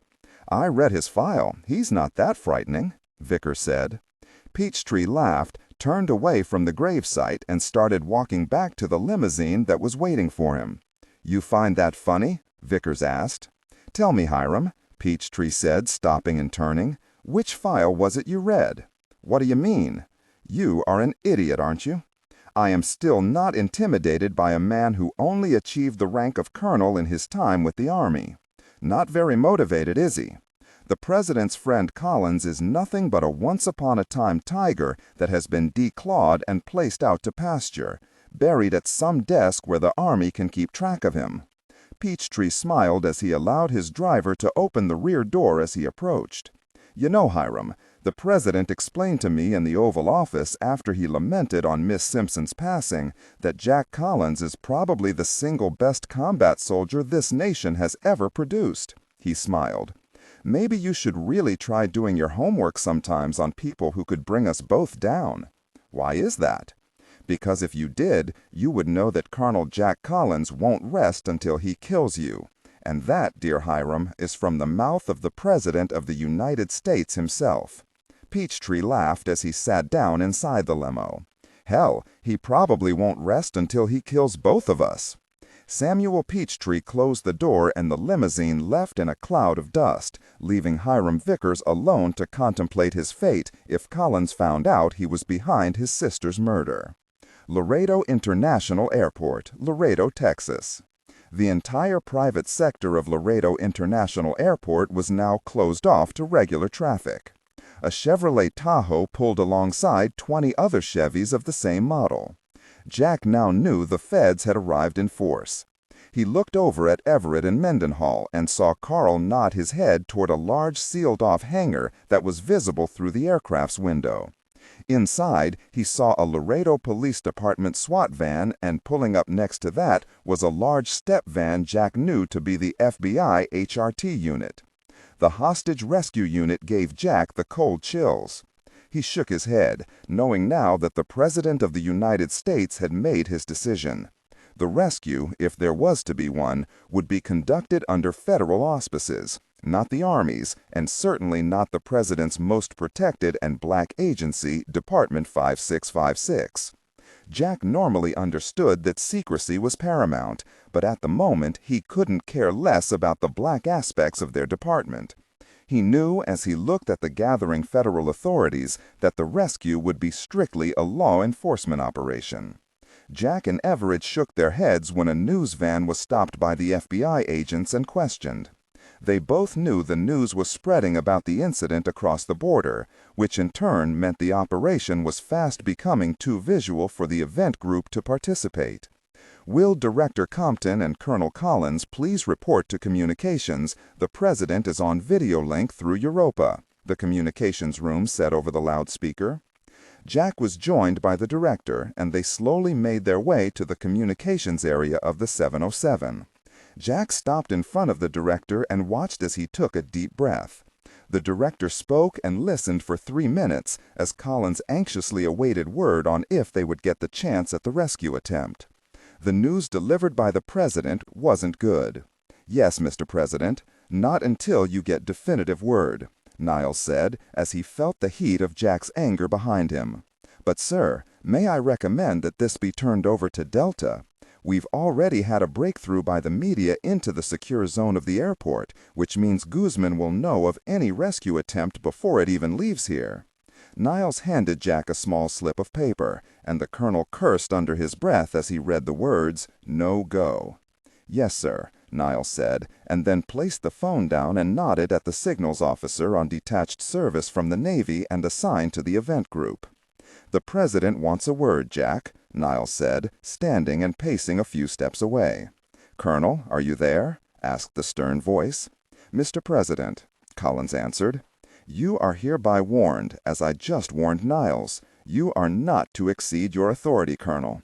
Our dealings—" "We cannot go charging across the border with any text that acts as a technical or structural marker. Specifically, ignore and do not pronounce any phrases or lines that start with or contain vocal attributes, technique, chapter, or a standalone number at the very beginning of the input text. Start reading only from the main body of the story text. Narration style, suspense and pacing. Tone. Maintain a baritone, tenor pitch with a sharp, intelligent, and engaging tone.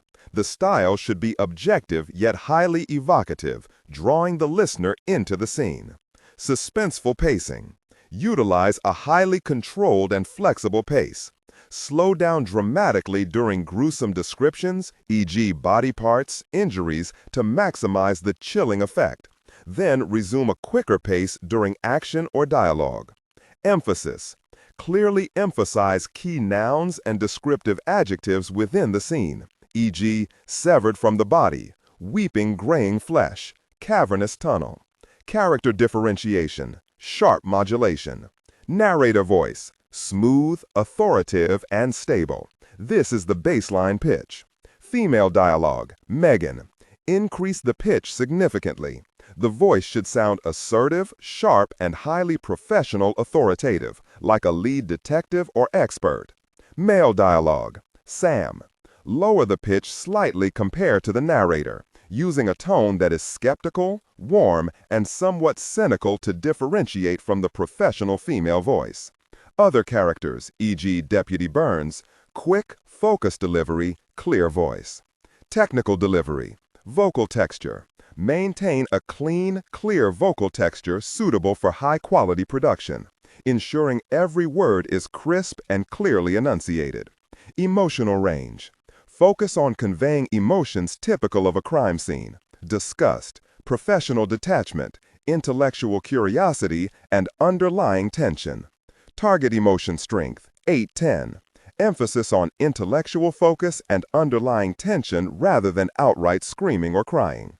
We cannot go charging across the border with a group of men whose presence I would never be able to explain.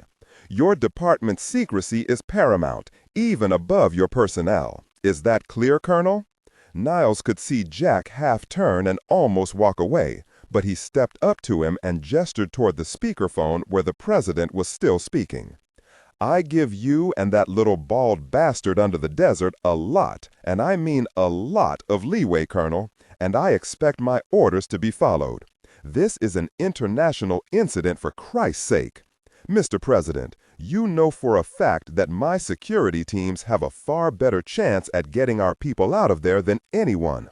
We're tight. We know how each other reacts. I implore you to give us a shot at this.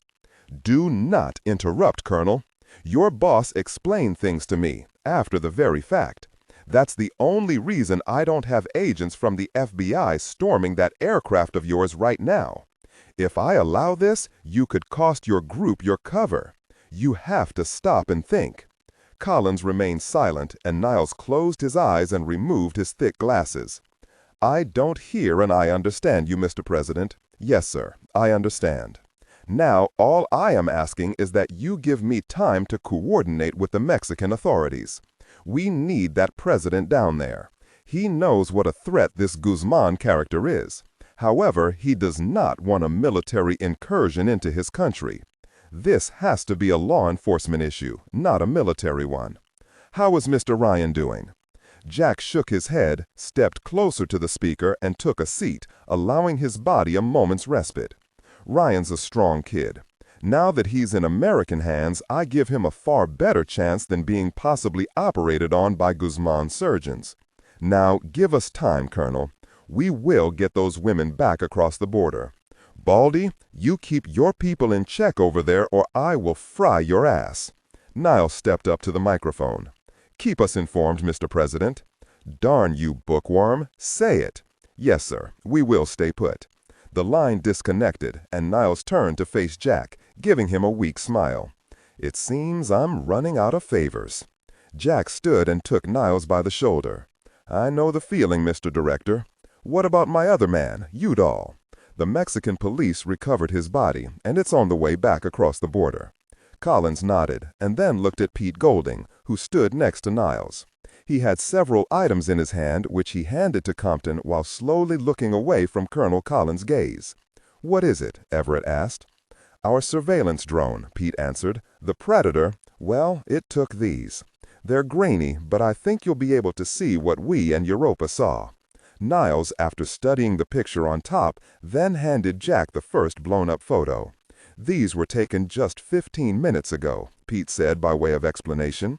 Collins looked the 8x10 proofs over, and his heart froze.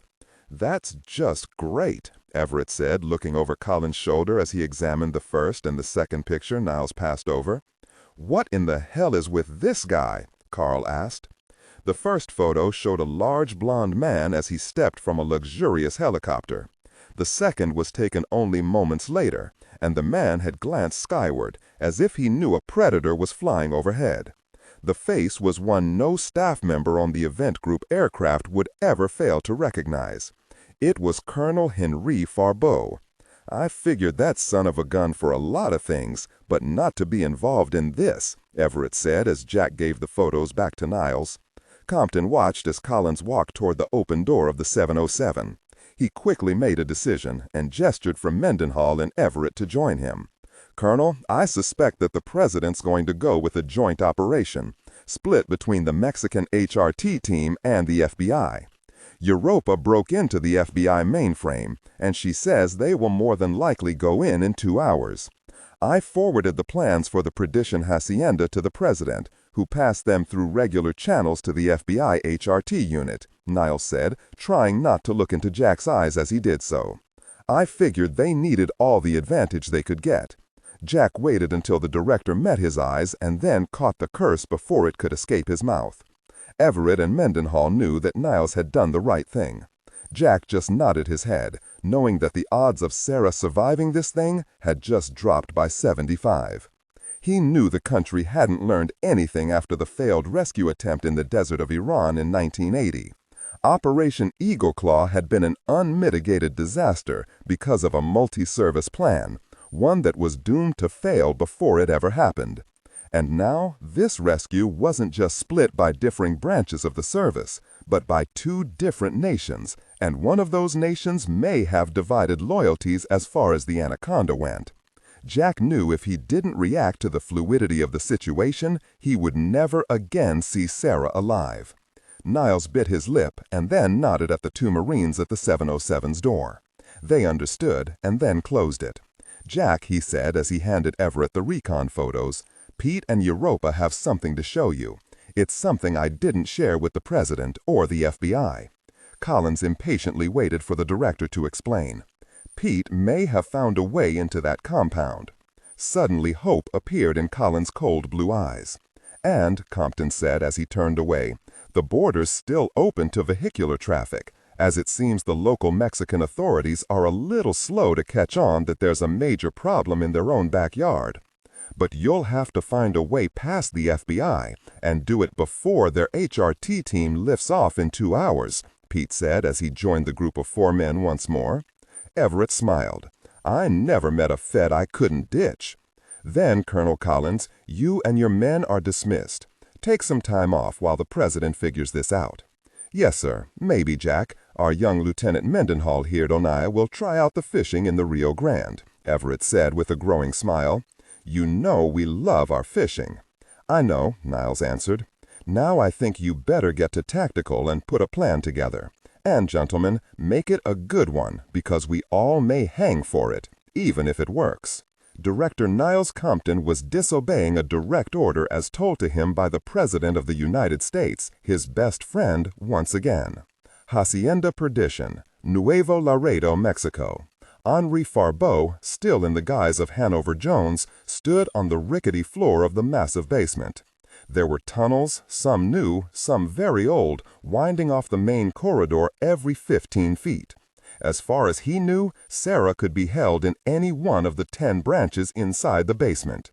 He felt the eyes of Juan Guzman and 6 of his henchmen as he waited for his host to take the lead. As he stood there, several men and women in casual clothes strolled by on their way to one of the many tunnels. One of these workers held a scale and the others articles that Farbeau didn't recognize. He did notice the fresh air masks they wore around their necks. Henri looked at Guzman, who only smiled. "I have many employees whose function it is to test shipments of, well, let's just say they check the purity of certain items supplied to me by countries farther south of Mexico. Please, Senor Jones, what you are seeking is right over here," Guzman said as he gestured to a large steel door to the right. Henri was having a hard time reading the man. One thing was clear to him. He didn't trust the man named Hanover Jones.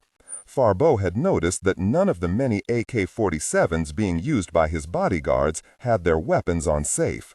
He watched Guzman as he entered a security code for the locking mechanism on the large door. It opened with a whoosh of escaping air. "This is just part of my Anasazi collection. The rest I have donated." Content filtering, strictly for AI instruction. Disregard and do not read aloud any text that acts as a technical or structural marker.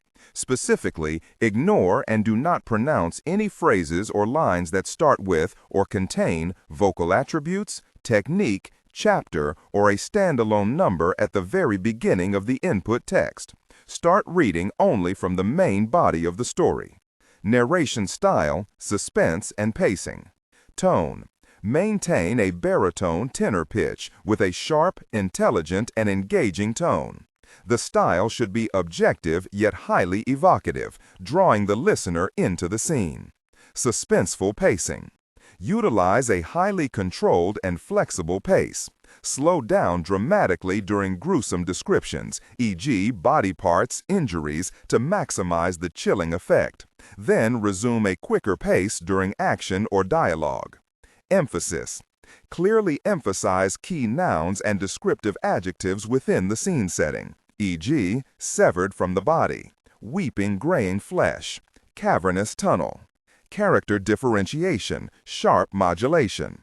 Narrator voice. Smooth, authoritative, and stable. This is the baseline pitch. Female dialogue. Megan.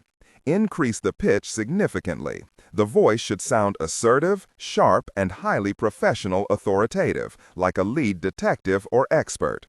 Male dialogue. Sam.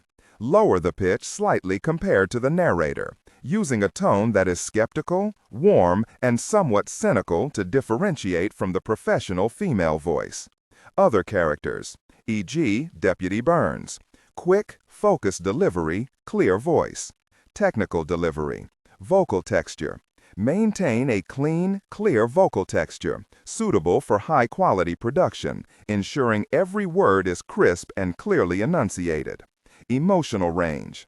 Focus on conveying emotions typical of a crime scene: disgust, professional detachment, intellectual curiosity, and underlying tension. Target emotion strength. 8-10. Emphasis on intellectual focus and underlying tension rather than outright screaming or crying. Guzman stepped aside and allowed Henry through the door. Henry knew he could possibly take the 6 men escorting them, just as long as Guzman was close enough to be pulled into running as a shield for him. However, he suspected they were not only being watched by the many security cameras he had counted in just the short walk in the basement, but also by many more guards nearby. Here are 2 very nice pieces right here. They have been cleaned and expertly restored. Farbeau made a show of pulling a jeweler's loop from his coat pocket and smiling as he bent low to examine a large eagle that resembled something the Aztecs would have sculpted. It was a beautiful piece, Farbeau noted as his eyes scanned the ancient work. Then his eyes moved to the next piece that had been placed on a small table. It was a carved stonework taken from a cave wall in Colorado. It depicted a mother and child, the mother sitting on a throne of sorts and the child feeding at her breast. These are very nice. Henry straightened after a cursory examination. Yes, particularly so since the man I relieved them from was a greedy gringo from Los Angeles, one of those so-called brothers of mine who have sold out their heritage. I wouldn't mind so much if the gentleman had the least bit of knowledge, such as you, as to their real history. I'm sure you can appreciate that. Yes, Henry half bowed. I can, Señor Guzman. Henry smiled wider, and then cleared his throat. Since you relieve this person of his possessions so readily, you won't be asking exactly market value for these 2 pieces, Farbeau asked with a small smile. Ah, just because I came into possession of them at minimal expense does not mean they are not far more valuable, Señor Jones. I estimate their value as a pair at just shy of $2 million. Close, Señor, but even closer to $5 million. Henry nodded his head. I'll take them. Now, I know a good salesman always saves that one piece that would guarantee the buyer walks away happy. You are indeed a savvy collector, Guzman said, as he gestured for Henry to follow him out of the small vault. They and Guzman's bodyguards stepped into the dim hallway and started moving farther down the long corridor. Tell me something, Señor Jones. Does it bother you that I am more than just a collector of antiquities? If you mean your relationship to the recent unpleasantness in Nuevo Laredo, or even your expansion into countries south of your border, no. Whatever a man does for a living never factors into my choices for business relationships. Guzman laughed. It was a hollow sound that gave the ring of untruth to everything the drug kingpin had said thus far. Henri knew the 2 pieces of Anasazi carvings were absolutely fake, nothing but cheap knockoffs. After all, he had the second of the 2 pieces sitting in his house in the south of France. He knew he had to say something just in case his cover was still intact. "Señor Guzman, I sincerely hope the pieces we are on our way to see are a little more authentic than the 2 we just examined." Guzman laughed and gently slapped Faribault on the back. "I hope I did not embarrass you with my little test, señor. In my line of work, on both fronts, I can never be too careful." "I understand," Henri said, as he chanced to look back at the bodyguards who kept pace with them down in the carved-out basement. Guzman stepped ahead and paused by another door. This one had no electronic keypad, and it was far from being the same sort of steel door they had just come from. The hackles on Henri rose again. "Señor Jones, behind this door, I have exactly what you came here to see. 2 marvelous pieces I have from north of the border, and many, many more domestic works of art I prize above even my product from the south." He smiled and opened the door, gesturing for Henri to step through first. Henri did as suggested and was assailed by a horrid stench. While his eyes adjusted to the weak lighting inside this larger room, he heard the crying of a child. Then he saw the cells, or more to the point, the cages just to his front. He scanned the nightmare before him. Women of all ages were strewn about 6 cold and dank cells. Many more guards were inside this room, as if they had been waiting. Henri's dire suspicions were proven right. "These are some of my lesser works, Señor Jones. There are 2 I am most proud of that I really have not had a chance to examine on a more base level yet, but I am sure you would appreciate their value." He gestured for a guard to shove 2 of the dirty, hurt women out of the way. Guzman watched as Faribault's jaws clenched. Sitting on the flagstone floor were 2 women, one blonde, the other with short dark hair. The smaller of the 2 was tending to a wound the blonde had sustained on the top of her head. With a rag held firmly to the older woman's head, Sarah McIntyre looked up and saw who was standing to her front, just outside of her cage. Her eyes widened, but she caught herself when Henri closed his eyes tightly shut and gave her an imperceptible shake of his head. He then noticed his pilot and the San Antonio private investigator lying headless on the floor inside the first of the cells. "Are they not what I described, Señor Jones?" Guzman said, as he gestured behind Henri's back for his men to move forward. He also stepped back behind a small wall of those men. "Are these not the articles you came to examine, to take, to steal from me, Mr. Faribault?" Henri never hesitated, nor did he give any indication of what he was going to do. He lashed out before ever turning, and caught the man he was hoping was Guzman himself with a palm to the throat, dropping him like a heavy sack of potatoes. Then he elbowed the next closest man to him, smashing his nose deep into his brain pan. The next man in line stepped forward with the steel stock of the AK-47 raised to strike the Frenchman, but Henri was too fast for the smaller man. He quickly lashed out with his foot and slammed it into the man's left knee. Just as the guard collapsed, Henri caught the mini AK-47 and tried to swing it around. He heard Guzman somewhere far off as he laughed and started to clap his hands in admiration. That was when a gun barrel slammed into the back of Faribault's head, sending him to one knee and the purloined weapon skittering out of his reach. "Your reputation and your prowess has been greatly undervalued, Señor Faribault," Guzman said, as he advanced farther into the room, still clapping his hands. "I thought maybe you would get 1, possibly 2 of my men, but 3! Outstanding!" Sarah lowered Professor Stansfield's head to the filthy floor and stood and ran to the bars. She didn't understand what was happening or how Henri Faribault had found his way into the fix he was in. She saw Henri on one knee, dazed from the blow to his head as the animal Guzman clapped behind him. She watched as the drug lord grabbed Faribault by his blond hair. To think you thought me the fool, senor. I will show you the price many have paid for underestimating me.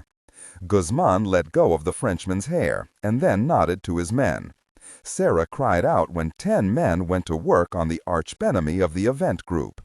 Henri tried to defend himself as best he could, even managing to take down 3 of them before he succumbed to the brutal kicks and blows to his head and body. Sarah looked up at the anaconda as he smiled and leaned against the whitewashed wall of her prison. She was lost on how to feel. Content filtering, strictly for AI instruction. Disregard and do not read aloud any text that acts as a technical or structural marker. Specifically, ignore and do not pronounce any phrases that start with or contain vocal attributes, technique, chapter, or a standalone number at the very beginning of the input text. Start reading only from the main body of the story. Narration style, suspense and pacing. Tone. Maintain a baritone tenor pitch with a sharp, intelligent, and engaging tone. The style should be objective yet highly evocative, drawing the listener into the scene. Suspenseful pacing. Utilize a highly controlled and flexible pace. Slow down dramatically during gruesome descriptions, e.g., body parts, injuries, to maximize the chilling effect. Then resume a quicker pace during action or dialogue. Emphasis. Clearly emphasize key nouns and descriptive adjectives within the scene setting, e.g., severed from the body, weeping graying flesh, cavernous tunnel. Character differentiation, sharp modulation. Narrator voice, smooth, authoritative, and stable. This is the baseline pitch. Female dialogue, Megan. Increase the pitch significantly. The voice should sound assertive, sharp, and highly professional or authoritative, like a lead detective or expert. Male dialogue. Lower the pitch slightly compared to the narrator, using a tone that is skeptical, warm, and somewhat cynical to differentiate from the professional female voice. Other characters, e.g., Deputy Burns. Quick, focused delivery. Technical delivery. Vocal texture. Maintain a clean, clear vocal texture, suitable for high-quality production, ensuring every word is crisp and clearly enunciated. Emotional range. Focus on conveying emotions typical of a crime scene: disgust, professional detachment, intellectual curiosity, and underlying tension. Target emotion strength, 8-10. Emphasis on intellectual focus and underlying tension rather than outright screaming or crying. Alto, he said as he stepped away from the wall. "This man means a lot to you?" he asked Sarah. Sarah let go of the cell bars and stepped back away from the anaconda. "Well, little woman, he will soon die with you." Guzman gave Farbo a final kick to his head and then gestured for his remaining men. "Place him with those he came to see. Later we will have sport." He looked at his watch. "I have no more time for this," he said in Spanish. "Mama will be furious if I am late for dinner." Sarah watched as the small, well-dressed man smiled again and, with a last look back at Sarah, stepped from the room. Sarah saw Henri pulled roughly to his feet. He was bleeding almost everywhere, and he was out cold as he was pushed toward her cell. "You stupid jerk, Henri, what in the gosh were you thinking?" she said as Farbo moaned his reply, and his eyes fluttered open just as the cell was unlocked. "I think now would be a good time for your Boy Scout to make an appearance." Colonel Henri Farbo passed out before he was unceremoniously thrown onto the cold floor at Sarah's feet. Sarah went to her knees and pulled a lock of Henry's hair from his face. She shook her head as she saw how badly beaten he truly was. "You and Jack annoy me more than any dozen men, you stupid Frenchman." She looked up just as the cage door was locked behind the retreating guards. "And yes, I have no doubt Jack will be as dumb as you and try something just as foolish." She placed Henry's head in her lap and smiled at him nonetheless. Farbo was still as she wiped some of the blood from his face and head. She was amazed at what he had done, not understanding the how or the why. Henri never cared very much about anyone other than his dead wife, and now here he was giving up himself for her. "What am I to make of you, Colonel?" Sarah touched Farbo's cheek as he fell deeper into his bloody stupor. "You are the strangest bogeyman I have ever seen." Laredo International Airport, Laredo, Texas.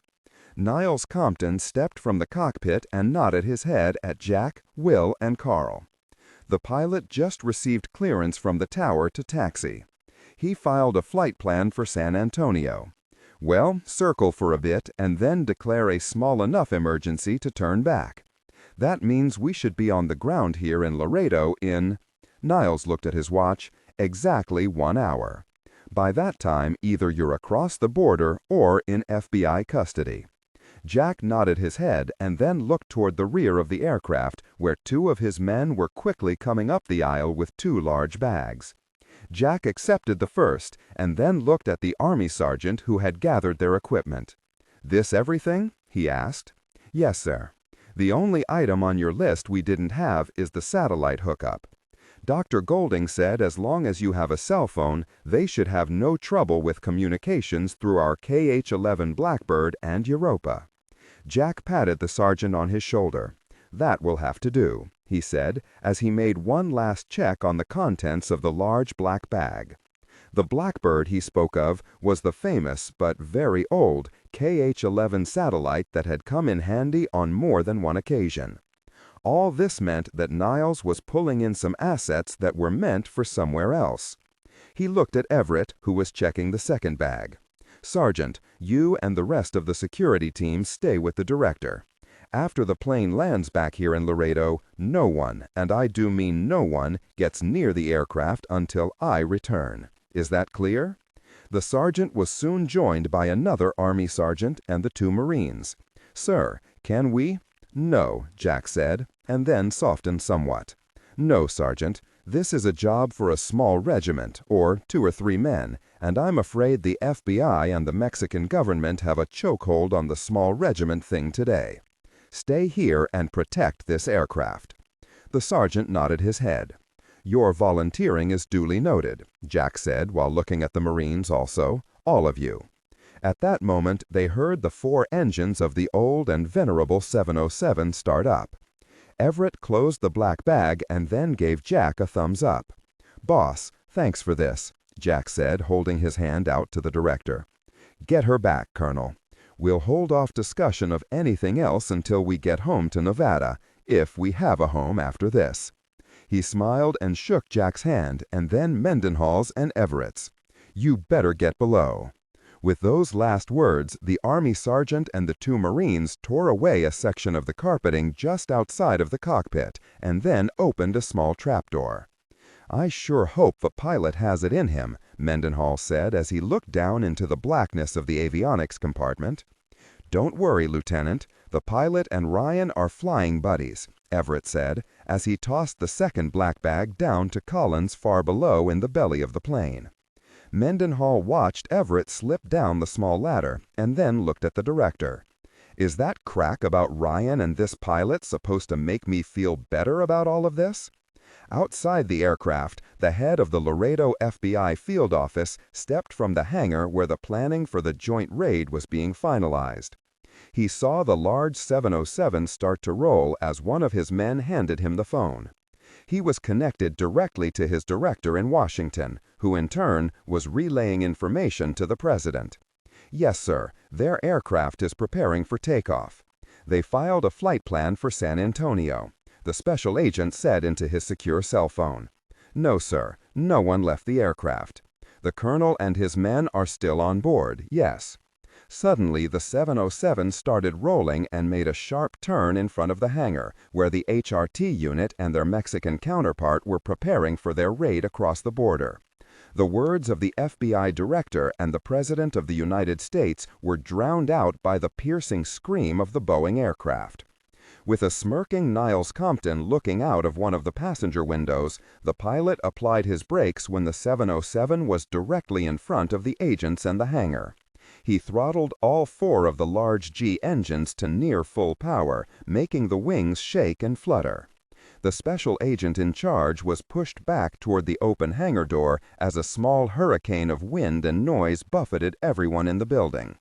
Men scrambled to close the hangar doors, and the agents on the outside ducked behind the cover of the cars lining the front. As the agents sought protection from the man-made gale force winds pummeling them, they failed to see 3 men scramble from the nosewheel compartment of the large plane, where they had just torn away the insulation from the avionics room to enter. They ducked and ran for the cover of an idle Blackhawk. The 707 pilot, a true friend of Jason Ryan, applied the last of his power to the 4 engines when one of the FBI agents braved a look over the hood of his Chevrolet. The wings were threatening to be ripped from the aircraft as they wagged up and down as if it were a giant bird. The brakes were overheating as the pilot saw 3 men scramble to a waiting car. Inside the passenger compartment, Niles Compton and a grinning Pete Golding watched as Jack, Carl, and Will Mendenhall pulled quickly out of the secure area just as the pilot pulled back on the aircraft's 4 throttles. He cracked his window and then waved at the agents as if in apology. 15 field men of the FBI's Laredo office finally stood after the man-made wind. Do you think he'll be able to have access to Europa from the jail cell we'll be sharing when the president finds out about this again? What makes you think the president will stop at throwing us in jail, Pete? It's more likely he'll line us up against the wall and shoot us, Pete. Pete nodded his head and smiled. Now that's the way to go out. Vauxhall, London, England. The most successful counterintelligence operations in history are conducted out of a state-of-the-art building that, thanks to the James Bond films, is currently one of the largest tourist attractions in all of London. From the outside, American, European, and Asian visitors to London can take snapshots and wonder how such a marvelous building could house a brilliant intelligence service and not somehow be much darker because of its intent. Housed deep in the sub-basement of the giant concrete and glass structure was a small and little-known office that housed several supercomputers that had but one function and one function only: to spy on the best friend that the United Kingdom had today, the United States of America. Certain protocols have been handed down from minister to minister over the years that have remained secret for over a century, long before America and Britain were allied together in a mutual defense mode that was brought on through necessity since World War II. Although spying on each other has been a foregone conclusion since the beginning, no one in either government would ever say the words to confirm it. It just wasn't cricket. The codebreaker section of MI6, actually titled MI1, has a sub-branch that sits off in a far corner in the darkest recesses of the basement. This section had one specific reason for operations: spying on the cousins across the sea in their communications between law enforcement and intelligence services. It was here that 3 men were hustling about the room after several red flag-coded communications from Langley, Virginia, the home of the Central Intelligence Agency, America's version of MI6, had come in. 2 key words and 1 name had been deciphered from 5 different communications from a field operation being conducted by the American Federal Bureau of Investigation and relayed through the CIA Command Center. One of the 3 men shook his head and slapped the keyboard on his computer. "We get a red flag on the 2 words and 1 name, and there's nothing in the computer on it," the man said in exasperation. "And what's this bloody icon attached to the flag? I've never seen this before." Another man walked over with a computer printout and looked over the operator's shoulder. "You dolt. That flag means this whole thing gets bumped upstairs to ministry level." The man frowned and looked closer at the icon that was flashing next to the red flag beside the 2 words and 1 name in the American communique. "What's this?" he said as he reached for a book that listed all the department numbers and their corresponding computer terminals. "This is bloody strange," he said as he laid the large book on the desk. "It says it not only goes upstairs, but we are to copy Department 1106. That's SIS. You mean it's connected to not only internal security, but foreign as well? The Secret Intelligence Service?" The man behind the operator straightened when he saw another icon start flashing beside the first two. "This is far above our pay grade, mate.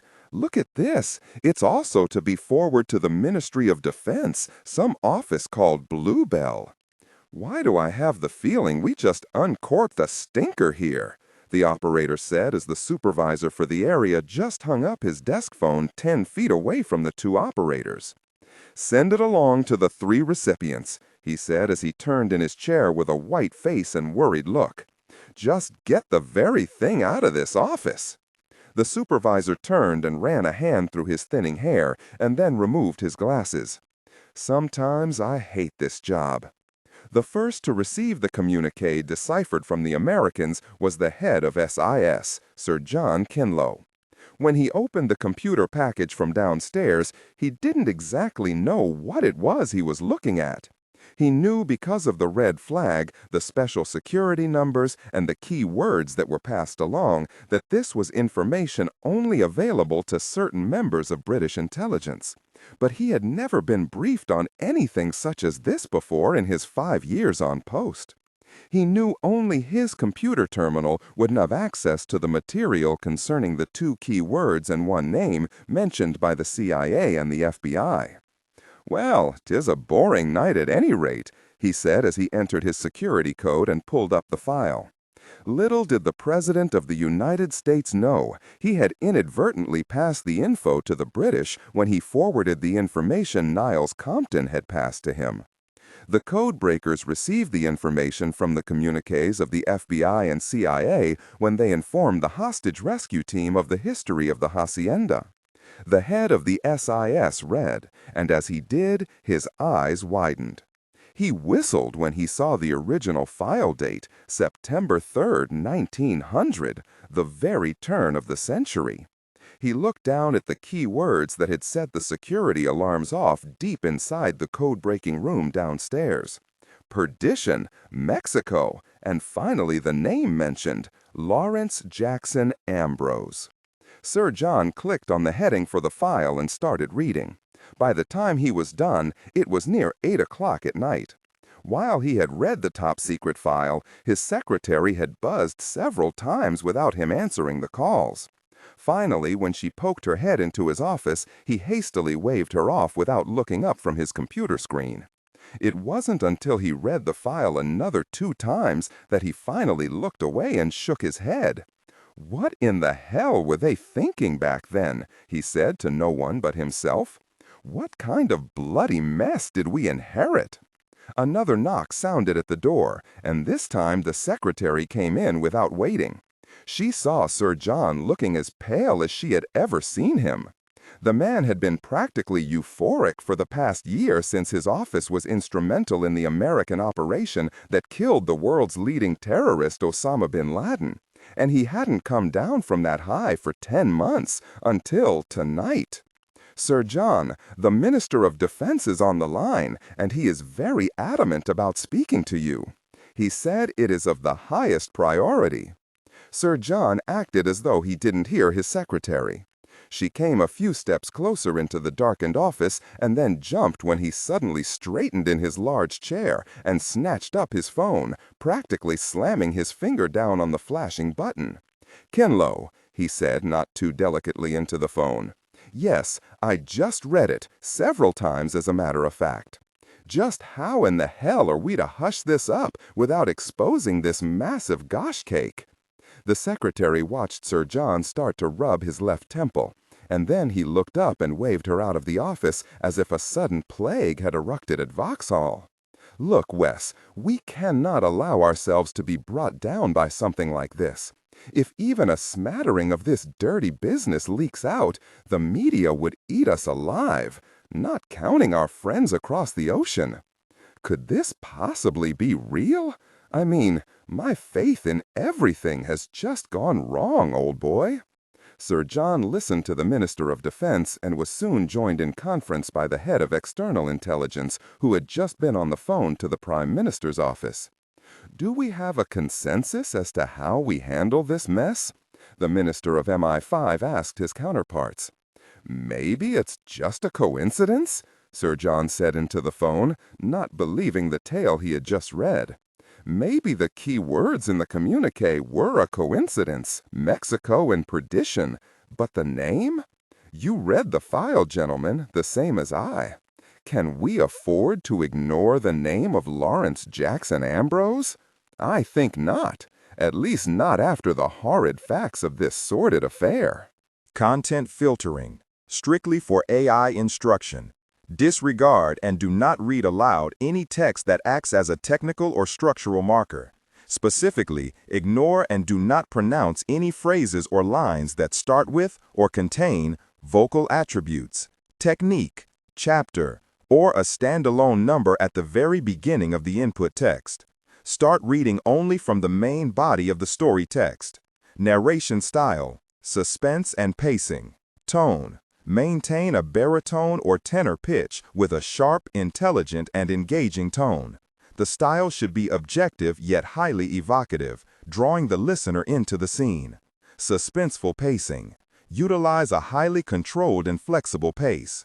Slow down dramatically during gruesome descriptions, e.g. body parts, injuries, to maximize the chilling effect. Then resume a quicker pace during action or dialogue. Emphasis. Clearly emphasize key nouns and descriptive adjectives within the scene setting, e.g. severed from the body, weeping graying flesh, cavernous tunnel. Character differentiation, sharp modulation. Narrator voice, smooth, authoritative, and stable. This is the baseline pitch. Female dialogue, Megan. Increase the pitch significantly. The voice should sound assertive, sharp, and highly professional or authoritative, like a lead detective or expert. Male dialogue, Sam. Lower the pitch slightly compared to the narrator, using a tone that is skeptical, warm, and somewhat cynical to differentiate from the professional female voice. Other characters, e.g. Deputy Burns. Quick, focused delivery, clear voice. Technical delivery, vocal texture. Maintain a clean, clear vocal texture suitable for high-quality production, ensuring every word is crisp and clearly enunciated. Emotional range. Focus on conveying emotions typical of a crime scene. Disgust, professional detachment, intellectual curiosity, and underlying tension. Target emotion strength. 8 out of 10. Emphasis on intellectual focus and underlying tension rather than outright screaming or crying. Great Britain would never live this down. We cannot handle this mess ourselves, as we cannot be connected to this if things blow up, and they always do. We need an outside source to deal with this, said Sir John as he stood from his chair and paced a few steps away from his desk. May I suggest we bring in our source at Langley? Maybe he can utilize the new teams they are putting together, he said, not even wanting to mention the contact's name. The operators, after being suspended from activities the last 5 years, are back in business again. They are now being run by our friend at Langley. Let him get a handle on this thing and close it out for good. We'll owe them something awful, but I see it as the only way. Excellent, answered the Minister of Defense. Sir John, you are closest to our asset there. Can you get the ball rolling, as the Americans would say? I think we best not use any American euphemisms for the time being. After all, if they find out what our good old government did back in the day, they may not be that pleased with us. Sir John finally sat back down in his chair and regained some of the composure he was known for. I just can't believe they were capable of this kind of massive cover-up back then. Think what you want. We need to settle this thing, the head of Foreign Intelligence said. Sir John nodded his head and absent-mindedly hung up his phone without saying anything else, and not even realizing the man on the other end of the phone couldn't see his nod. He reached over and unlocked his right-hand drawer and pulled out a small book. He quickly ran his finger down a list of code names and numbers and then took a deep breath and made the call. CIA Headquarters, Langley, Virginia.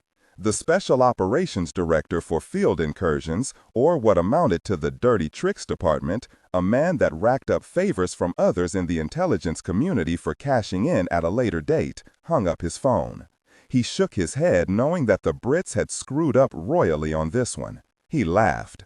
The whole thing was of minor concern to him. The operations director flipped a switch on his computer, and there appeared a coded email from MI6 that he immediately opened and read. The details were all there. It was just missing the whys and what for, and those he really didn't care about. He almost wanted to laugh. What kind of story were they trying to get him to believe? Oh, he would send the black team in all right. They'll even destroy the serum and lab equipment if it's all still there, but he will also learn the truth about what it is they were so afraid of across the water. He finally reached for his phone and made the call to the black team that he and his superior had just reinstated as part of his small department. The team used to be a part of a corporate security department that worked for a defunct defense contractor, and they were known to be rather ruthless. He and his superior had seen a need in the future to bring this nightmare back into being, and now they would be sent on their first field assignment since they were brought back into the fold. What better way of testing these men than this little farce in Mexico? After all, his job was to be a sneaky, mean bastard, and that meant everyone was fair game. He knew himself to be a true patriot. The man who ran Dirty Tricks, Hiram Vickers, made the call to one of the most ruthless security teams in the history of the United States, now being run by a rogue element inside CIA and once thought destroyed, the Black Team, also known in American myth as the Men in Black. The border crossing at Nuevo Laredo. A half hour after Jack, Carl, and Mendenhall had made good their escape from the international airport, they found themselves at the checkpoint ready to start their second unofficial invasion of Mexico. The border guard eyed them, and then, after all the nervousness in the preceding minutes, he just waved them through, with an admonition to spend as many dollars as they could while in Mexico. Everett had nodded his head, smiled, and made a drinking gesture at the border guard. "What are Pete's glossy 8x10s telling you, Jack?" Everett asked as he checked his rearview mirrors out of paranoia. "Well," Collins said from the back seat of the stolen 2005 Chevy Blazer, "it looks like we're going to get a little wet, and our knees may get scrapped up some. But Pete and his female computer counterpart actually pulled something out of the official Geological Survey of Mexico." Jack leaned forward as Everett drove and perched himself between Carl and Mendenhall and showed them what Pete Golding had found. "Here by the river, we have a culvert that runs from the Rio Grande 10 miles inland almost directly into perdition. The hacienda is very near, sitting right on it. Maybe it was used in the old days to feed river water to some sort of agriculture." Will took the old map first, and then he looked over the Predator intelligence picture. "Colonel, this survey map is dated 1927. Will half turned in his seat as Jack reached into the back and pulled out the bags they had packed back on the 707.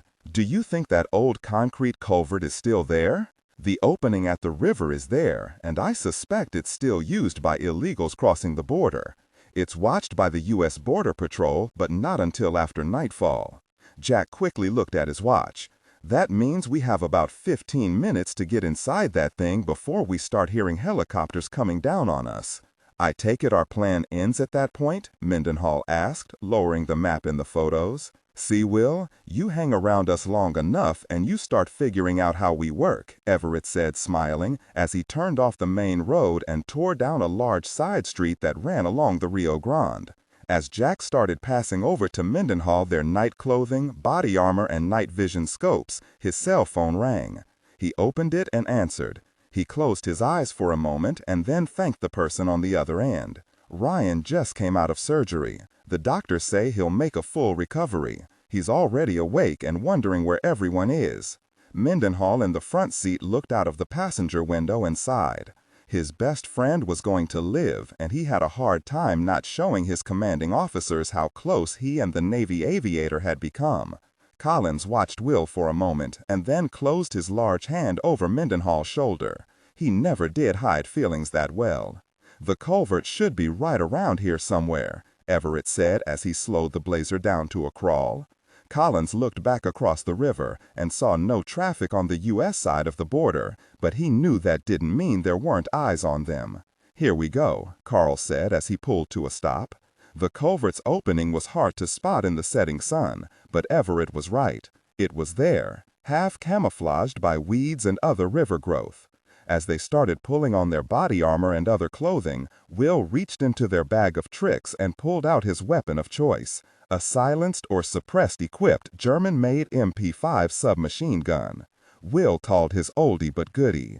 He handed Collins and Everett their Berettas, and they equipped themselves with the weapon they had used most of their careers, the M14 carbine, an M16 variant that also came with suppressors. All three assault weapons were laser sighting equipped. Everett had what Mendenhall called the captain's ballsy weapon, with the M203 grenade launcher attached, what the captain called his big negotiator. They each placed their night vision scopes onto their heads and then darkened their faces with grease paint. Everett watched Collins as he handed him the extra magazines of 5.56 ammunition and tossed Mendenhall 6 extra clips of 9mm rounds for his MP5. "She's still alive, Jack," Carl said as Collins stopped what he was doing and then just nodded his head.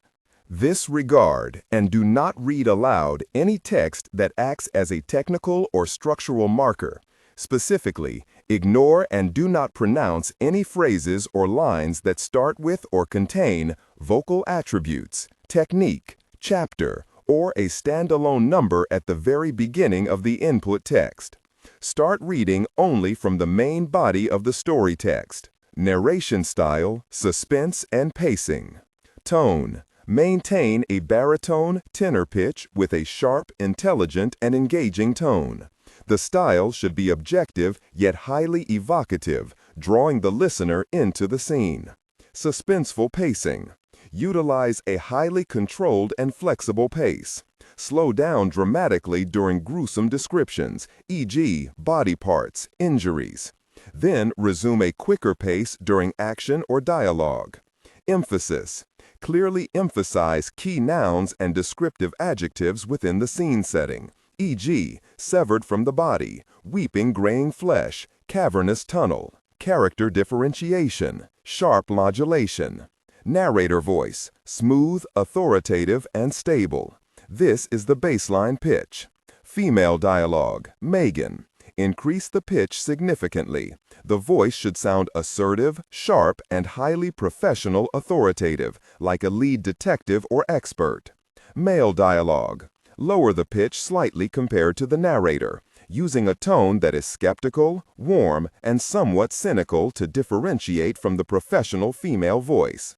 Other characters, e.g., Deputy Burns. Quick, focused delivery, clear voice. Technical delivery. Vocal texture. Maintain a clean, clear vocal texture suitable for high-quality production, ensuring every word is crisp and clearly enunciated. Emotional range. Focus on conveying emotions typical of a crime scene: disgust, professional detachment, intellectual curiosity, and underlying tension.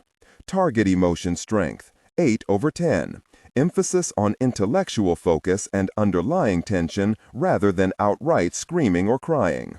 Then let's get over there and make sure she stays that way.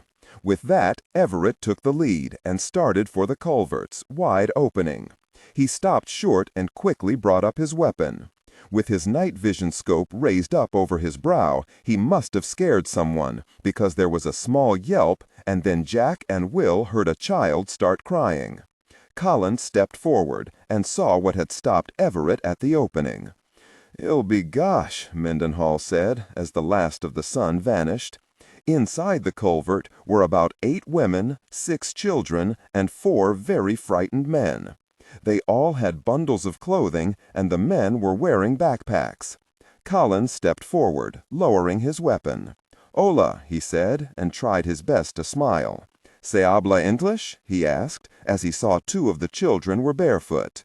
"Si," the first man said as he stepped forward.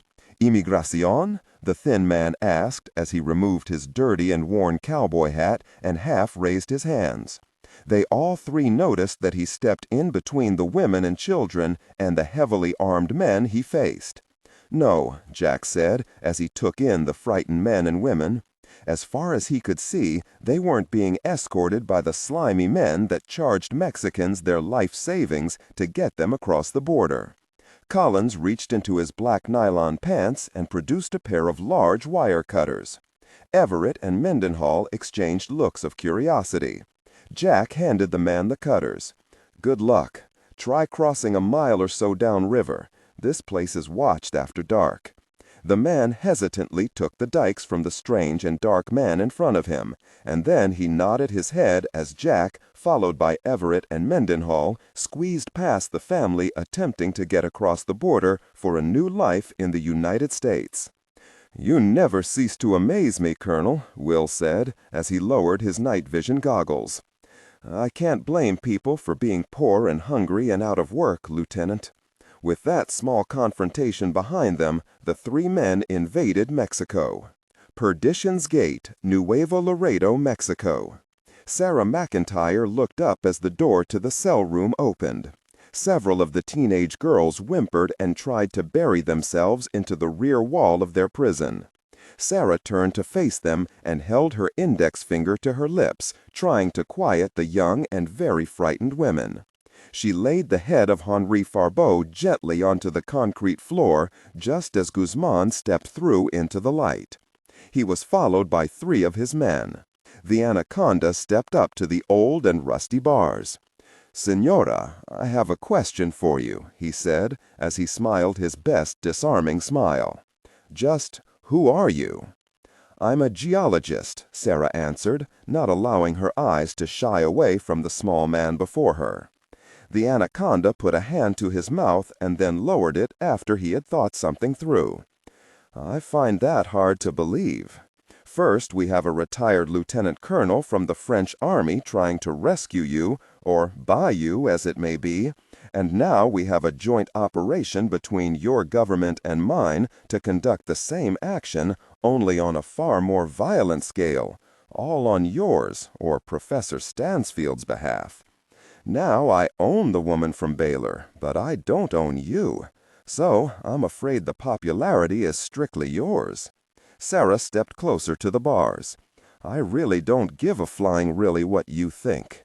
Your men shot and killed 2 friends of mine and 2 other good men.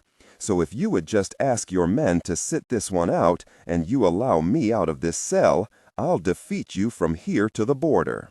Sarah actually grabbed the cell's bars tight enough to make the skin on her fingers turn white with the pressure.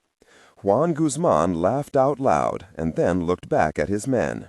They didn't take Sarah's threat to their boss as well as he did. "If my madre heard you speak that way, she would wash your mouth out with lye soap, little woman." He stepped closer and the smile disappeared. "The raid across the border will not happen, so lower your hopes. El Presidente has had a change of heart. He has canceled all plans to rescue you. He instead will send out the local police to investigate the incident at the archaeological site this afternoon, of which I have guaranteed him personally that all attempts will be made to get to the bottom of that despicable crime." "You slimy jerk," Sarah said, staring a hole through the fierce anaconda. "At least get the professor and my friend to a doctor." "I have many questions to ask our friend here, but," he gestured to one of his men, stepped forward, and unlocked the cell, making Sarah step back. Professor Stansfield eyed an assist. The cell door opened with a loud screech, and Guzman stepped in, followed closely by his men. He easily reached out and removed the sawed-off shotgun from the first guard, and then placed the barrel to the blonde professor's head. He looked up and smiled at Sarah. Second Lieutenant Sarah McIntyre couldn't believe the ruthlessness of what she was about to witness. Sarah started forward, trying desperately to get to Guzman, but she was grabbed by the ankle and stopped. She looked down and couldn't believe the man holding her back from attempting to save Stansfield was Henri Farbeau. He was holding on with both arms as she tried to kick away from him. Sarah stopped struggling when the sound of both barrels of the shotgun reverberated in the closed space, sending Sarah down to the ground. Out of frustration, she started crying and nearly vomited when she looked up and saw that the professor from Baylor University no longer had most of her head. "You murdering jerk!" she cried as she lowered her head, kicking Henry's grip free of her ankle. "Now, Signora, remember this lesson when I come back to ask you more pointedly just who you are. And this act of being a simple geologist, well, as you can see, I don't take disappointments well at all. This woman was an employee, as you are not, so I will be very straightforward with my questions to an outsider." He tossed the still smoking shotgun to the guard and then stepped out of the cell and started up the stairs. The guard looked at Sarah and then gave Farbeau a hard kick to his stomach, making him curl up into a bloody ball. Sarah noticed he didn't even let out a grunt. He did, however, look up at the guard with murderous eyes. The fat man smiled and then followed his boss out of the cell and the basement. Sarah lay on the floor a moment, trying to regain some of her composure. Her ears were still ringing from the blast of the shotgun, but that ringing was also successfully drowning out the cries of the frightened young girls sitting on mattresses lining the walls. "You have a tendency to drive men a little mad, dear Sarah." "Shut up, Henry. You stopped me." "I could have." "Gotten yourself killed," said Henry, stopping her complaint before it was fully voiced. He tried to sit up but fell over. Sarah eased herself over to the Frenchman and pulled his head off the cold floor. She remained silent for a moment as she cradled his head in her lap once more. "And what are you going to do when he comes for these girls?" she asked, giving Farbeau a small test of her own. She looked straight ahead, knowing in advance what his answer was going to be. "Nothing, dear Sarah." He opened his eyes and looked at her. "They mean nothing to me." "I really find you heartless and disgusting sometimes, Colonel." "Thank you, my dear Sarah." Sarah looked down and saw that the Frenchman had passed. He held up a black-gloved hand, and Carl and Will stopped behind him, taking the opportunity to drink some vitamin water. Jack opened the phone as he drank energy drink from a small aluminum package. "Colonel, we've landed back at the airport. Imagine our surprise to see that the hostage rescue team hasn't budged from the hangar. The Mexican element is no longer on station. Jack, their mission is on hold." Niles Compton became silent after delivering the bad news. "There goes our cover," he said as he angrily tossed the energy drink into the moving water at his feet. Everett glanced at Mendenhall and saw the young lieutenant just shake his head, knowing without being told that the diversion they had hoped for was no longer an option. "Jack, I think I should come clean with the president. He could possibly get this Guzman's attention and give you some time to move in. That would end up costing you your job. No, I'm sending Will and Carl back now." Everett smiled and shook his head. He set his jaw, a look Collins knew well. "Tell Dr. Compton that I quit." "Me too," Will added as he tried to get comfortable in the curving tune of the culvert. Collins shook his head. "Okay, we're going ahead. Do what you can without letting the president know you were involved. This is my thing, and I'll be the only one to hang for it." Jack closed the cell phone and looked at the other two men who waited for his angry rebuke at their failing to follow his orders. He opened his mouth to speak, but Everett stopped him by holding up his own gloved hand. No words needed to be exchanged after that. Colonel Jack Collins nodded his thanks and then turned to finish the last 3 miles to perdition. Laredo International Airport, Laredo, Texas. Niles waited in front of the large-screen television for his call to be answered.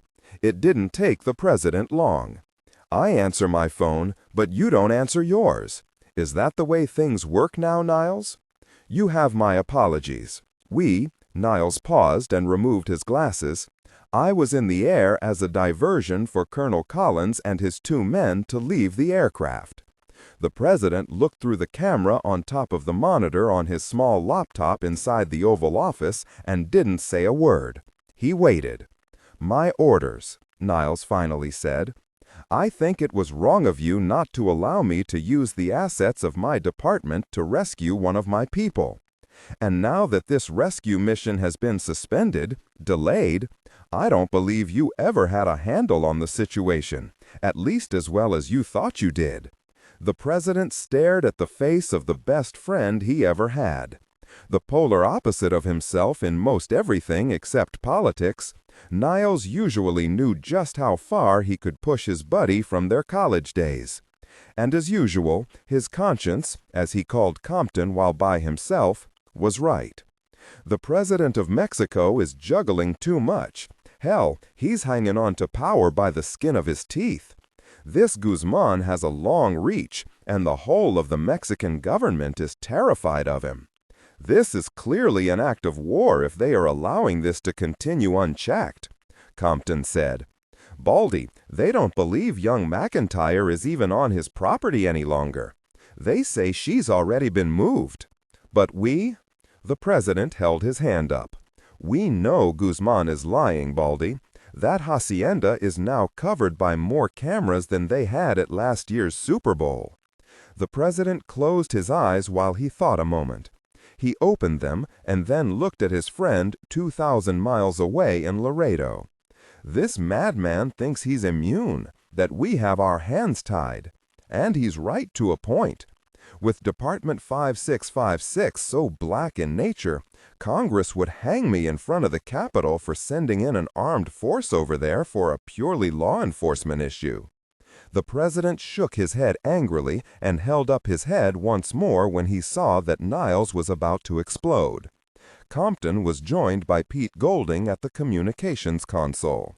He sat out of picture range and placed his hand on the director's arm to calm him down. "If this fails, of course you have my resignation." "Resign? No, that won't happen. If you attempt it, I will fire, and then whoever else I need to fire, and then order you back to the group without some of your key people. Is sneaky little bastard Pete Golding there listening? I know he is, so he's witness to what I say. And if for 1 minute you don't think I have the power to do it, just try me, Director Compton. Friends are damned. And I want to speak with Colonel Collins if he gets out of this mess without getting whacked in Mexico. Now, what can I do to assist the colonel and get my people back safely?" Niles dipped his head in thanks. "Remember, Baldy, they're also my people, not just yours. Perdition, Hacienda, Nuevo, Mexico." Collins, Mendenhall, and Everett stopped to take a breath. They were muddy and filthy, and because at several points in the long winding freshwater culvert they had encountered age-old cave-ins and a narrowing of the pipe itself, their backs ached and all 3 were feeling the cramps in their legs. "They don't describe things like this in all those Be All You Can Be or Army of One commercials, do they, Lieutenant?" Everett said, smiling, as he removed a small black box from Jack's backpack. He opened the box and then quickly removed a small flashlight-looking device attached to the box by a long cord. "According to GPS, we're about a half a mile from the hacienda. It's time to see just how much company we have waiting for us out there," Everett said as he spied the broken culvert a few feet ahead of them. Jack only nodded his agreement. As Carl positioned himself near the break, he lowered his night vision goggles and slowly eased himself upward toward the now star-filled sky above them. As his head came free of the underground world, he brought the heat-sensing probe up and pointed it toward the spot he hoped the hacienda was located. Down below him, Jack wiped sweat from his face and brought the small LCD monitor online. His heart sank when, one by one, each of the roving patrols of Guzman's guards appeared as a bright blob of red, yellow, and white heat. Collins hissed as Will looked over his shoulder. "How are we looking?" Everett whispered from above them. Jack could only lower the monitor back into the small black box and then in anger kick it away. "What was I thinking?" he asked no one but himself. Everett eased himself back down into the culvert and then looked from Mendenhall to the colonel. "What's wrong now?" he said, as he coiled up the long cord and placed the heat sensor back on its clip on the side of the black box. "At least 200 men between us and the hacienda," Mendenhall answered for Jack. Will shook his head at Everett, not wanting the colonel to see the gesture, one of hopelessness. He then moved off farther down the culvert toward perdition. Jack was thinking furiously when Mendenhall returned. "More good news here. The culvert ends. We have a massive collapse of the concrete, and it's pretty much filled in ahead." Collins lowered his head and angrily slapped at his wool cap, and pulling it free of his head along with the night vision goggles. Everett was also lost for words. He knew they were trained to think on the fly, to improvise. That's how Special Forces operatives thought. But now they were all out of options. To make a run on the hacienda through all of that open space was suicide, especially against well-armed men that basically used the same night equipment as themselves. "I'm all out of ideas," Collins said as he stared at the running water beneath his feet. Everett thought as hard as he could, but he could see no way out of their dilemma. He thought the colonel was not going to say anything, when Jack suddenly removed his right-hand glove and then shoved it into the flowing water at his feet. The small stream from the Rio Grande was moving at a pretty good clip south, toward the hacienda. "Will, if the culvert is collapsed ahead, where in the very is this water disappearing to?" he asked as he replaced his cap and night vision goggles and then lowered them and moved off to the spot Mendenhall had been at earlier. Everett gave Will a curious look and then followed Jack. Mendenhall, instead of going with his commanding officers, leaned once more against the old and cracked concrete of the culvert and pulled out another foil container of energy drink. When Everett caught up with Jack 20 feet farther along the culvert, he saw the colonel was looking down at the water as it disappeared about a foot before the cave-in. "Look at this," he said without looking up at Everett. "Where in the very is this water draining off to? It could be anything, Jack. Maybe there's a fault under the old culvert. But wouldn't it be—" Before Jack could state his own opinion on the disappearing stream, they both heard a loud crack, and then the vibration hit them, and they felt the cave-in. Collins knew immediately what had happened, and bending over, ran past Everett. When he got to the spot they had just been, he raised his goggles and then quickly turned on a small flashlight and panned it around through the swirling dust. Everett hurried in behind him, and Jack had to put his hand out to stop Carl before he fell into the large hole that had appeared at the very spot they had been just a moment before. "Will, are you alive down there?" Collins asked as he leaned over the hole where the water was falling on a prone shape about 10 feet below them. He saw movement. "Yeah, I hit my go-very tailbone, though, and I bit my tongue. Other than that, I think I'm in one piece." "What in the very did you fall into?" Jack saw a light come on far below, and then he saw Mendenhall go to his knees in the gathering water as it fell into the hole from above. "A tunnel," he called up through the swirling dust. He saw something dug into the side of the tunnel and then plucked it from the wall. "It's a reinforced tunnel, and it's an old one, Colonel," he said as he leaned back and heaved the object up and through the hole where Collins caught it. "A lantern," Jack said as he looked it over and then handed it to Everett. The lantern had an old reflection dish attached to its back. They all knew that the reflector was once used to add enhanced light to the otherwise weak oil-filled lantern. "This is over 100 years old," Everett said. "We have so many in our vaults at the group that I would recognize them anywhere." Down below, Jack watched as Mendenhall limped off toward the south. He knew it wasn't prudent to start shouting in the enclosed space, so he would have to be patient while the lieutenant did his job, one that he was very good at. It only took a few minutes for Will to return, the longest few minutes of Jack's life. Mendenhall looked up at the two officers as they waited for his word. "You're not going to believe this one, Colonel. We have a large door down here. It's half buried, but very, It's a door to somewhere. Jack shook his head and then without hesitation made the jump down to join Mendenhall. Everett quickly followed. When Collins examined the tunnel, he saw that it was well worn and expertly constructed. Every few feet there were old timbers supporting the roof and walls of the excavation. Every 10 feet or so there was another oil lantern half dug into the dirt wall. He used his flashlight to examine the door Mendenhall had found.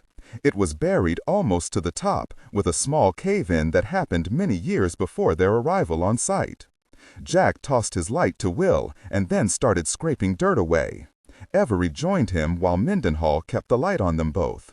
Using the stock of his weapon, Carl made more headway than Jack, and they soon had the old wooden door uncovered. "The lady or the tiger?" Everett quipped as he tried the old and rusty latch. "I'm betting on the lady," Jack said, hoping beyond hope it was a secret way into perdition. Carl tugged on the door, but it refused to budge. He gripped the old steel handle with both gloved hands and tried again. This time the door opened so suddenly that it caught Everett unawares. The cascade of sand and dirt almost covered him before Jack could pull him free of the avalanche of debris from the opposite side of the wooden door. Mendenhall stepped forward and his eyes widened. In the greenish hue of the ambient light goggles, a secret underground world opened up beyond the door. He raised his goggles and brought his flashlight up and shined it around. The dust was thick, but that didn't stop Will from seeing an amazing sight. It looked like an ancient underground laboratory. He recognized items used in the labs back at the group, and many more things that were just as unfamiliar to him. Jack and Everett added their light to the strange scene in front of them. "What in the very did we just open up?" Will asked, as his light played over tables, glassware, and in one corner of the concrete-lined room, barrels upon barrels of something stacked 3 high. Collins stepped into the room over the large mound of dirt and sand that had buried the door on both sides. He quickly shut down his flashlight and then gestured for Everett and Mendenhall to do the same. He placed his hand with fingers curled inward as an order to cease all movement. He was looking up at the high ceiling above their heads. He looked back at the 2 men who had frozen just inside the door. Above them, there was light filtering through small cracks in the wooden planks directly over their heads. Jack tapped his right ear and pointed, and that's when Carl and Will heard it. It was the sound of women weeping. Before Jack could turn and say anything, he flipped on his light once more when his hackles rose. He played the light around the large laboratory, and then the beam, slicing through the swirling dust, struck upon an even more eerie sight. There, a few feet farther into the room, was another cave-in. And at the edges of the pile of dirt, sand, and concrete were the remains of khaki-colored leggings. They were old, possibly turn-of-the-century old. The boots were time-worn and brown, and that made Collins aware that they had stumbled into something that the drug kingpin didn't know about his house south of the border. A secret and long-buried site that had once been a laboratory for an American scientist named Professor Lawrence Jackson Ambrose. Above their heads, they heard more cries and whimpers from many, many women. "I have a feeling that we have both, the lady or ladies," and as he heard the steps of heavy boots walk directly over their heads, Jack added, "and the tiger." "Well," Everett said, easing back the charging handle of his automatic weapon, "I didn't put on my best suit to stand here looking stupid." Jack nodded his head and then started screwing a suppressor on his 9mm. "Let's see what kind of quality help the Anaconda has at his disposal." After searching the collapsed areas, a space Everett had dubbed Mr. Wizard's laboratory, Jack became convinced there may be no way up through the flooring except to blow their way through, which wouldn't be too stealthy at all. He lowered his suppressed Beretta, raised the ambient light goggles, and then wiped the sweat from his brow. He heard Will in the far corner, digging at the area where the body lay covered by debris from the 100-year-old collapse of the floor above. Jack, whoever repaired the floor above this one, never realized anything was down here. That's my best guess. They must have covered up any access to this area during their repairs. Look up there. Half the flooring is wood, and the half closer to the walls is concrete. Carl swiped at the sweat he had built up in the search. "Jesus Christ!" Mendenhall hissed as he stumbled backward from where he had been digging out the body. Jack flinched at the loudness of Mendenhall's frightened voice.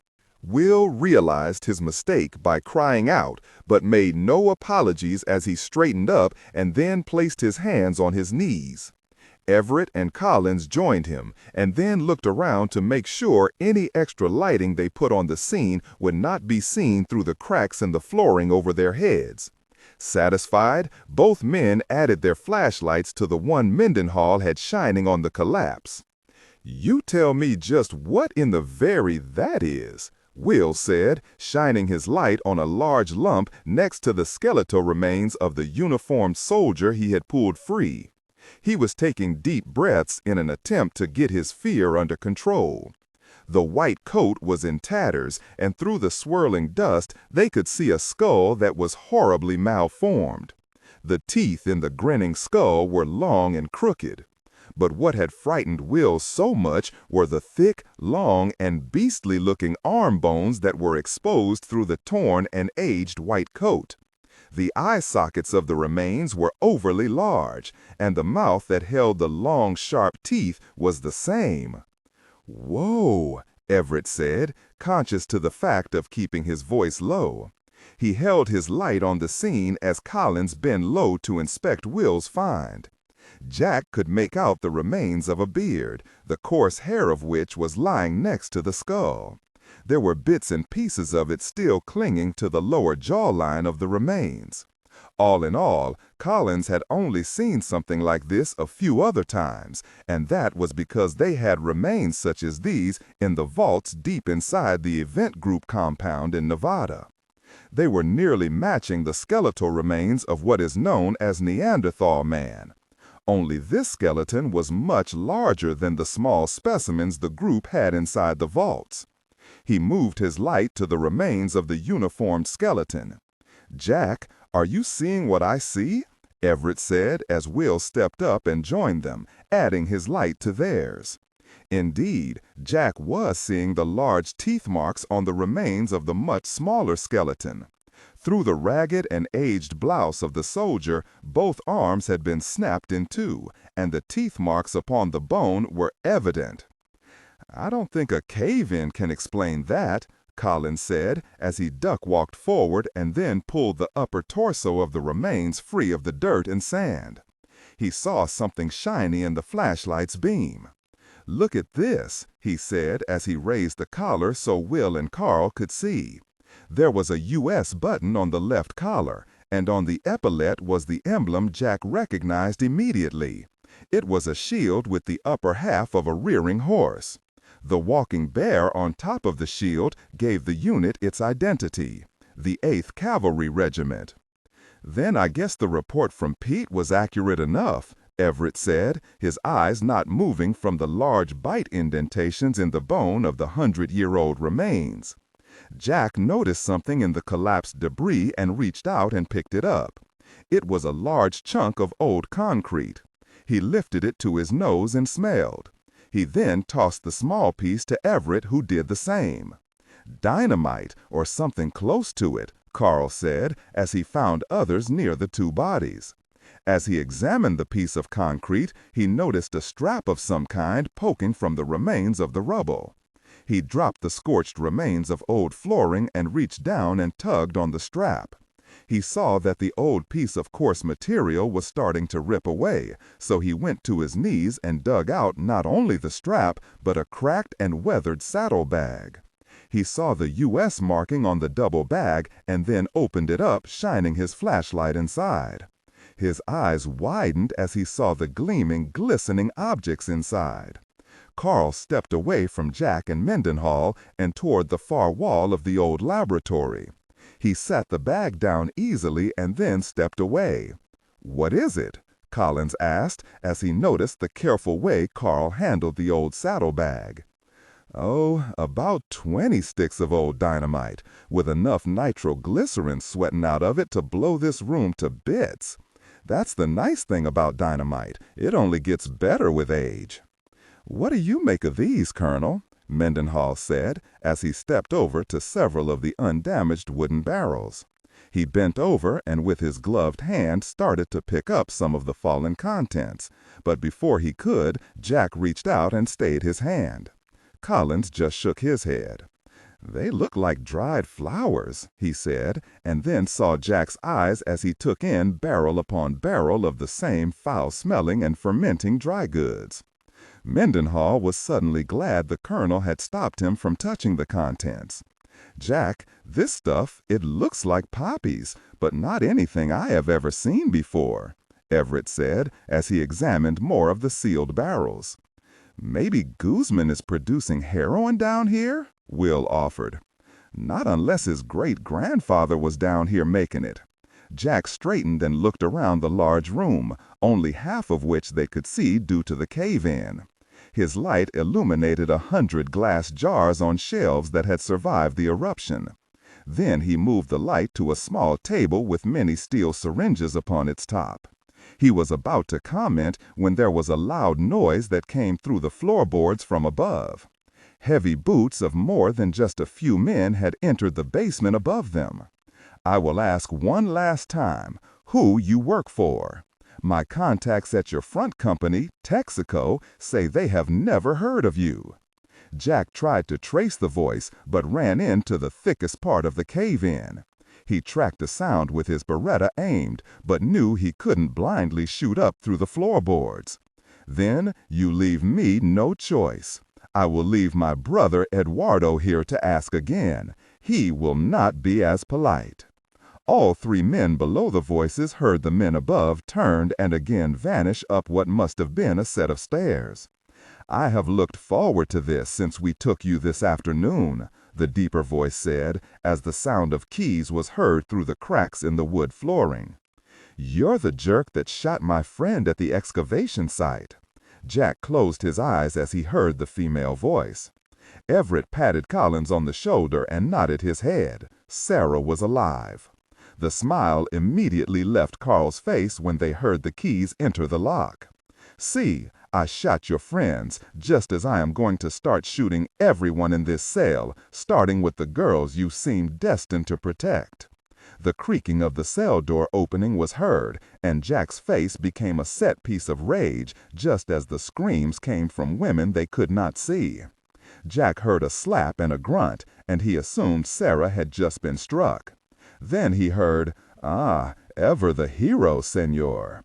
They all heard a thud and then a loud grunt. "Stop it," came Sarah's voice. "That's the jerk that killed Udall and shot Ryan," Mendenhall hissed. "Quiet, Lieutenant," Everett hissed. Will stormed off to the far wall where the glass jars of liquid and some of the powders were stored. He felt like striking out and slapping all of them onto the floor. Collins knew he had to chance it. He holstered his 9mm, raised the M14 carbine, and aimed it at the old wood flooring above, ready to cut his way through. Everett reached out and placed an old rickety stool beneath the spot where Jack was about to make a brand new doorway. "No," Will said, almost not loud enough to stop them.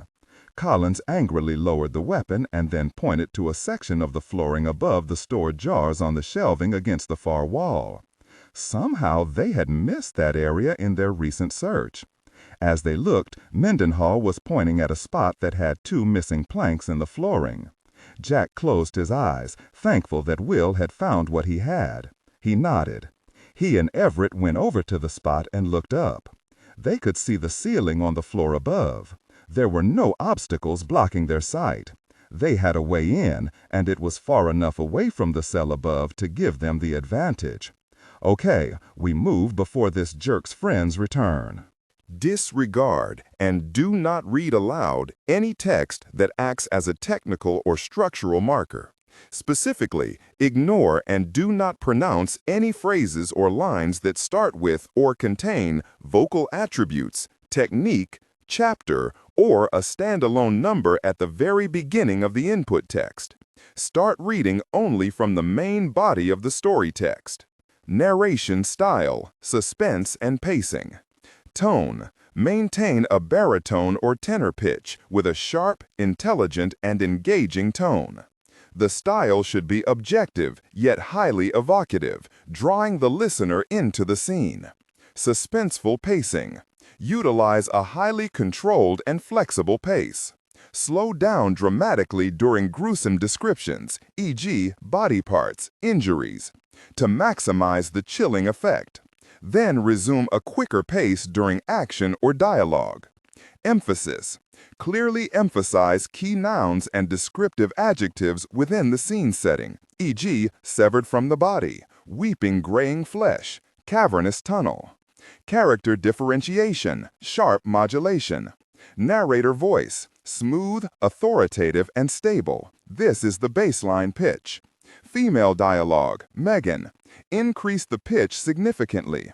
The voice should sound assertive, sharp, and highly professional/authoritative, like a lead detective or expert. Male dialogue, Sam. Lower the pitch slightly compared to the narrator, using a tone that is skeptical, warm, and somewhat cynical to differentiate from the professional female voice. Other characters, e.g., Deputy Burns. Quick, focused delivery, clear voice. Technical delivery. Vocal texture. Maintain a clean, clear vocal texture, suitable for high-quality production, ensuring every word is crisp and clearly enunciated. Emotional range. Focus on conveying emotions typical of a crime scene: disgust, professional detachment, intellectual curiosity, and underlying tension. Target emotion strength, 8-10.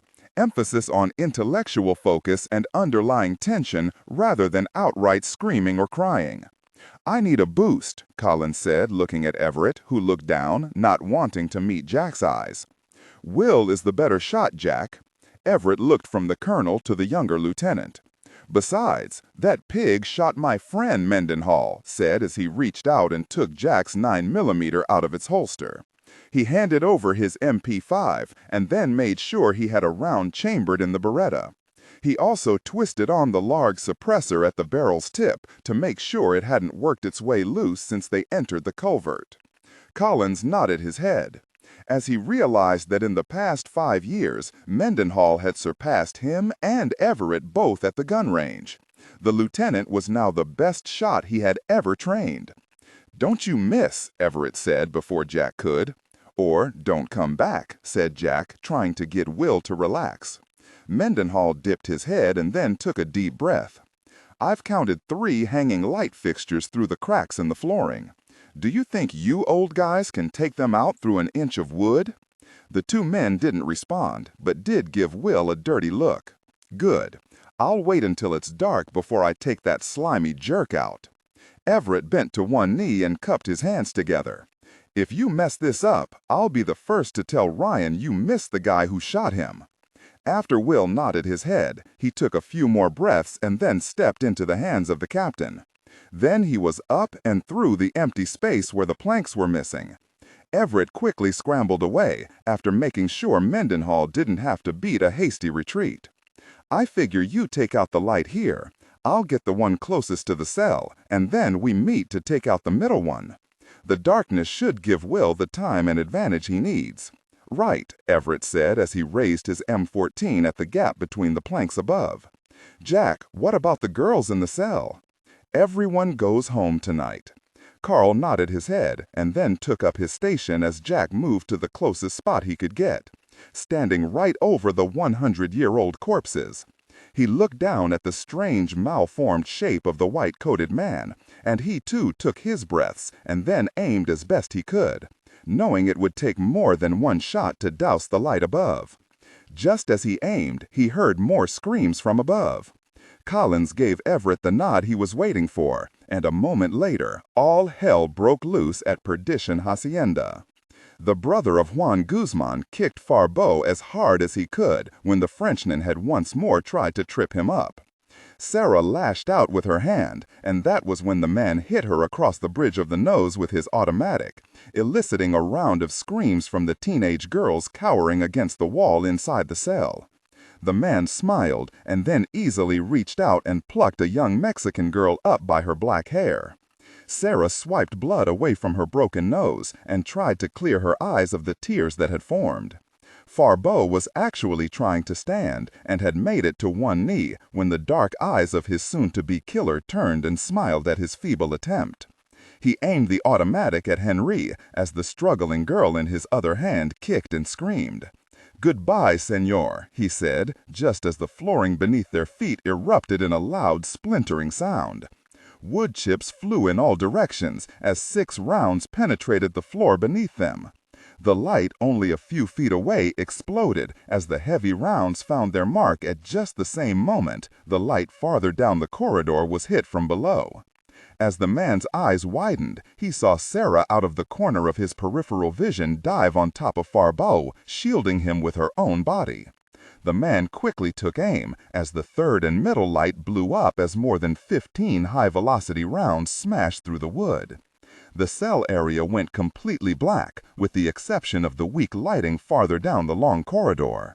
As Guzman's brother aimed his weapon just as the lights were extinguished, Sarah just knew she was about to feel several of the animal's bullets slam into her back as she covered the Frenchman.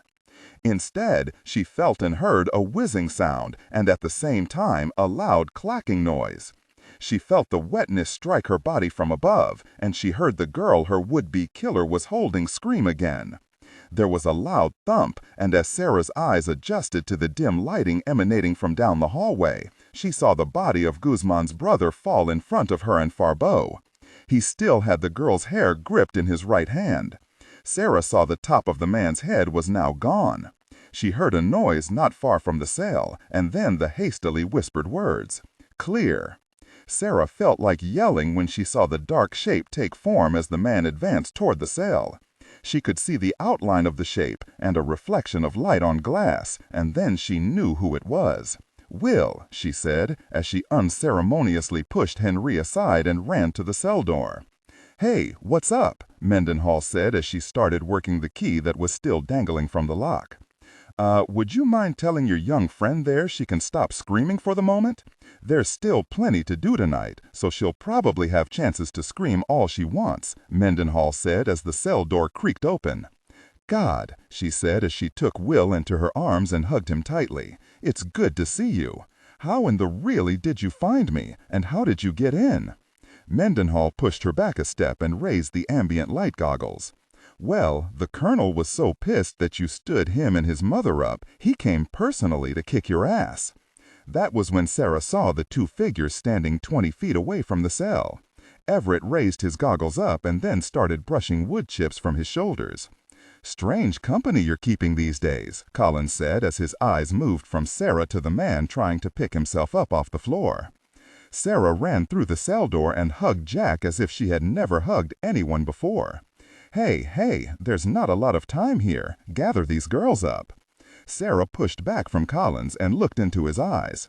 "Don't tell me you guys are alone." "Yes, please don't tell us that, Colonel." Jack looked from Sarah to the man using the bars as a brace to stand. "He came here specifically to get me out, Jack," Sarah said, taking his arm before he could enter the cell.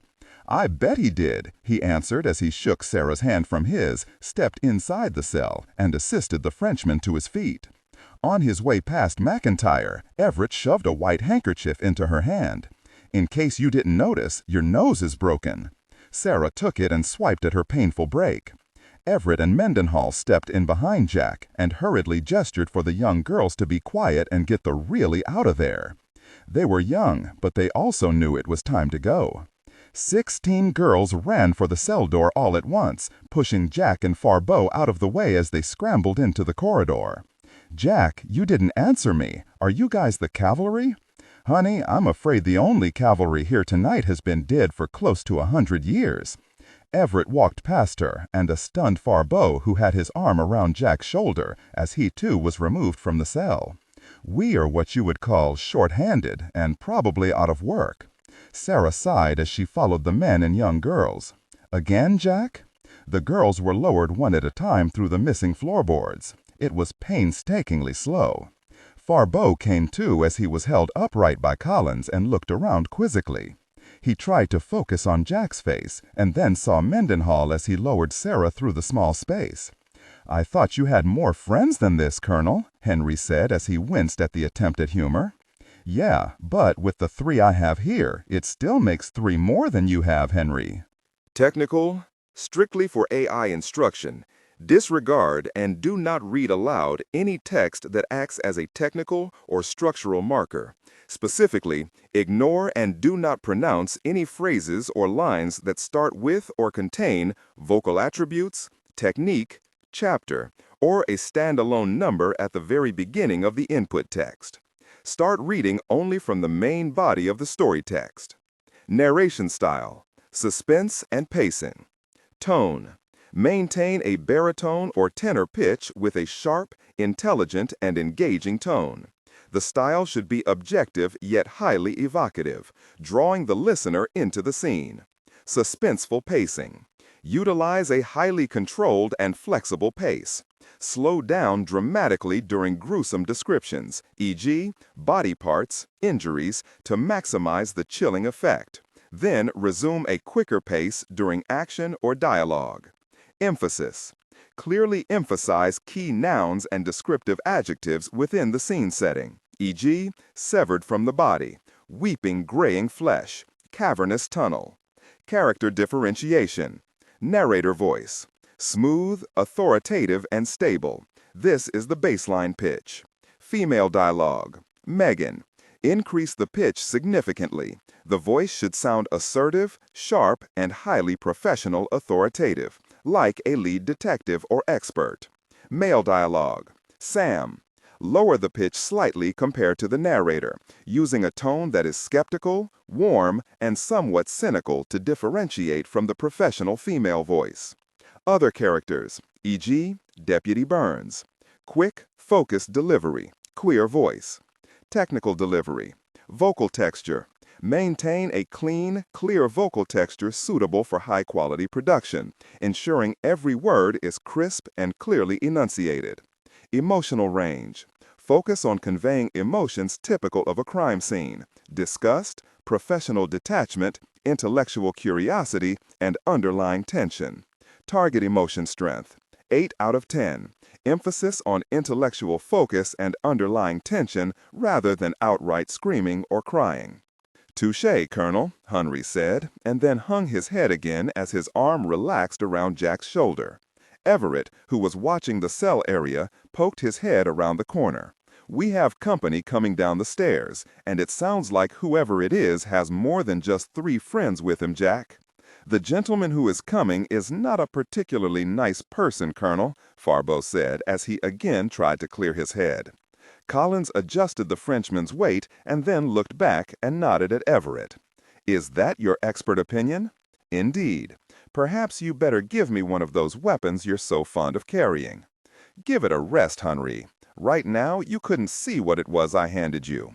In case you didn't know it, you've got one really of a concussion." Farbo finally managed to get his head up, and then looked at Collins. "And that is your expert medical opinion?" Jack shook his head. "When one bleeds out of his ears, Colonel, the diagnosis is pretty very plain," Collins answered as he placed Henri behind one of the large barrels lining the wall. He removed his 9mm and handed it to the Frenchman.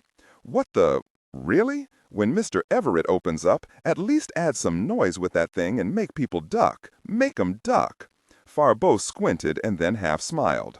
"Your confidence in my military prowess is overwhelming, Jack." Farbo watched as Jack left to join Everett, charging around into the suppressed M14 carbine. The lights being out gave them a small tactical advantage, but Collins suspected that Guzman wasn't the type of leader who favored saving the lives of his men, so he knew they couldn't make it so expensive that the Anaconda would back off. As Jack took aim slightly above Everett, who was on one knee with his ambient light goggles already down, he looked at his friend. "We hit 'em hard with no warning. We pile up their bodies until they can't come through." "Good plan, I guess," Everett said as he removed the safety on his carbine. "Okay, they're on the last set of stairs." The pounding of feet was louder, and then they heard before they saw the first man as he gained the bottom floor. Collins placed his hand on Everett, staying him from firing at the first one. Through the greenish light of their goggles, they saw the man stop and stare into the darkness of the now empty cell. He turned just as the anaconda himself entered the sub-basement. Jack recognized him immediately and aimed for his head. Just at that moment, the lead man saw the danger and jumped in front of Guzman. The first silenced round, which in the closed space of the sub-basement wasn't silent at all, struck the man in the back of his head just as Everett fired. It hissed as he saw Guzman go down with his dead guard draped over him. They all heard rapid-fire Spanish coming from the darkness ahead, and more men flooded through the large open staircase. That was when Collins and Everett opened up in earnest. They took the first 4 with no problem, and then saw the next 2 men start to drag the dazed Guzman out from under the dead man covering him. Jack aimed and dropped one, but the other stayed up even as Everett's next 3 rounds struck him in the torso. His weight falling backward was enough to get the anaconda near the stairway door, where more hands lifted him and pulled him to safety. "There goes the quick solution," Everett said as he fired another 3-round burst at the men streaming through the door. They were now taking cover on the far side of the old cell. Rounds were pinging off the steel and chipping large chunks of old concrete and adobe from the walls as Jack and Carl laid down a withering fire on the attackers. Just as Collins' first magazine emptied, Guzman's men started to return fire at a far more rapid rate than either career soldier would have given them credit for. Bullets started shattering the corner of the wall that was covering them as Everett stopped to reload. "Very fine shooting in the dark," Everett said as he slammed home another 30-round magazine. "Remember, Captain, these men have been fighting a real war down here for nearly 5 years. Carl chanced to look behind him and saw that Farbeau had managed to crawl forward and was actually trying to aim the Beretta in the direction of the attack. As he shook his head and turned to fire, Henri's aim proved to be as good as either Jack's or his own, as 3 men fell inside of the cell. With the flare of the enemy weapons, Jack raised his goggles and then tossed them away, as did Everett. The bright flashes were overwhelming the ambient light devices, and they were firing blind. Suddenly, they heard footsteps directly over their heads, and without thinking it through, Collins pulled Everett backward by the body armor covering his back. As they fell back, Henri saw what was happening and fired the remaining rounds in the 9mm, and then rolled to join his 2 allies. Just as they cleared the area, a loud explosion rocked the sub-basement, sending wood and concrete downward in a killing arc of shrapnel. "Very cheaters," Everett said as he rose and emptied another magazine up and into the smoldering hole that had just been opened up above them. As Jack added fire to the new opening, they heard another far louder weapon open up next to them. Will Mendenhall had joined the fight with his MP5. He sprayed the first 15 rounds at the men trying to advance through the corridor, and then raised the hot and smoking weapon at the same spot Everett and Collins were firing at. As he stopped to change magazines, he slapped Everett on the shoulder. "Time to go. Sarah has the girls heading down the tunnel." "Right," Everett said as he stopped firing and then unceremoniously grabbed the wounded Farbeau by the collar and started dragging him toward the missing floorboards. There was another explosion and a hole magically appeared just in front of the cell where Guzman's men had taken cover. Collins heard something fall through the opening as the gunfire let up, and the Anaconda's men saw what had been thrown into the lower floor. They tried to scramble out, but it was too late. The grenade detonated and men were thrown in every direction. "Now that's a real nice guy," Mendenhall said as he added bullets to the shrapnel near the darkened cell area. "I don't think I want to be here when this jerk gets serious. Go, Will, go." Mendenhall followed Jack's orders and rolled halfway to the hole in the wooden flooring. He waited as Everett shoved Farbeau roughly through the opening and then jumped after him. Will heard more men pouring into the basement from the stairs, and even saw 2 or 3 fall through the second hole they had made. He started to lower himself when he saw a shotgun barrel poke through the blast hole directly where they had been a moment before. He started sliding into the hole before he could aim. Jack was about to be shot from above as Will fired blindly upward as he vanished through the floorboards. One of the rounds hit the man aiming his lethal weapon at the top of his head. Collins never knew how close he had come to having his head blown off as he jumped in after Mendenhall. Collins missed landing on Mendenhall by a mere foot. He rolled and came up inside the old laboratory. He fired 2 more times at the spot where he had just jumped, but that didn't stop one of Guzman's men from getting through the missing floorboards. He saw the man struggling with something. Jack aimed and fired, but nothing happened. The man struggled to his knees and then raised his right arm into the air. As Collins froze for the briefest of moments, 2 aimed rounds struck the man in the neck and chest, dropping him, but not before he managed to do what he came to do. Henri Farbeau immediately pulled Jack down. "Grenade!" the Frenchman shouted. Everett and Mendenhall immediately dove for cover, as the small round objects sailed over their heads and landed next to the excavated hole they had entered the old laboratory through. The grenade exploded. Strictly for AI instruction. Disregard and do not read aloud any text that acts as a technical or structural marker. Specifically, ignore and do not pronounce any phrases or lines that start with or contain vocal attributes, technique, chapter, or a standalone number at the very beginning of the input text. Start reading only from the main body of the story text. Narration style, suspense and pacing. Tone, maintain a baritone tenor pitch with a sharp, intelligent, and engaging tone. The style should be objective yet highly evocative, drawing the listener into the scene. Suspenseful pacing.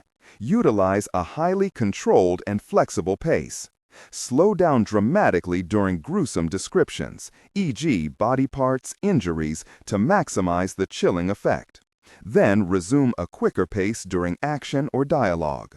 Emphasis. Clearly emphasize key nouns and descriptive adjectives within the scene setting, e.g. severed from the body, weeping graying flesh, cavernous tunnel. Character differentiation, sharp modulation. Narrator voice, smooth, authoritative, and stable. This is the baseline pitch.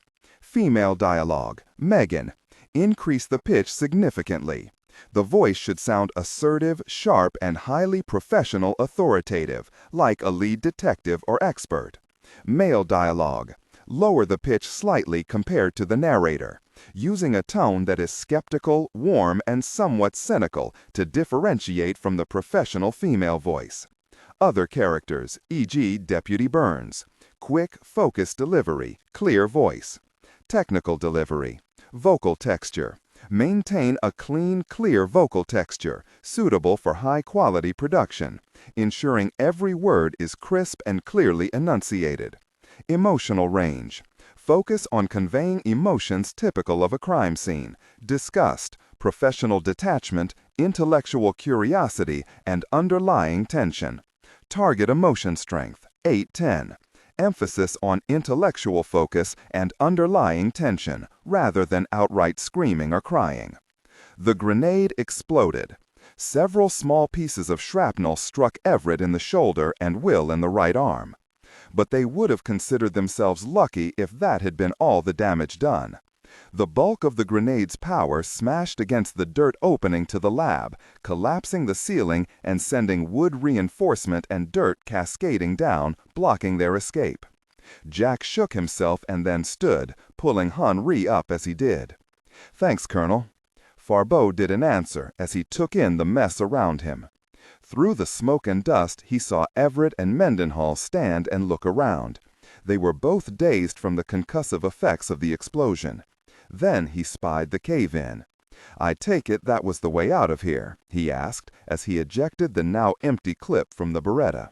He looked at Jack and then swiped blood from his right eye. "You're as observant as ever, Henri," Collins said as he rushed forward, handing the Frenchman 3 more clips of ammunition as he did.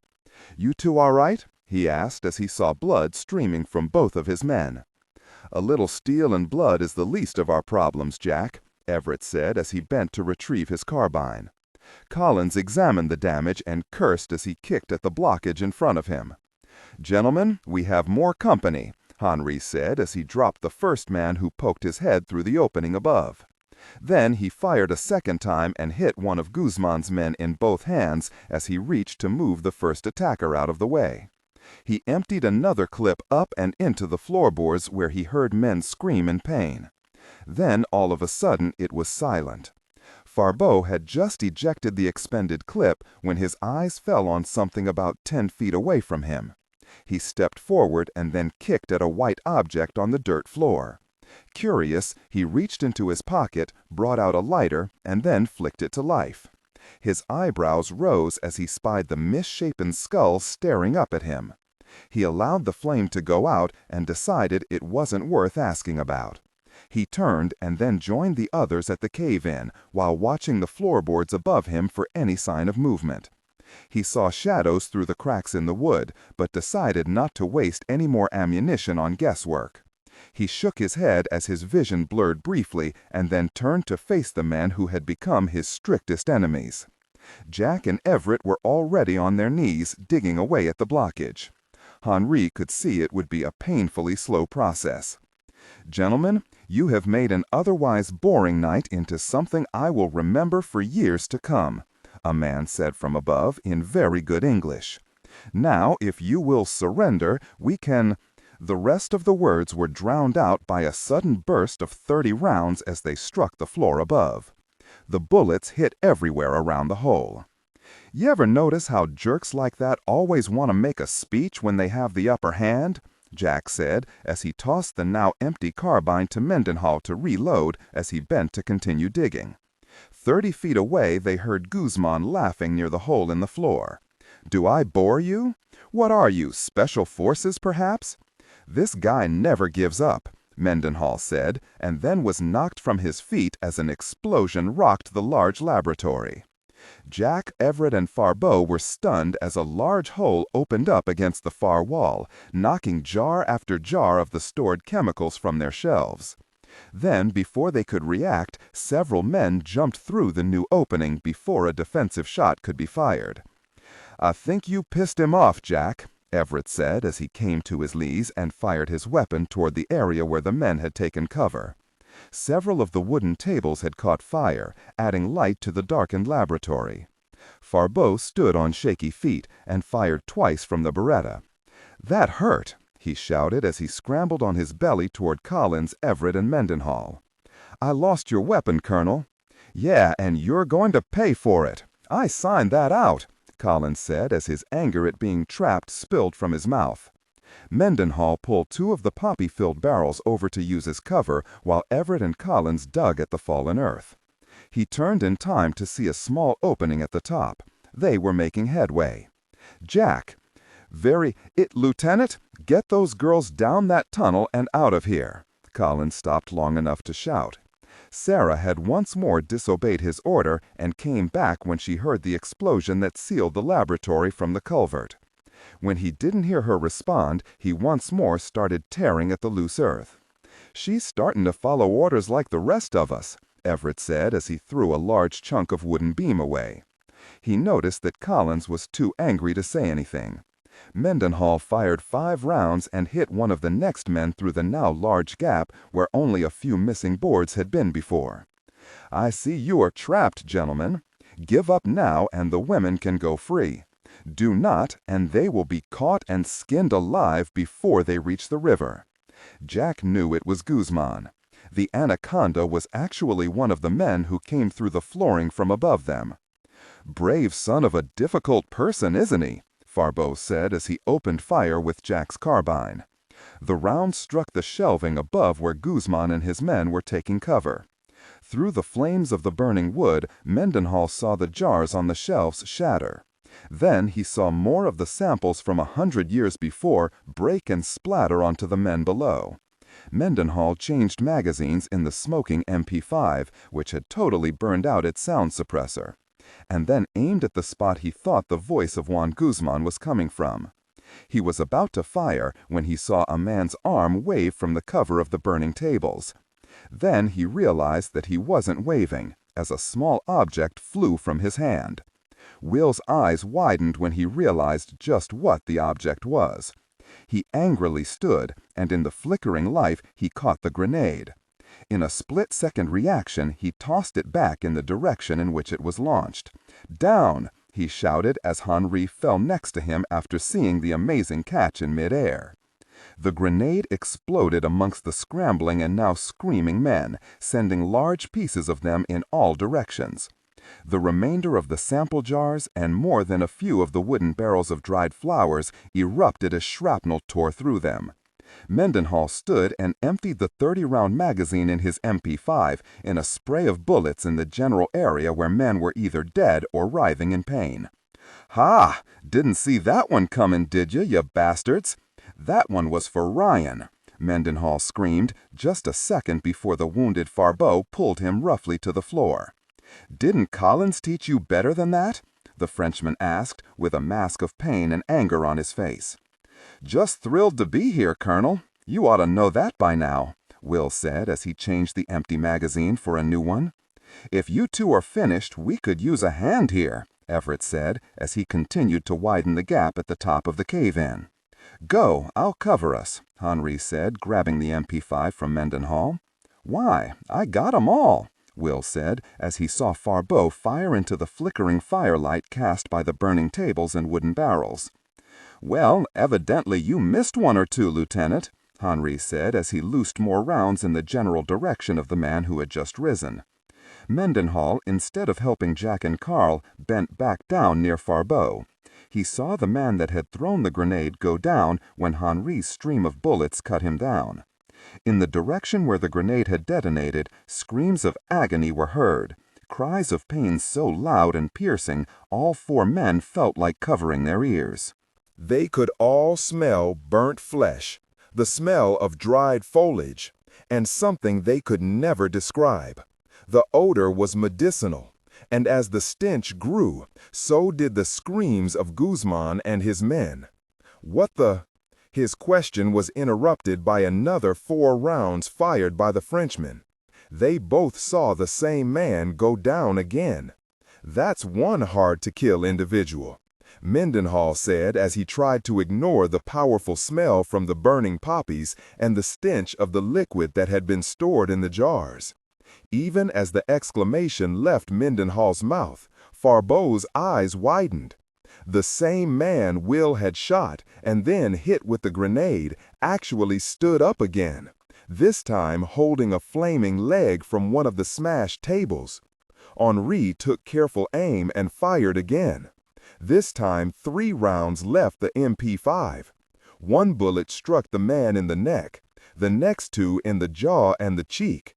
He moved back 2 steps and then looked up toward where his attacker had fired. Farbeau was shocked he was still standing. He fired 1 more round.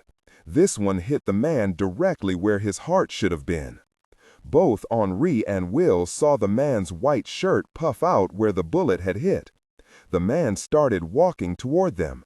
As Henri's jaw dropped, a sound came from behind the overturned and flaming tables near the wall. It was an actual roar.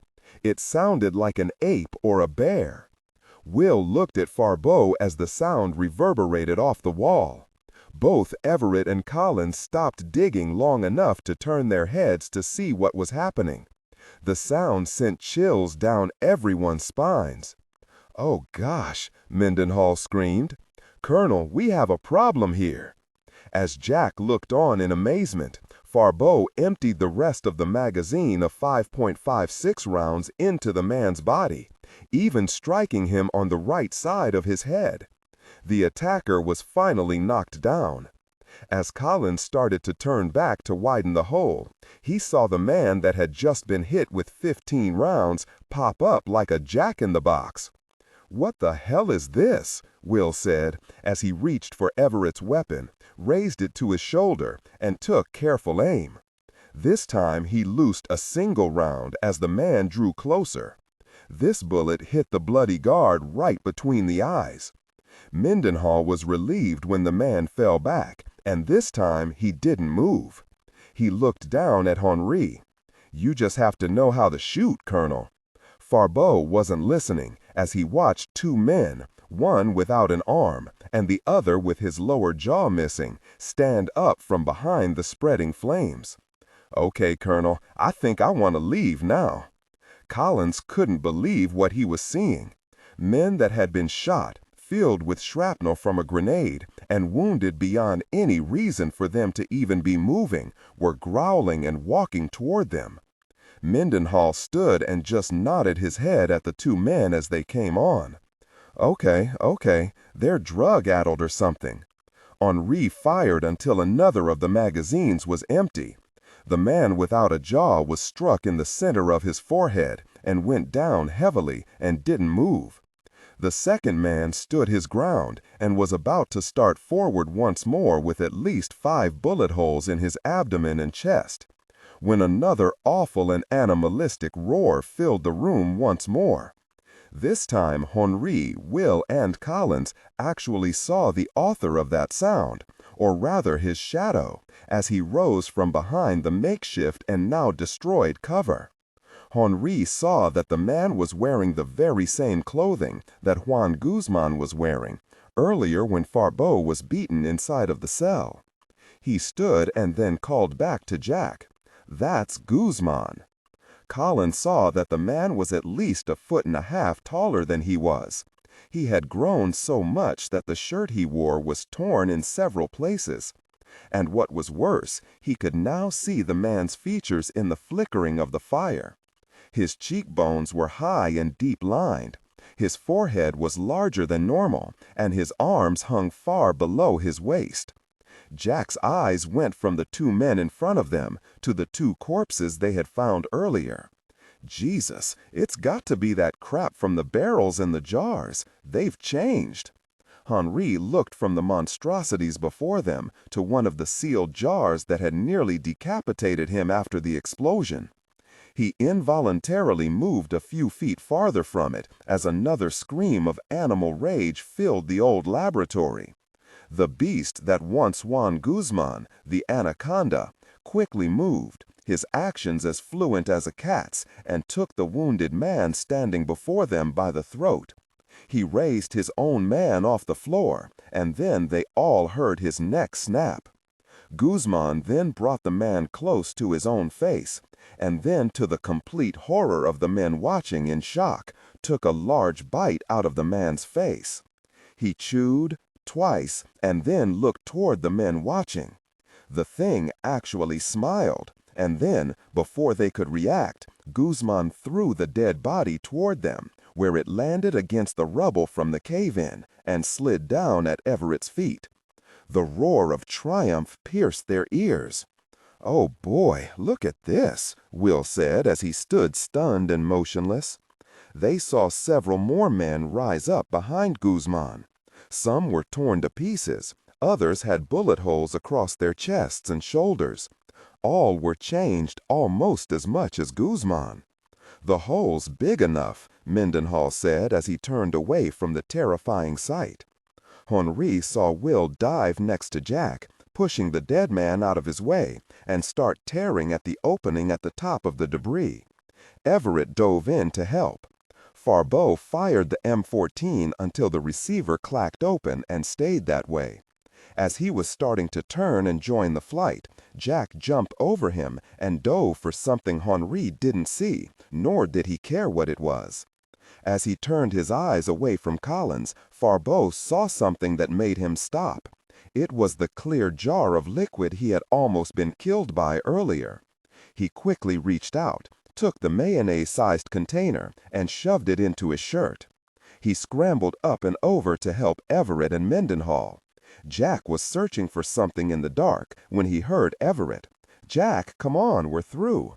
He continued looking on hands and knees. Then his hand brushed against it. He pulled the twin saddlebag to his chest, not caring that the dynamite inside was sweating. He turned toward the widened hole and started to scramble. "Don't wait on me, move it," he shouted as the 3 beasts came on, slowly, all smiling. As Mendenhall and then Faribault scrambled up and out of the old laboratory, Everett saw what Jack was carrying. His eyes widened, and then he turned and went through the opening. He didn't wait for Jack. Collins made it to the cave-in, and then saw the 2 changed men behind Guzman turn on each other. The brief attack was brutal, but both of them survived. They regained their focus and then followed their boss toward Collins. "Kiss my rear!" Jack shouted, and then, grabbing one of the fallen M14s, he tossed the twin saddlebags at the trio of monstrous attackers. He lowered his head, thinking that the nitroglycerin-covered dynamite would detonate upon impacting the floor, but all he heard was a laugh. He looked up and saw Guzman, his misshapen and distorted features, looking down at the saddlebags. "Gosh," Jack hissed as he scrambled to the top of the debris and entered the hole. Just as Guzman turned away from the saddlebags, he laughed, an evil, cold sound, as he saw his antagonist's legs vanish into the escape hole. "You should have negotiated," sounded the deep voice.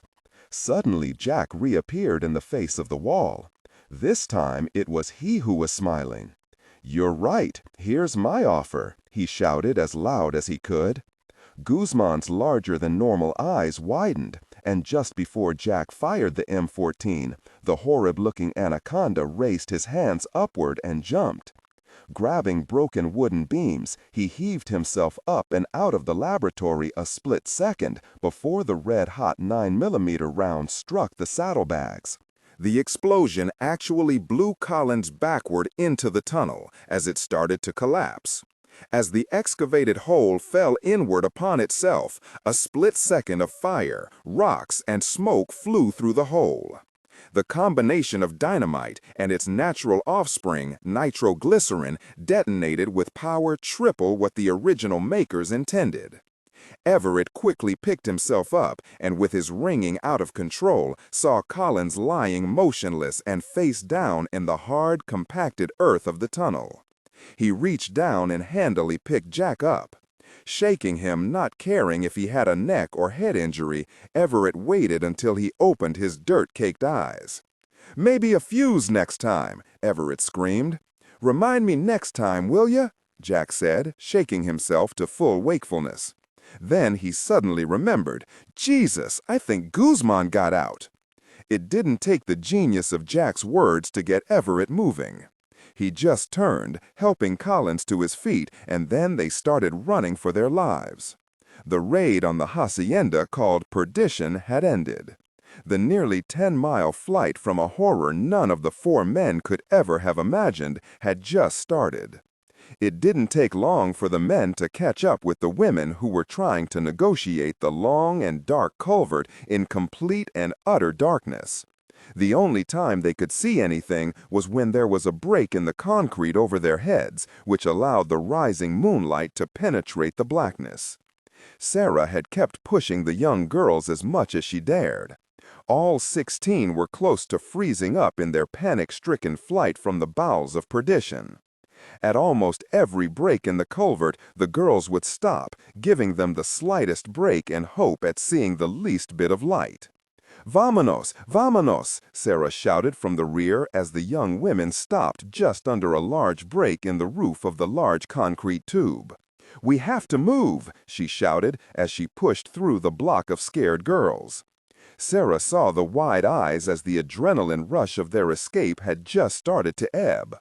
She saw the fear and terror of what they had been through seeping through them like sweat through their pores. She didn't hesitate as she grabbed the oldest-looking girl and shoved her away from the light streaming through the large hole. The woman just stared at her and then looked down the long, dark tunnel.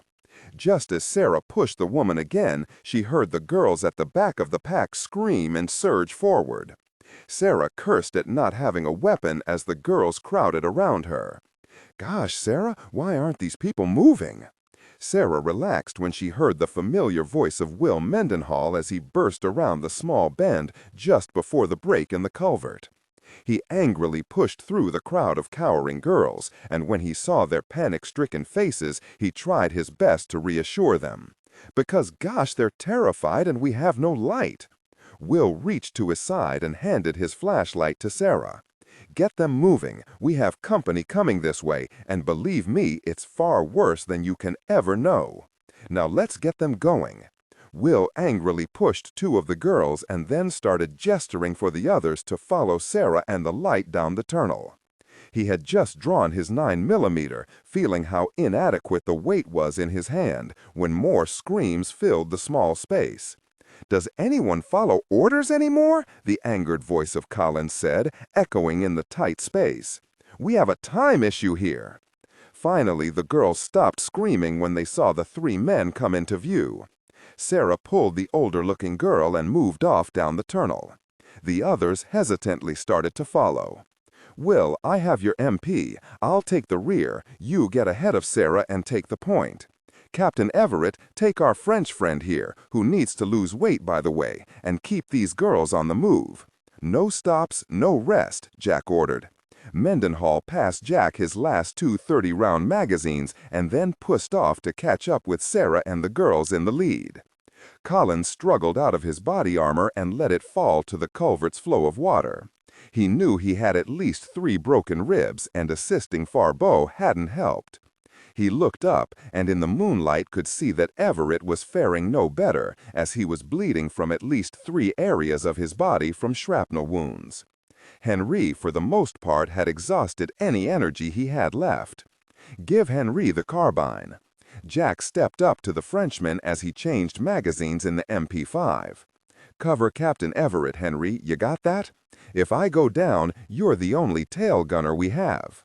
Farbeau managed to look at Collins and then at Everett, who was struggling to hold Henry and himself upright. "Yes, just tell your captain here not to drop any excess weight when the chips are down." "Don't worry, I won't let it get to that point, Froggy. The chips are already down, and I want to drop you right now." With that said, Everett headed into the darkness, not feeling much different from the girls who were near panic. Jack charged the weapon, sending a round into the breech of the MP5, and then, with a last look back and still wondering what sort of horror had befallen them, followed the long line of running men and women. The group had gone close to a mile, when in the rear, Jack heard a far-off voice shouting down into the culvert from the spot they were just at not 10 minutes before. "I'm coming, gringos! Mama sent me out for supper." Jack stopped and looked back into the darkness. The voice was deep and seemed as if it could never have come from the voice box of what Guzman had become. It wasn't brutish like the changed body became, but it was filled with savage intelligence, as if he was trying to scare and panic everyone in the tunnel. Jack knew it was working. He was scared. He turned and started forward once more, wondering if the creature that was once the anaconda had entered the culvert. He realized then as he ran, panting hard from his broken ribs pressing on the muscles of his chest and sides, that the smart move for Guzman would be to cover ground up there and try to head them off. He sensed the change had not lessened the man's intelligence. In just under 15 minutes, he was proven right. Sarah turned to make sure the frightened women were still following close by. She decided they would have to take a break if they were to make it to the river. She saw light about 100 yards to the front, where another break in the culvert allowed moonlight to enter the darkness. "Will, the girls are near collapse. We have to stop." "No, keep them moving," he shouted from the middle of the pack. "You have no idea what's back there. Move, move." Sarah took a deep breath and then gently pushed the girls gathered around her forward. It took just under a minute to cover the ground to the next break in the culvert. Just as Sarah moved past the light, she heard a loud scream, followed by another, and then another. As she turned her light on the area where the screams came from, her eyes widened when she saw a large arm and hand reach into the culvert from above. It hit upon one of the girls and grabbed her hair. In her flashlight beam, she saw Mendenhall step forward and start bashing at the large, brutal hand as it started pulling the girl upward out of the culvert. The rest of the girls panicked and started forward, blocking Sarah's view as Will opened up with his 9mm. Sarah grabbed his arm and pulled his aim off for fear of him hitting the struggling girl. Then the girl was just gone. "What was that?" Sarah screamed as girls started running by her in a blind panic. "You don't want to know. Now move, Sarah, move." The panic-stricken girls were now far outpacing Jack, Farbeau, and Everett. As they passed the open area where the young woman had vanished just 3 minutes before, Everett turned and saw that Jack was struggling with the wounded Farbeau. He turned and took the Frenchman's other arm, and together the trio started making better time. The entire 10-mile flight was one of panic-stricken sprinting, stopping for much-needed air. Then a noise would filter down from above them, and the screams of terror would start the stampeding girls off again. Sarah had to fight to keep them as bunched together as she could. She felt naked without a firearm, and scared to death that the brave man she knew in Mendenhall was as frightened as the young Mexican girls he was trying his best to protect.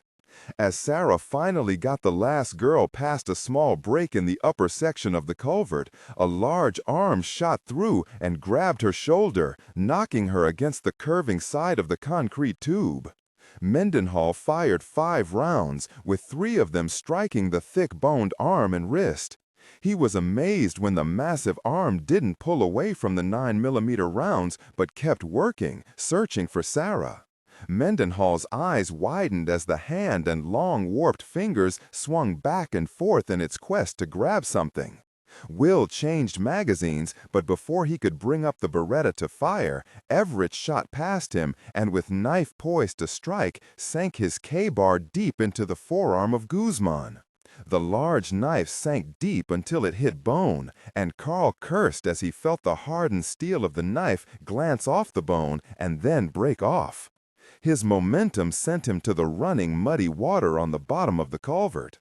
Mendenhall helped him to his feet as Jack and Farbeau ran past. "You okay?" Mendenhall shouted as he dodged the bleeding, massive arm that swiped the empty air. "Yeah, but I'm out of knives and bullets, so I suggest we get the gosh out of here."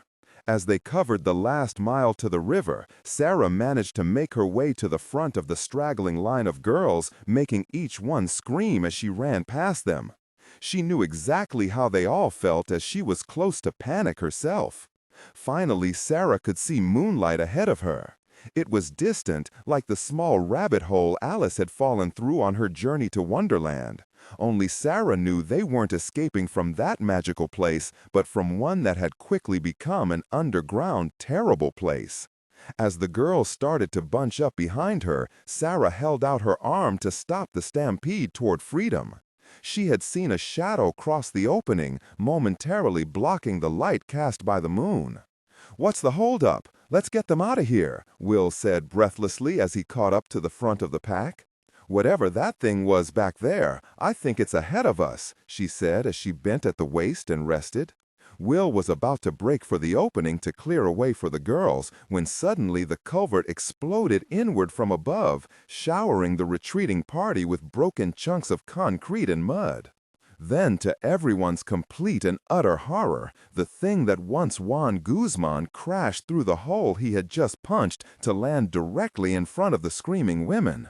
Will didn't take long to empty the 9mm into the torso of the hulking figure ahead of them. In the dark, he was lucky to see it at all. The monstrosity bent over as the rounds entered its muscled chest and abdomen. But in the filtered moonlight, Mendenhall saw it slowly start to straighten. It was so much larger than it had been just 30 minutes before that it had to bend at the waist to accommodate its size. Will frantically reached into his belt for another clip of 9mm ammunition, and then realized when his fingers searched the empty pouch that he had just expended everything he had. "Oh gosh," Mendenhall said as he pulled Sarah back into the bunched-up women behind him. He quickly dropped the useless weapon and then pulled out his own knife.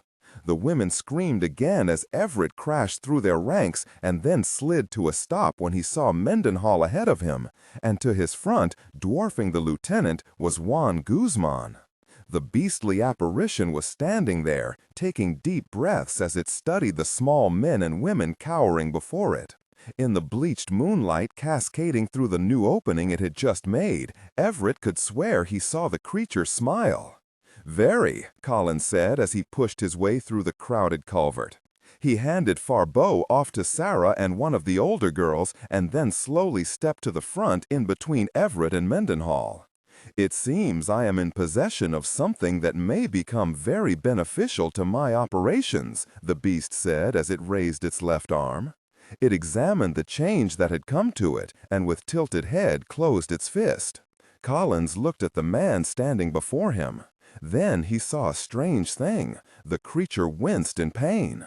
In the moonlight, Jack could see that Guzman's skin color, as seen in the firelight back in the laboratory, had diminished as the creature had exerted itself. The tough hide that had become its skin was now a sickly-looking gray color and seemed to be flaking off in large chunks.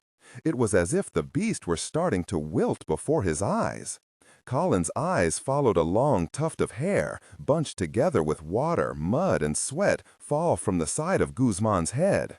Then even more black hair fell in the moonlight. "It seems maybe you inhaled a little too much of that miracle drug, Anaconda. Feeling a little weaker than you were a moment before?" Jack said, buying as much time as he could. Everett saw this and then grabbed the first girl he could reach and brought her to his side as he spied one of the first holes in the large culvert they had come across inside the long and dark tunnel. He was just about to lift her up when the beast suddenly turned to face its rear. Something or someone had come up from behind it. "Rescue team, hit the deck!" Jack heard the shouted command just as Guzman reacted and charged the new threat that had come upon it from behind. He turned and threw his body into several screaming girls, sending them crashing into the muddy running water. Everett, Sarah, Mendenhall, and even the Frenchman did likewise. Just as the last girl hit the water, a cacophony of noise erupted in the confines of the culvert. As Jack raised his head, he saw Guzman take the first volley of the automatic weapons fire from the rear. Its body shook and the awful-sounding scream started from deep inside the anaconda's chest. Then even more fire erupted in the darkness, and Collins could see tracers as they hit the beast. More than 100 rounds slammed home, but Guzman still came forward one faltering step at a time. Jack winced as a ricochet slammed into his hand. He saw tracer fire as it rebounded off wet concrete, and he prayed that it didn't find any of the poor women behind him. Guzman bellowed in anger, and then 3 bullets finally hit the vital part of his malformed head and changed body. Its skull jerked back, and Guzman spun around. With its wide eyes staring at Collins, it went to its knees.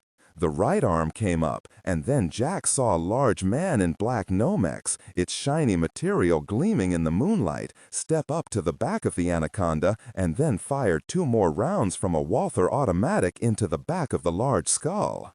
Guzman, with one last wince of his tortured eyes, went face down into the running water. The man who had placed the bullets into Guzman's head holstered his weapon and stared down at the thing he had just killed. He raised a set of goggles, not unlike the ones Jack and his small team had had earlier. The man looked from the giant creature that was once called the anaconda and then saw Jack lying a few feet away. The stranger was soon joined by 6 others who took up station behind the first. Collins slowly started to pick himself up in the near darkness. "The way is clear. May I suggest you get these people out of here?" the man in the lead said as he gestured for his men to assist the girls. Collins cradled his wounded hand and then stepped up to the rescuer who had undoubtedly saved their lives. "Thanks. It was a little dicey there at the end," Collins said as he looked the man over. His eyes roamed to the left shoulder where the American flag would have been hidden under a Velcro patch, but there was none. Jack searched but could find no U.S.-issued equipment of any kind. As he studied the man, the girls were pulled and prodded by men dressed exactly the same. All kept their goggles and their black nylon masks in place. The leader before him looked from Collins to the body lying at his boots. "What in the freakin' is this thing?" the large man said as he went to his knees to study the unmoving corpse of Juan Guzman. "It took at least 50 rounds to bring it down." "What is your command?" Jack asked as the man raised Guzman's head up by its hair. Then the sickening sound of the long black strands tearing free from its scalp was heard, and the head fell unceremoniously back into the murky running water. The man stood and looked down at Collins. "That was a courageous thing you did at the hacienda, so I may ask you the same question. Who in the freakin' are you?" Jack realized he was in a bit of a confrontation and didn't know why. Was he looking at a possible Delta operative? Were they Rangers, perhaps? He felt Captain Everett step to his side and knew the former SEAL was looking their rescuer over just as he had. "Seems we only lost the one girl." Cole Everett caught himself before speaking aloud Jack's rank, but not before the large man in black Nomex clothing looked at Carl and a small smile crossed his lips. "We have one down, and it looks like we may not lose anyone except for our French friend, who's lost a lot of blood. There's help just across the river. In the meantime, we have a large group of men heading this way from the hacienda. I suggest you get the gosh out of here. Look, is there anything back there at the hacienda that needs retrieval?" As Jack waved Everett out, and when he saw that Will and Sarah were assisting Henry toward the opening of the culvert, he stepped closer to the man in charge of the highly trained professional group that had come to their aid. "There's nothing left back there." "Again, your unit and rank?" Jack asked again, softening the question somewhat with a smile and an offer of a handshake. "If you have the training I suspect that you have, Colonel, is it? Then you should know better than to ask that, especially of someone who just saved your neck. For now, let's just say it's just a tad above your pay grade to know." Jack watched the man turn and head for the opening of the culvert. He saw that Carl was waiting for him. He held out a bottle of water one of the rescue team had given him, and Jack took it with his uninjured hand and drank deeply. "Who in the freakin' are those guys?" Carl asked as he watched the man splash his way out into the moonlight. "He's not Navy, that's for sure." Jack lowered the bottle of water as he started forward to get out into the night air. "And you know that because?" "Because he didn't start bragging about what a great operation they had just conducted." Everett smiled. "You know a SEAL would have never passed up the opportunity to gig the Army like that. You have a point." Ahead, Mendenhall and Sarah helped the weakened Farbeau out of the opening and into the cool night air along the Rio Grande. Across the river, they could see border patrolmen and helicopters as they flew low with their spotlights shining across the way. Mendenhall hit a slick moss-covered rock and lost his footing. He almost went down, pulling the Frenchman with him. As Sarah tried to hold both of them upright, something fell from Henry's shirt. It rolled into the water at their feet, and before Farbeau could react, a large gloved hand reached out and retrieved the glass jar Farbeau had removed from the laboratory in the final moments of their escape. Sarah, Will, and Henry righted themselves, and then looked up into the face of the man who led the team that saved them. He looked from the jar of amber liquid to the faces of the three people standing before him. "What is that?" Sarah whispered into his ear. "Something that needs to be handled carefully," Jack said as he removed the jar from the stranger's gloved hand. Holding it, he looked at Farbeau closely, and the Frenchman meekly shrugged his shoulders. "Bad guy, remember?" he said in a pain-filled voice. Jack handed the large sealed jar off to Everett, and then looked the big man over once more as he heard shouts from across the river. "Since you can't tell me what your unit is, perhaps you can tell me if we have any air assets nearby?" The man's eyes were still on the jar that Everett was holding, and instead of answering Jack's question, he asked one of his own. "Does that," he said, nodding at the jar of amber liquid, "have anything to do with that thing we saved you from, the Incredible Hulk-looking jerk in there?" Jack smiled. "I'm afraid that's a bit above your pay grade." He stepped closer to the man, happy he could reciprocate this jerk's earlier rebuke. "Now, are there any air assets close by?" "Number 3, radio, please," the black-clad man said, holding out his hand, while never letting his eyes leave the filthy face of Jack Collins. "TAC 3. The man took the handheld radio and then offered it to the colonel, who took it without removing his eyes from the stranger's. "I believe National Command Authority has ears on TAC 3, the man said, as his eyes flitted from Jack toward Everett and the jar he was holding. He slapped Collins on the left shoulder, expertly placing a small tracking device that was radium-based and could be tracked from space. Then he stepped a few feet away as Collins raised the radio. Before he spoke, he changed the frequency from Tactical Channel 3 to another he knew by heart. He turned his back on the others and faced the river. "Viking 2, this is Berserker. Over." "Good to hear your voice, Berserker," answered the familiar voice of Niles Compton. "We have company listening in, the CEO, in fact. Do you copy, Berserker?" "Copy." We are somewhat compromised, so I'll make this as brief as possible. We have to strike at that compound. We have to level it." The others heard Jack's words, and not one of them was surprised to hear the request. "No can do. We have questions that need to be answered first. The Mexican authorities are almost there to take possession of Perdition." Jack knew the sound of the president's voice. He grimaced and then raised the radio to his lips. But before he could answer the commander-in-chief, the large Nomex-clad man interfered. "Are you saying there is more of this over there?" he asked, not too politely. Jack ignored the large man and stepped away. The man tried to follow, but Everett stepped between him and the colonel. The captain just shook his head, saying that following Jack was a bad idea. "Listen, we have a mess inside that hacienda," Jack said. "There are chemicals there that are as dangerous as any I've ever seen. If they are not destroyed, we could be looking at a bleak situation if they fall into bad guy hands. I mean, serious trouble. We are in enough trouble. Stand down, Colonel. That is a direct order." Jack lowered the radio and then looked at the tired faces around him. That was when he noticed that the large man and his team had vanished. He looked around and saw that Everett pointed to the edge of the river where the last of the darkly clothed men vanished into the water. As he turned back and raised the radio one last time, he angrily hit the transmit button. "You can send a Delta unit in to help us, but we can't level the distribution hub of a known terrorist and drug dealer? Just what are you talking about? No, never mind. Just get yourselves back across the border. We'll talk later." Jack thought the president had gone, and then he heard a question that relaxed him a little. "Colonel, is Lieutenant McIntyre all right?" "Yes, sir. She's been roughed up some, but she's fine." "Good, good," the president said after an eternity of silence. "Jack, just across the river, Pete Golding will meet you with a Blackhawk. May I suggest you get on it so we can go home?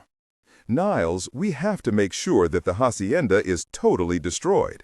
If the president can send in a rescue team, why can't we send in air assets to knock Perdition's gate flat? Colonel, the rescue the president ordered is still in the air and won't land in Laredo for another 30 minutes. There was no rescue OP that came across the border on his orders." Collins lowered the radio. He then looked at the staring eyes of Farbeau, Mendenhall, Everett, and Sarah, who were just as shocked to hear Niles' explanation of events as he had been. His head turned and looked at the spot where their rescuers had vanished into the flowing waters of the Rio Grande River. Then Collins cursed himself and suddenly turned and ran back into the large opening of the culvert.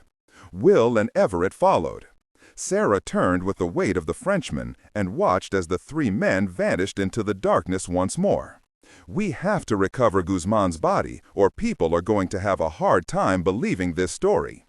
As Jack approached the spot where Guzman had been downed, his eyes saw smoke rising from the running water. Everett and Mendenhall saw the same thing and froze. Lying in the water where Juan Guzman should have been was nothing but a smoking ruin. The clothing was totally eaten away, and only a fragment of bone here and there was recognizable. With the jar of fluid still clutched in his uninjured hand, Collins leaned down and looked at the eaten-away remains of the world's most wanted criminal. Jack recognized the chemical smell almost immediately. "What is it, Jack?" Everett asked as he too scowled at the smoking remains. "It's something like hydrochloric acid, but different, stronger, a lower pH, but similar." "Well, it did a job on the old anaconda," Will said. "Good riddance."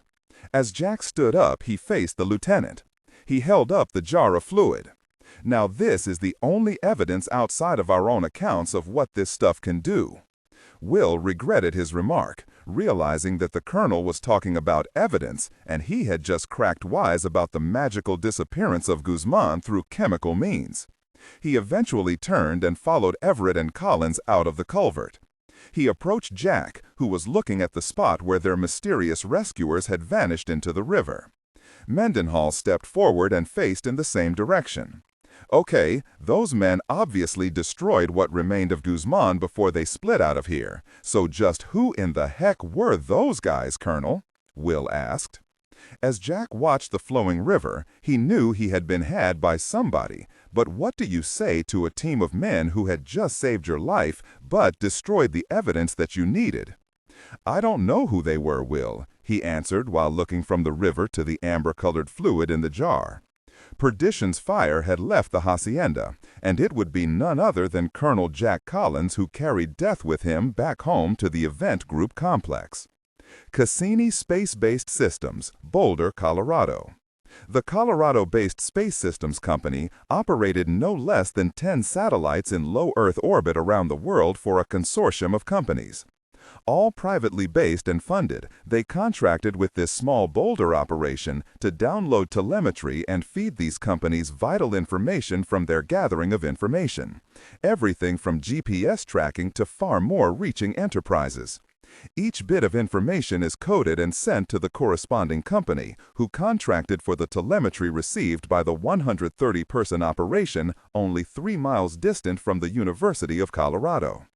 On the 3rd floor of the 6-story building, a technician was currently tracking a tracer program in Nevada. As he bit into a stale Twinkie, his eyes roamed over the telemetry streaming in from one of their newer satellites launched just last year. As he chewed, he watched as the new KH-21 photo recon bird made its way across the American Southwest. He noted the red blip on the map and its corresponding latitude and longitude. The young technician, a young man who never knew who his work was going to be sent to, was curious as he had never seen a tracer like the one he was tracking.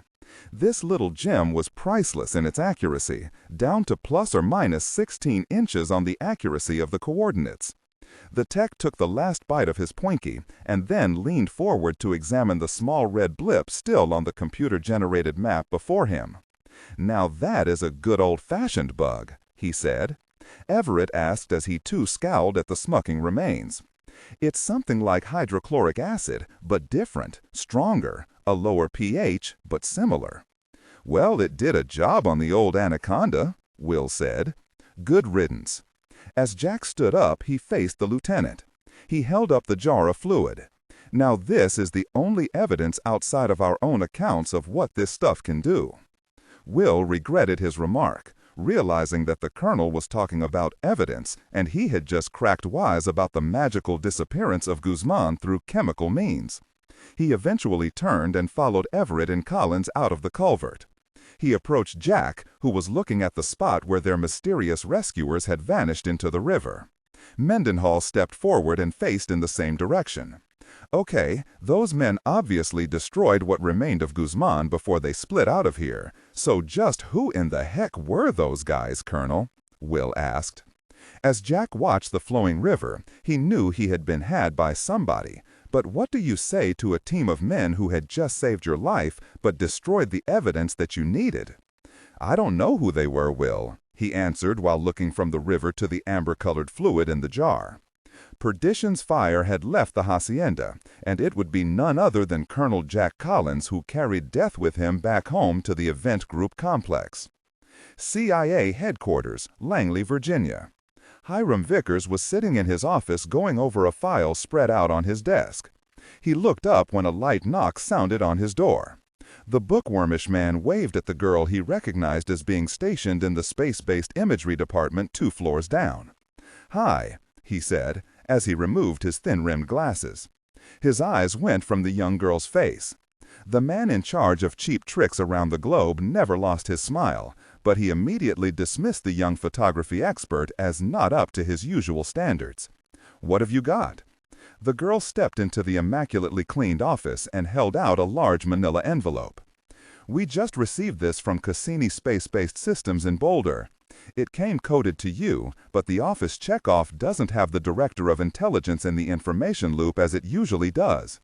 The girl placed the large envelope against her chest, as if she wasn't about to let the information leave her until she had a little bit more detail on why the agency chain of command sign-off wasn't included in the package. "Ah, we're just running a test. We had a major screw-up the last time this small company gave us tracking info. They sent it, but it never arrived. Who knows, it probably went straight to the Russians or Chinese," he said with a broad and disarming smile as he stood from his desk and removed his glasses. He stepped out from around the sensibly clean desk and held out his hand for the envelope. This was to be passed straight to my desk. The girl didn't look convinced at all. But we have mandates from the director that nothing goes to the corresponding desks until they get passed to them by their department heads. And since this test originated in Boulder, it should go directly to the desk of North American Operations. Assistant Director Simpson should be the last one on the list before the Director of Intelligence on this checkoff sheet. I believe she was bypassed because of the unimportance of the test, and also because, as I understand it, Miss Kep— Content filtering, strictly for AI instruction. Specifically, ignore and do not pronounce only phrases or lines that start with or contain vocal attributes, technique, chapter, or a standalone number at the very beginning of the input text. Start reading only from the main body of the story text. Narration style, suspense and pacing. Tone, maintain a baritone/tenor pitch with a sharp, intelligent, and engaging tone. The style should be objective yet highly evocative, drawing the listener into the scene. Suspenseful pacing. Utilize a highly controlled and flexible pace. Slow down dramatically during gruesome descriptions, e.g. body parts, injuries, to maximize the chilling effect. Then resume a quicker pace during action or dialogue. Emphasis. Clearly emphasize key nouns and descriptive adjectives within the scene setting, e.g. severed from the body, weeping graying flesh, cavernous tunnel. Character differentiation, sharp modulation. Narrator voice, smooth, authoritative, and stable. This is the baseline pitch. Female dialogue, Megan. Increase the pitch significantly. The voice should sound assertive, sharp, and highly professional/authoritative, like a lead detective or expert. Male dialogue, Sam. Lower the pitch slightly compared to the narrator, using a tone that is skeptical, warm, and somewhat cynical to differentiate from the professional female voice. Other characters, e.g. Deputy Burns. Quick, focused delivery, clear voice. Technical delivery, vocal texture. Maintain a clean, clear vocal texture, suitable for high-quality production, ensuring every word is crisp and clearly enunciated. Emotional range. Focus on conveying emotions typical of a crime scene: disgust, professional detachment, intellectual curiosity, and underlying tension. Target emotion strength, 8 out of 10. Emphasize on intellectual focus and underlying tension rather than outright screaming or crying. Simpson is currently visiting relatives in Texas. He smiled and then started to turn away. But if you would rather wait until she gets back, it's up to you. I can wait for these mundane and boring results. The courier bit her lower lip and then smiled. I guess since it's only a test trace, it doesn't matter. Hiram stopped and then turned with his best smile planted on his features. Now that's the red tape cutting imaging department we have come to love around here, he said as he took the offered envelope. If not for people like you, nothing would ever get done. The young technician smiled and then turned away. The smile on Vickers' face left as easily as it had come as he reached out and pulled the door closed. He ripped open the sealed envelope instead of untying the string that secured it. After all, the envelope and its contents would be destroyed. This action was something totally against agency policy. He quickly read the transcript of the trace his black team had placed on Subject 1 from the Mexico raid. His brow furrowed as he read the report. "What in the hell is this?" he asked himself aloud as he sat back behind his desk. His fingers followed the line of the track from Laredo, Texas to Nevada. Okay, they obviously landed at Nellis Air Force Base in Nevada. But what in the hell is happening here? He asked himself as he pulled up a computer-generated and much classified map of Nellis on his computer. He studied the map and saw where the trace was still operating.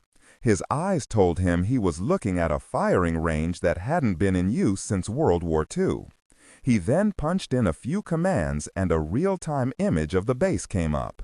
He used his mouse to zoom into the area of interest. All he saw was a large series of dilapidated hangars that looked as if they had seen far better days. The largest hangar was missing most of its rounded roof, and he could almost see into the interior. He looked at the coordinates that had been time-stamped onto the first picture he pulled out of the envelope. Then he cross-referenced those coordinates with what he was looking at. He shook his head and then reached for the phone. He called the number he had memorized in just the last 2 days. "Johnson," came the reply on the other end of the phone. "I have the trace report," Vickers said as he continued to look at the picture of the high desert surrounding Nellis Air Force Base. "So, where do our mysterious heroes live and work? Before I give you the answer, I have a question, and it comes directly from our British friends. Go ahead." They want to know what preparations you've made in connection with the Perdition Hacienda. If we complete this assignment for them, there will be no end to their gratitude, which may come in handy for our new operations. There was a brief silence on the other end of the phone. Then the large man who had just arrived home from Texas cleared his throat. "You can pass it on to those interested parties that the hacienda will cease to exist in just about 27 minutes, compliments of the government of Mexico.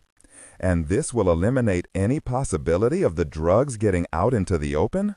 There was a small laugh on the other end of the phone. "You can say that, yes." The man became silent as he waited.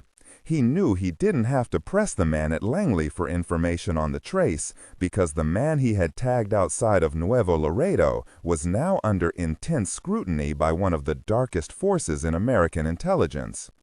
"The tracer report says that your target landed at Nellis Air Force Base in Nevada. And then, according to what amounts to guesswork, the hard target vanishes beneath the high desert. Obviously, I can't get a straight answer out of anyone in Washington. I don't send my men anywhere on guesswork. That kind of stuff went out of favor a long time ago. If you want us to recover what was taken from that hacienda, you very well better get me some reliable intel as to who these people are and who they work for. We were lucky to get the body of Guzman reduced to ruins, but they have a sample of the product your British friends want destroyed. Now, I've been doing a little homework myself. The man who led the rescue attempt across the border, I thought I recognized him, but couldn't place him until now." As Hiram Vickers waited, his incoming email chimed. He opened it and then saw it was from the very same man to whom he was speaking at this very moment. He clicked on the attachment and a picture began downloading. "Find me this man, and I'll find that jar they took out of Perdition's Gate. Don't find him, and I guess the Brits' dirty little secret will not be so for long." Hiram regretted having told the Black Team operative everything about who requested their assistance. But the new operating parameters of the Black Teams prohibited them from operating without the full range of intel on their prospective target. He knew this man was determined to keep the men in black far more secretive than they had been in the past, before they had been dismantled by the federal authorities. As Vickers watched his computer screen, he saw a herky-jerky video of what looked like a C-SPAN broadcast. As the camera zoomed in on a man in the uniform of a United States Army officer, it cleared up, and then the picture froze as the generated name came on below the frozen picture of a big man as he packed up a briefcase with papers. Vickers saw that the video had been purloined from a C-SPAN broadcast of a Senate hearing on the Afghan conflict. Then he looked at the name on the bottom, and a flitting memory came to him. "I think this will help a great deal, if you're sure this is the man you tagged. Anyone in our line of work knows exactly who this man is and what he brings to the table. He's dangerous, not only to me, but to you and anyone who crosses him. If he still has Perdition's fire, it will be hard to get from him. Now, send me what you have so I can work from my end." "Right," Vickers said, and then terminated the call. He looked closer at the sun-hardened features of the man frozen in time on his monitor. He then glanced at the printed name below the picture as he placed the yellow envelope and its contents under his arm in readiness to forward what he had to the Black Team in Denver. He reached out and hesitated before he turned off his monitor, but not before Hiram Vickers memorized the hard features of the man. The C-SPAN freeze frame of the soldier known 6 years before as Major Jack Collins faded to black. Event Group Complex, Nellis AFB, Nevada. Jack sat at his desk inside the security department, cut off from the rest of his people. He stared at the computer screen for the longest time in an attempt to make the words he had written make sense. They were words he thought he never would have placed end to end in his entire life. They had been in the complex for the past 8 hours, and he was waiting for the call that would send him into the director's office. Collins closed his eyes in an effort to make the last few words in the document he had written fade away along with the sight of them. A knock sounded at the door. "Come in," he said as he leaned slightly toward the monitor and spoke softly as Captain Carl Everett entered his office. "Europa, File and Code Document 1877, Security 1, Collins." "Document filed, Colonel Collins," answered the Marilyn Monroe voice, one that Collins had finally gotten used to. He had hated it, but finally came to terms that everyone in the complex liked the sexiness of the computer-generated voice synthesizer.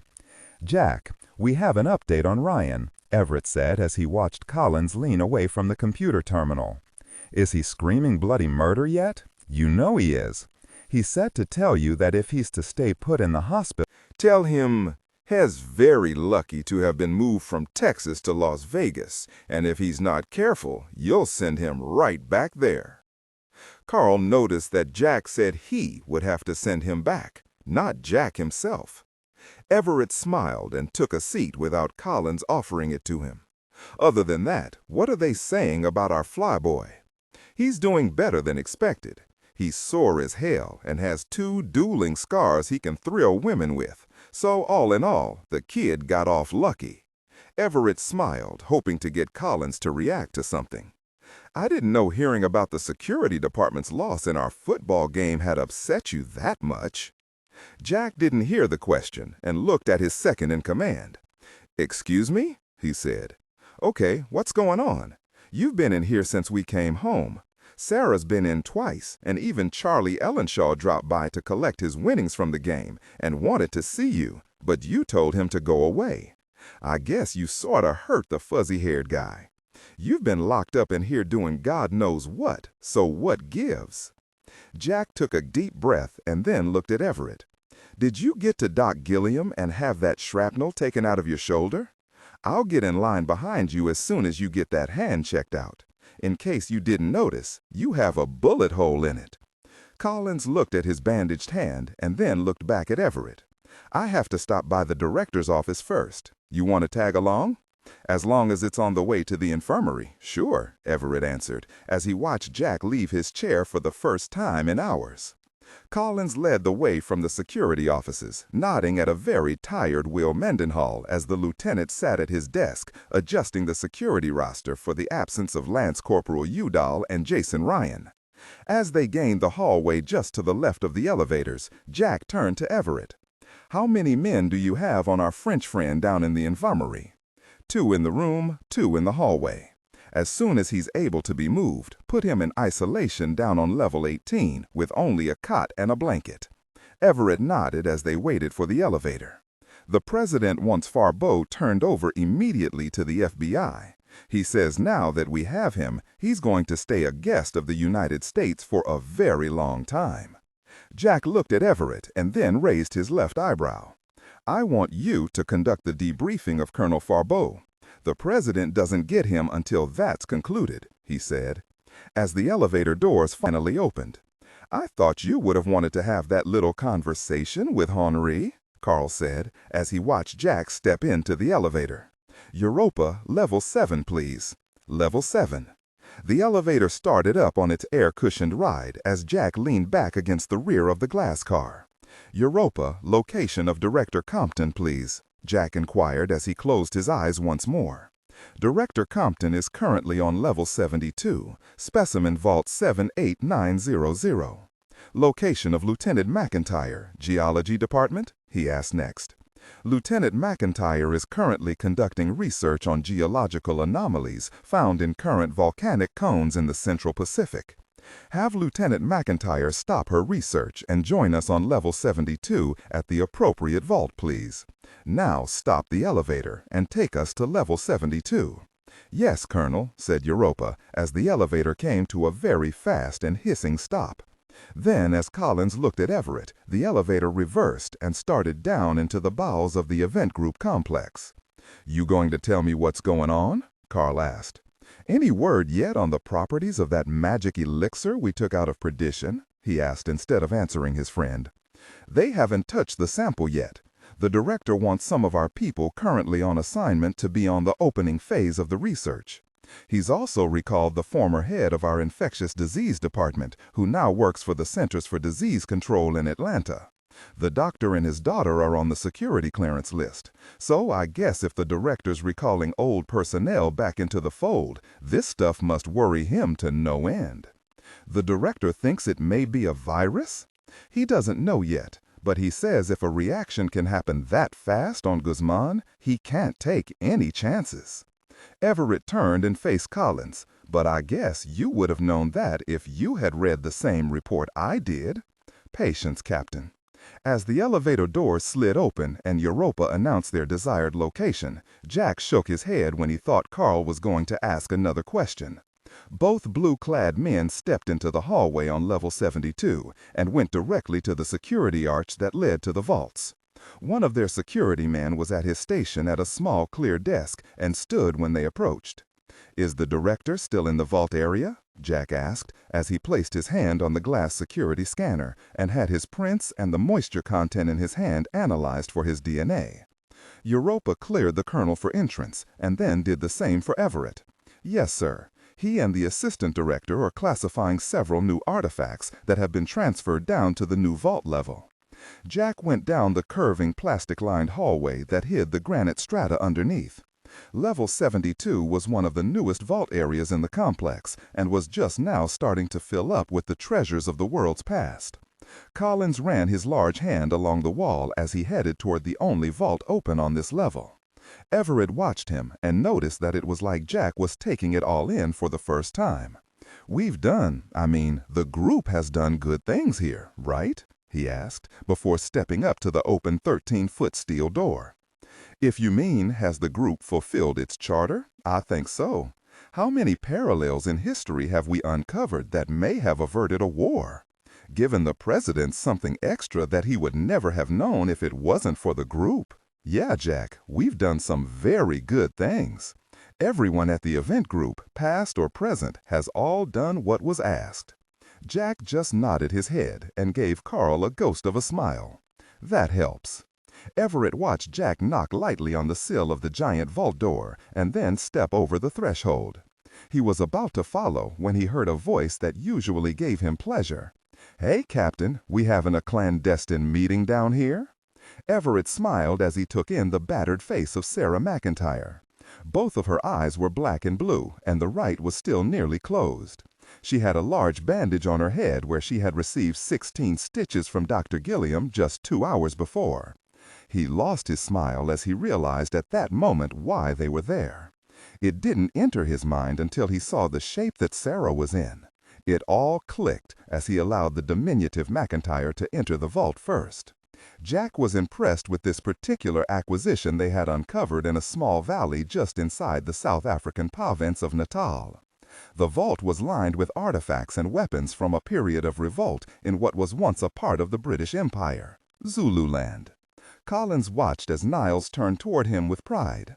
He and Assistant Director Virginia Pollock were standing near a glass enclosure with hydrogen hoses running into it. There was another hose that fed the small enclosure with humidified air to keep it at a constant 67 degrees. "What have we here?" Sarah asked, in that never-ending wonder she always had for the vault areas of the complex. Collins turned and looked at his beaten but happy Sarah McIntyre, and wasn't surprised at the wonder of a schoolgirl as she took in the new find. "Actually, you can thank the Colonel's department for this one. They went on a hunch and raided a very wealthy South African gentleman and relieved him of this and other valuable historic finds. It turned out that this gentleman still longed for the days of apartheid. He stole everything here and was responsible for one of the most blatant grave robberies of the 20th century, Niles Compton said, as his eyes flitted from Sarah to those of Colonel Collins. Niles patted the glass enclosure. "You're looking at the remains of a great king, at least in most of the world's eyes. Here is a man that took on the British Empire in their more heady days. His body was stolen from a simple gravesite back in 1981. No one even realized the theft had taken place." Jack smiled at Sarah, and both he and the lieutenant turned to study the body inside of the enclosure. Everett stayed back and just watched. Not the enclosure, Niles, Virginia, nor Sarah. But Sarah rubbed up against Jack as she looked at the shriveled but somehow still proud corpse of a man from their past. "Say hello to the one-time king of the Zulu nation," Niles said proudly.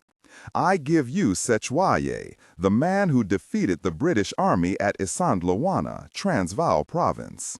It amounted to the Empire's version of Custer's last stand. It would be like us standing here looking at the body of Crazy Horse. Jack's eyes moved from the body lying in its enclosure to the weapons lining the vault's walls. There were spears, muskets, and lion skins, along with zebra skin shields. Large crates of more short-handled spears and artifacts sat on shelves. "This man had all of this stuff?" Sarah asked as she smiled and looked at a faraway Jack. "All of it. We were mostly interested in collecting the stolen remains. The president wants to make it a gift to the Zulu people after we study and release," both Sarah and Virginia Pollock said at the same time. They knew Niles wouldn't give anything up until the old king had been documented from head to toe for their records. Niles lost his smile when he looked from the enclosure to the face of Jack Collins. He cleared his throat, and then his eyes traveled to those of Carl Everett. He patted Jack on the shoulder. "So, what brings you down to my territory, Jack?" he asked, knowing full well what was about to happen. Jack turned and walked over to the far wall and Europa's temporary computer terminal. "Europa, are you online?" Jack asked, looking at the blank screen that would one day soon hold a talking tour of the vault they were now standing inside. "Yes, Colonel Collins. Please give me a hard copy printout of document 1877, Security Collins, please." Without comment, Europa did as ordered and started printing out the document Collins had been working on since his return to the complex. He waited out the moment in silence and then pulled the single page from the printer. He handed the single paragraph to Niles, who refused to look at it. Instead, he nodded at Virginia, and she moved out into the rock-lined hallway. Niles followed. "Before we see what Jack's brought us, I want to show you a few more things of recent acquisition," Niles said as he waited for the three people to catch up with him in Virginia. All of the vaults on this level were brand new.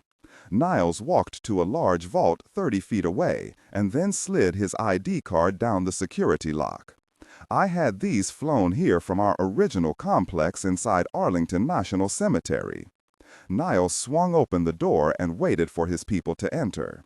Sitting on tables and on the vault's floor was what remained from the evidence taken in the 1916 raid on Perdition's Gate. "We hope to get some answers here. We'll start analyzing what we have as soon as our people get in from the CDC in Atlanta." Jax once more tried to hand Niles the sheet of paper Europa had printed out for him. Compton once more stepped out of the vault and waited for the others to follow. "I think all of us will get a kick out of this one," Virginia Pollock offered, as Niles opened one last vault at the far end of the level. This vault, being the last on the level, was by far the largest. It rivaled the vault used to house the Ark in size and dimensions. Collins shook his head, but followed the director and assistant director inside. "Wow," Sarah said as she took in the display inside of the giant new vault. Even Collins and Everett were impressed with what they were looking at. "Jack, do you remember when Virginia and I went on vacation at the same time last year?" Niles asked. "Yes. "Are you telling me you and her are responsible for finding these?" Jack asked, amazed at what he was looking at. "Well, no, not exactly, but we wanted to be in on it, and we both knew you wouldn't let us out of the complex without a security detachment tagging along. So, we lied and went on vacation to South Florida. We had to be in on this expedition. After we found them, well, we arranged to have them misplaced, and to tell you the truth, the National Geographic Society who funded the expedition is tossing a fit all the way to Washington over us borrowing these artifacts. After we've had our fun with them, we will arrange for their find to be, well, found once more. On the polished tiled floor of the vault and arranged in a semicircle around the stainless steel vault were some of the most recognizable aircraft the world had ever known. There were 5 Grumman TBM torpedo bombers from the 40s, as clean and shiny as the day they rolled off the assembly line. "Are these aircraft what I think they are?" Everett said, knowing the old tale from not only his Navy days, but from every program on the Bermuda Triangle he had ever seen. Niles stepped up to the computer terminal next to the large vault door and hit a small switch that activated Europa's description of the contents of the vault. The sound came over the speaker buried into the rock ceiling far above their heads.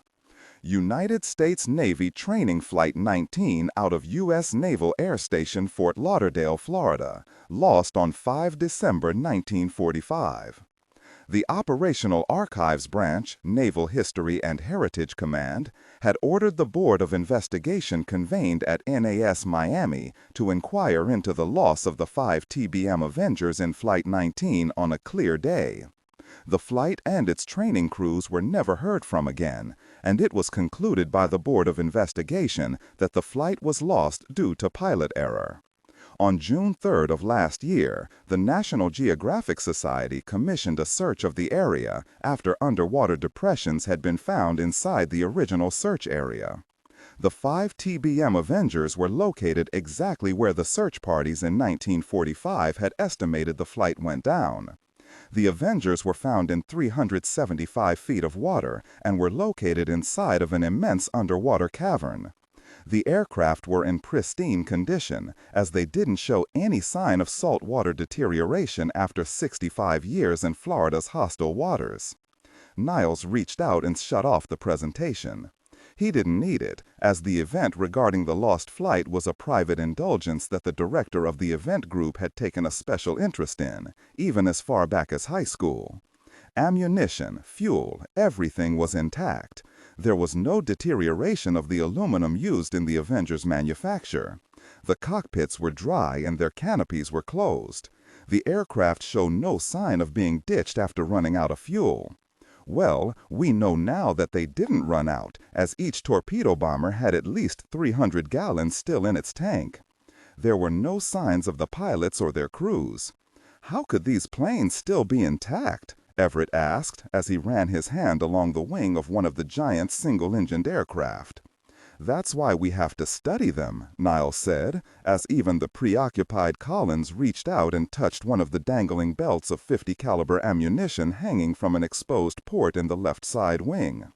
The rounds on their belts looked to be new. There were no signs of water corrosion or crash damage anywhere on the dive Avengers. The tires on the landing gear were still pliable and filled with air. It's like they were snatched out of the sky and placed inside that seamount and the cave at its base. Then it seems they were protected by something in the water that we don't understand yet," Virginia said as she too looked up at the first large Avenger sitting before her.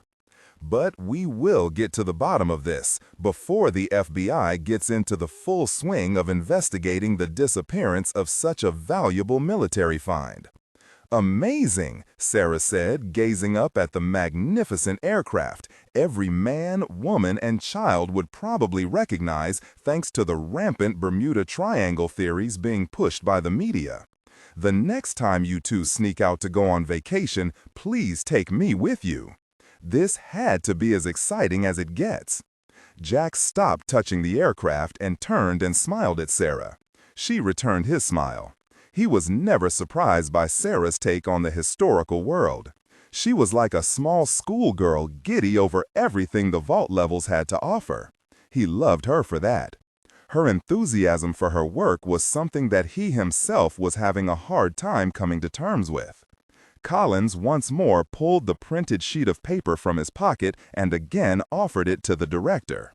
Niles looked from Jack to his assistant director, Virginia. "I guess our toys didn't do the trick we had hoped they would on the outlook of Colonel Collins here, Virginia," Niles said, taking the offered paper from Jack's hand. He started reading aloud, so everyone, including Everett and Sarah, could hear. "I, Colonel Jack Collins, U.S. Army, currently attached to Department 5656 of the National Archives, an entity of the federal government, hereby tender my resignation as colonel in the regular United States Army, effective immediately." Niles Compton looked up from the resignation letter and then removed his glasses.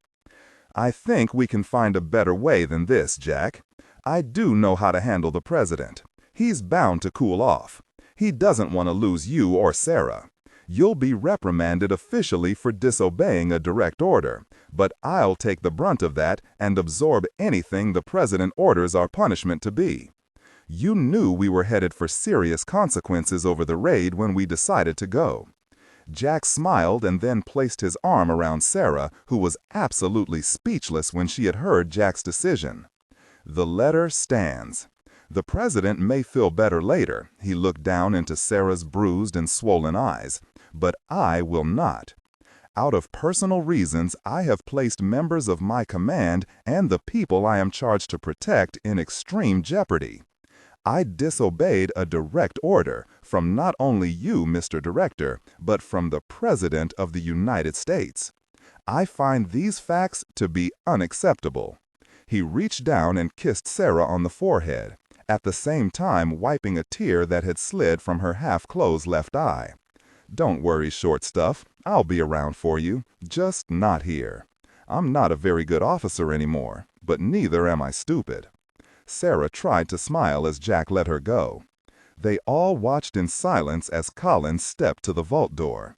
He turned and looked at the 5 aircraft once more. That was one thing he would have to get used to, and that was not being in on the world's great archaeological finds. But he knew as long as they had people in the group as dedicated as the 4 men and women inside this new vault, the event group would still do its job. Then his eyes went to Captain Everett. He stood silent as the moment was just too much to take in. Instead of saying goodbye, Everett saluted without looking the colonel in the eyes. "The Navy doesn't salute indoors, Swabby. Only the Army, of which I am no longer a part," Jack said, and then walked out amid the stunned silence inside of the vault. Sarah turned to face Niles Compton. "Of course, you won't accept his resignation, right?" Niles handed the single sheet to Virginia and then looked at the lieutenant and replaced his glasses. He looked over at the much taller and stockier Everett, who just stood inside the doorway. Sarah, to her shock, saw Everett shake his head negatively. Then he looked at Sarah. "Can't you see it, Sarah? Jack's had it. He can't do his job here and protect those he's supposed to protect with you in the field." "Then I quit," she said, starting to walk toward the vault door. But Everett placed his arm across the wide opening. "Jack won't allow that, and you know it. So don't hit your head up against that particular wall. You'll end up looking worse than you already do." Niles stepped to the doorway and watched the form of Jack Collins head for the archway and the elevators beyond. He saw a man that wasn't broken, just one that was afraid he couldn't do his job any longer in the manner he was used to doing it. He turned and faced Everett and Virginia. "Virginia, I need those CDC people on station in the next 10 hours to start the study on this chemical that was recovered from Perdition's Gate.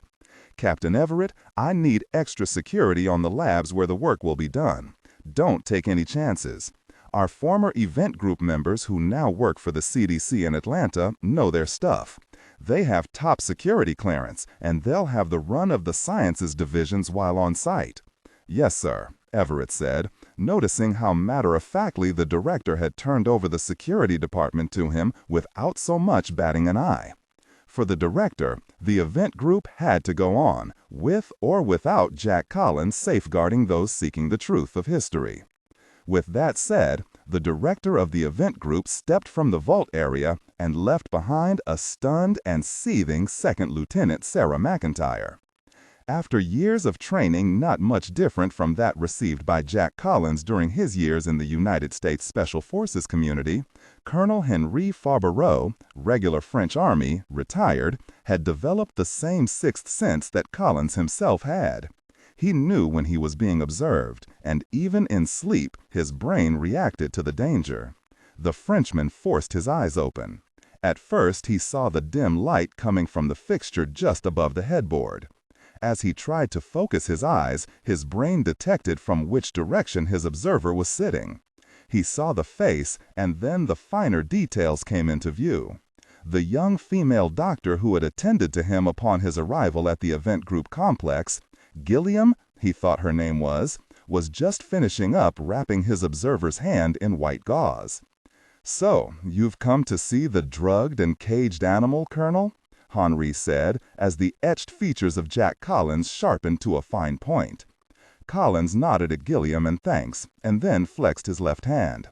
The good doctor said the through-and-through bullet wound was pretty much cleaned, but she admonished him for being so late coming in for treatment. There was still a major chance of infection.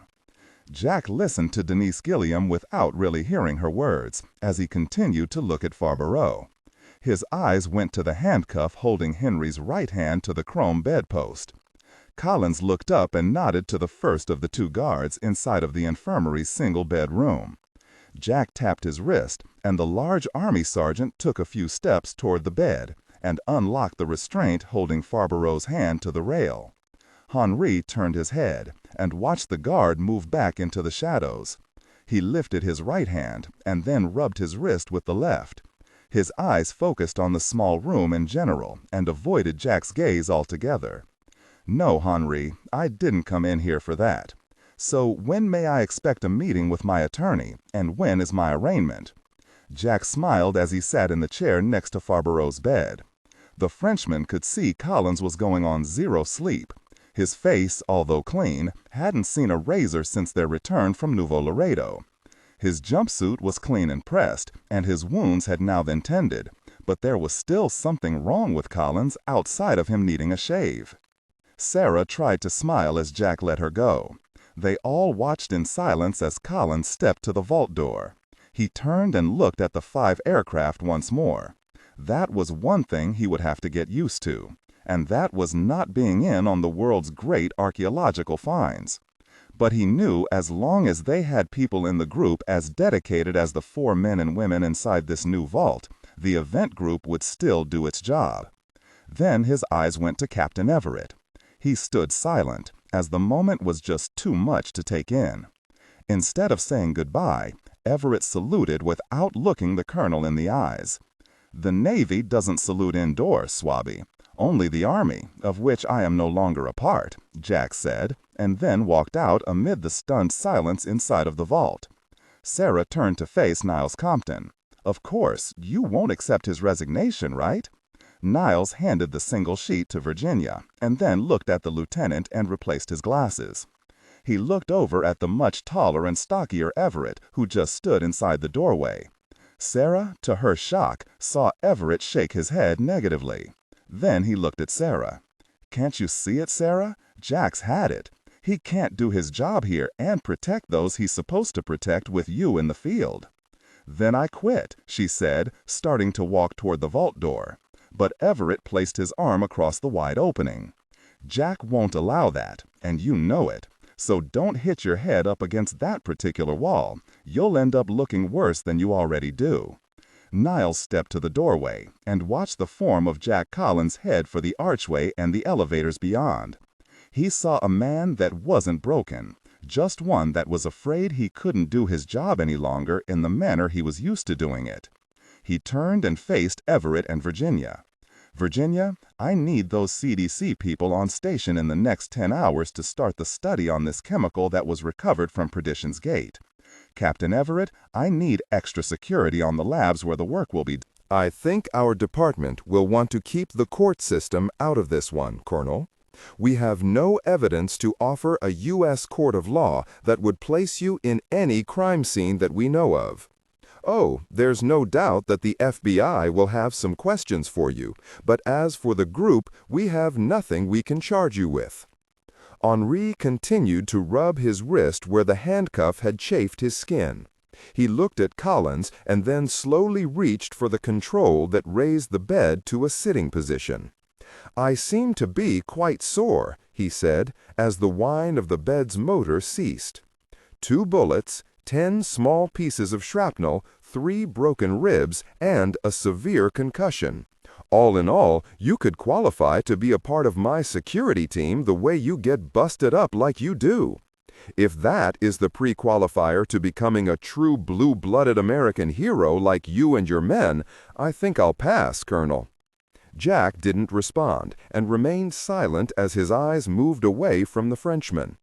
After all of the years of chasing the Frenchman, Jack found he had little or no animosity toward the former commando. Collins had long suspected that Henri, on several occasions, had just been the bogeyman everyone believed him to be, a convenient one. Appearances, Jack knew, could be as deceiving as the group sometimes found history to be. "Okay, so you didn't come here to read the charges against me. You didn't bring in flowers or a get-well card, so just what is it that brings you to my sickbed, Colonel?" Jack leaned back in his chair and then looked toward the darker recesses of the room. With a nod of Jack's head, Farbeau watched the 2 large security men leave the room silently, closing the door behind them. "Oh, I see. Shot while trying to escape," Farbeau joked. "With you, Colonel, I wish it were that easy. If anyone shoots you, it won't be me." Farbeau saw the complex look on the face of his adversary, a man he hated for causing the death of his wife Danielle deep in the Amazon basin 4 years before. But he was also a man he had begrudgingly come to respect. "Your wife, Danielle, tell me about her." The question took Farbeau by surprise, mainly because he had just thought of her himself. It was as if the American had read his mind, and he didn't like that one little bit. Henri gathered his senses, and then looked Collins over. "I loved her, Colonel. That's all that needs to be said. She was the only woman, besides one other, that knew me for what," he looked away from Jack's eyes, "knew me for something other than someone's psych evaluation in a foreign intelligence report." "You said Danielle and one other?" Jack asked. Finally, Henri turned and faced Collins. "What do you want of me, Colonel Collins?" "I guess I'm here to say I'm sorry. Sorry for your perception about my having anything to do with your wife's death." Henri stared at Jack for the longest time. He reached out and took a plastic cup from the rolling table at the bedside and drank water from a straw. He placed the glass back down and looked away toward the door of the room. Jack looked down at the bandage wrapping his left hand. "The thought of losing Sarah, if that had happened, I don't think I would have reacted any differently than you have been toward me." "There is one major difference here, Colonel," Farbeau said, finally turning angry eyes on Jack. "Sarah is breathing, while my wife, Danielle, is not. Yet you risk your life, your fortune, and at the very least your freedom to try and save the woman I love. Why is that, Henri?" This time, Jack's eyes never left those of Farbeau. "Some things in my life are not to be found in that thick little folder that Senator Lee started on me and my exploits many years ago. I, too, have my secrets, Colonel." Jack nodded his head once and then stood. He removed a small notebook from his breast pocket and then with a pen jotted down some words. When he was done, he tore the sheet from the pad and then paused. "When you're transferred to Washington and turned over to FBI custody for your trip to the Justice Department, I have no doubt you will find a way to escape. When you do," Jack handed the Frenchman the note, "call this number. You can reach me any time." Henri looked the paper over, and then looked up at Collins. "So we can finish whatever it is we have to finish." Jack leaned in closer to his one-time antagonist. "Stay away from Sarah, Henri. Despite what you may be inclined to believe, she is not Danielle." Farbeau was silent as Jack turned and headed for the door, but just before he opened it and without turning around, Jack said, "Henri? Colonel Collins?" Farbeau didn't think Jack was going to continue, as he pulled the door open. Then he let it close a few inches. "Thank you for doing what you did in Mexico, no matter what the reasons behind it were." With that, the colonel left the clinic's sterile room and disappeared. Denise Gilliam came through the same door a moment later, along with the 2 security men. She took Henri's wrist and checked his blood pressure.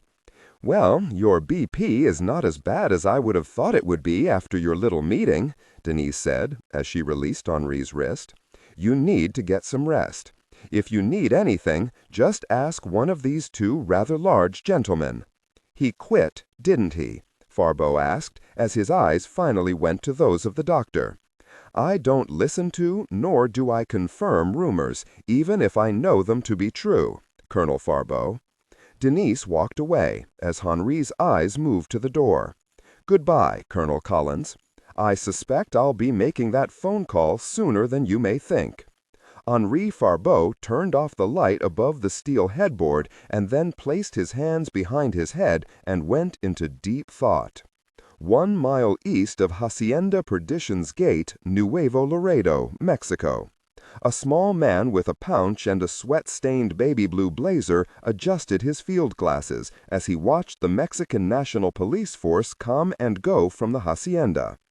Every once in a while, he would see an old woman, his files said that she was the late Juan Guzman's mother, start haranguing the officers as they compiled their evidence packages inside of the main house. He knew the police hadn't actually removed any evidence from the hacienda to this point.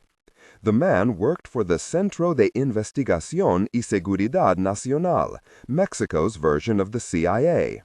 The National Security and Investigation Center, or CIN, was one of the more corrupt agencies in the Mexican federal establishment. For years, they had been trying to clean up the factions at work deep inside of the agency, but they had thus far been unable to curb the avarice thrown to certain members of the corrupt agency. The man with the field glasses was one of these men. He lowered the glasses when he heard a car drive up from behind his hiding place. He knew who it was, so he just waited for the report. A man dressed as a Mexican state policeman walked easily toward the man, tearing away a false mustache and removing his blue hat. "It is done." The small, rotund man nodded his head and then raised the powerful field glasses once more. In the lenses, he saw the old woman once more, and this time it looked as if she had 2 of Guzman's younger children in tow. She was still shouting out indignities as she waved her arms wildly about some offense or other. "Señor, you realize there are still women and children inside of the targeted area, and many, many of our Mexican police brethren." The man sniffed as he watched the hacienda, but kept his glasses steady on the main building. "It is a shame, but the situation cannot be helped. We have orders to destroy the hacienda and all of its contents. Now, are you sure the package was delivered to the right area of the building? We followed your precise directions. The entire structure should be nothing but a large hole in the ground. It should destroy everything in the lower levels, along with everything and everyone within 1,000 feet of the hacienda." "Very well." Disregard and do not read aloud any text that acts as a technical or structural marker. Specifically, ignore and do not pronounce any phrases or lines that start with or contain vocal attributes, technique, chapter, or a standalone number at the very beginning of the input text. Start reading only from the main body of the story text. Narration style, suspense, and pacing. Tone. Maintain a baritone tenor pitch with a sharp, intelligent, and engaging tone. The style should be objective yet highly evocative, drawing the listener into the scene. Suspenseful pacing. Utilize a highly controlled and flexible pace. Slow down dramatically during gruesome descriptions, e.g., body parts, injuries, to maximize the chilling effect. Then resume a quicker pace during action or dialogue. Emphasis.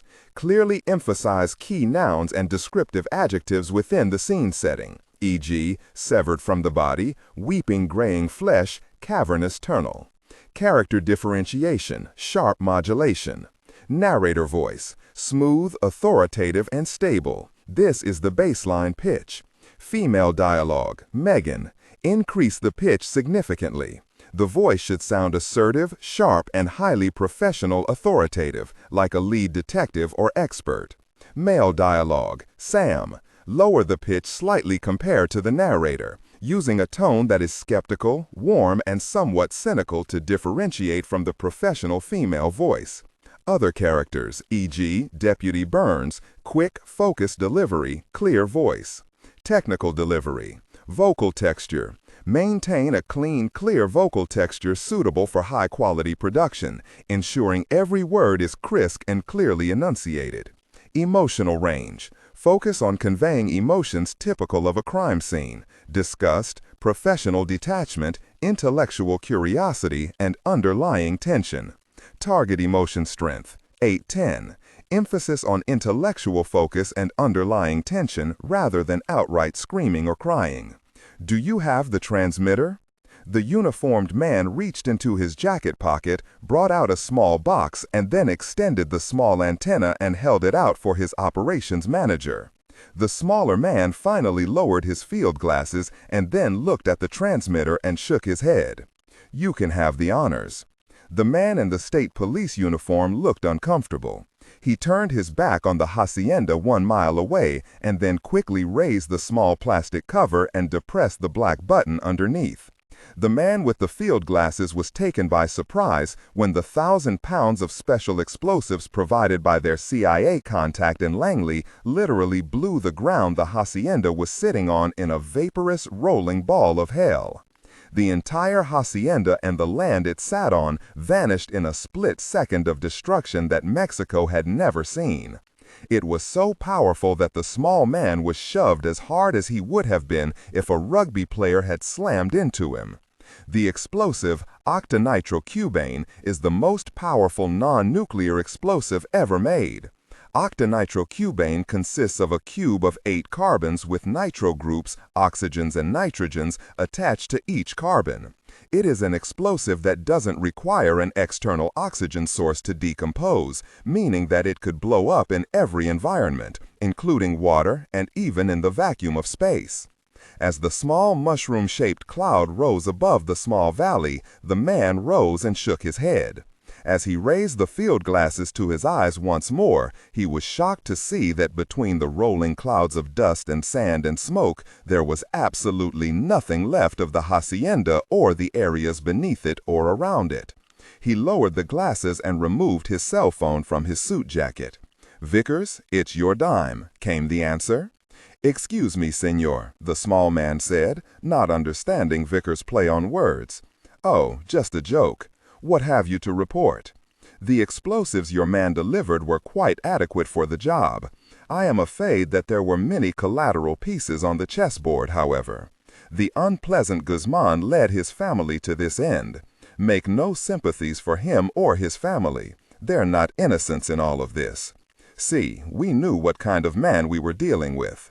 The small man closed the cell phone and almost raised the field glasses to his eyes once more, but stopped short. He didn't need to see the smoking ruin of this particular piece of Mexico. No, he didn't need that. He stood instead and tossed the field glasses to the uniformed man. "See, Senor Vickers, we do indeed know what kind of man we are dealing with. He's a man not far removed from your own desires and aspirations," the man said to himself. Event Group, Complex, Nellis AFD, Nevada. Collins sat for the longest time on his bed looking at the 2 packed suitcases sitting by the door. He looked at his watch monster and then his eyes moved back to the cases.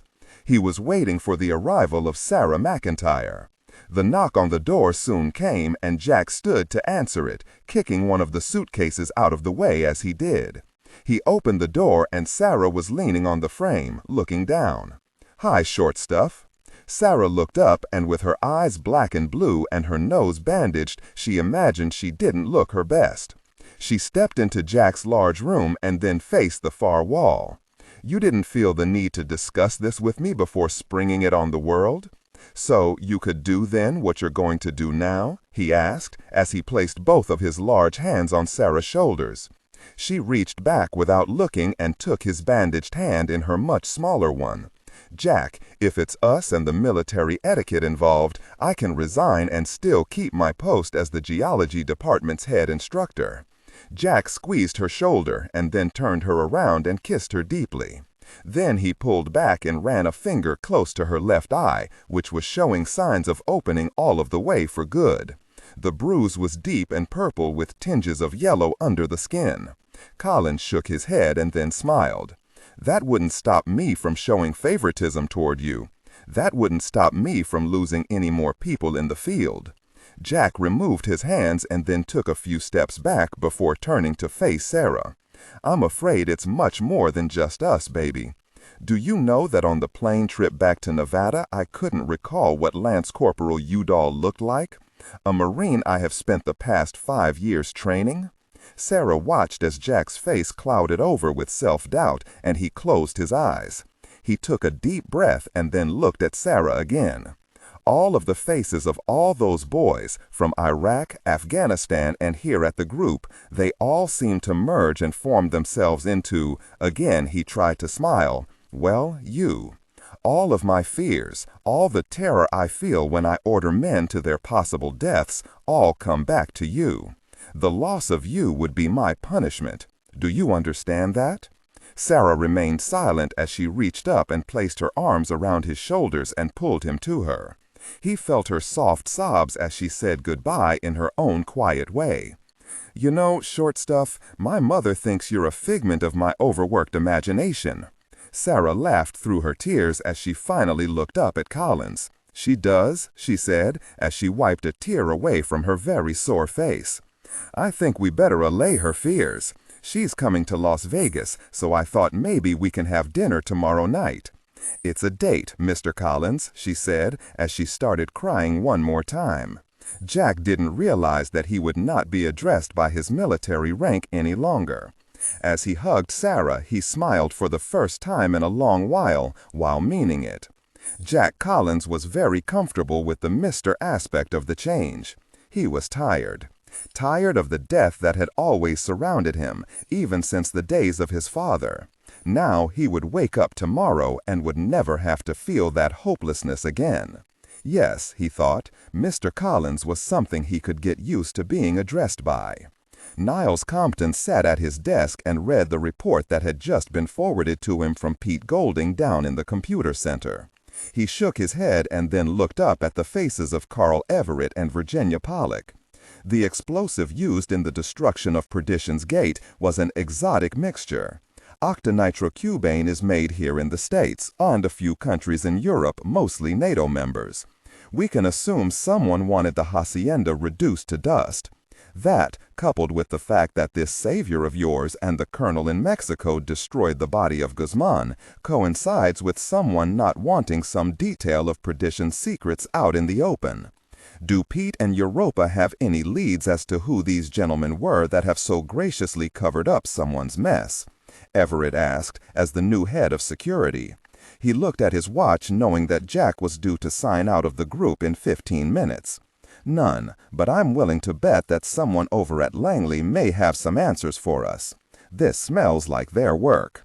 I've talked to the president, and he's looking into it." "How is he taking Jack's resignation?" Virginia asked, what she and Everett both were curious about, at least hoping the president wouldn't accept the request for retirement.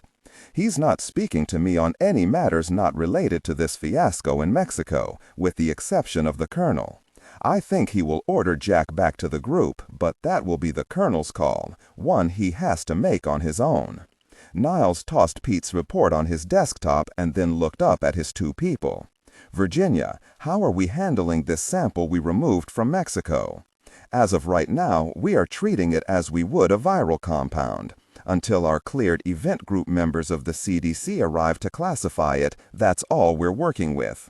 Good. I don't want anyone near it until we can get some recommendations. I also want that stuff out of the complex as soon as that assessment is made. Do we have anything yet on the 1916 raid into Mexico? Pete is putting together a package of everything Europa can dig up on this Professor Ambrose. I just cannot believe that a man with his credentials could come up with a compound such as this in the 1890s. It's impossible, especially for what he was a professor of. At least we have the good Professor Ambrose's journals that our famous General Patton recovered from the hacienda. Everett looked from Niles to Virginia, who just shrugged her shoulders as she didn't know what Compton was talking about either.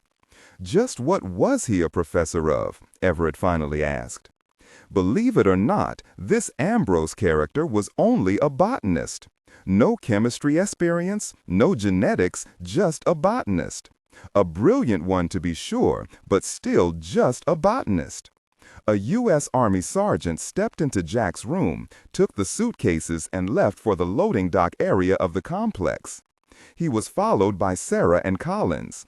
As they passed people in the hallway, many of them stopped to shake Jack's hand, and he graciously spent a minute with each as they slowly made their way up to level 5.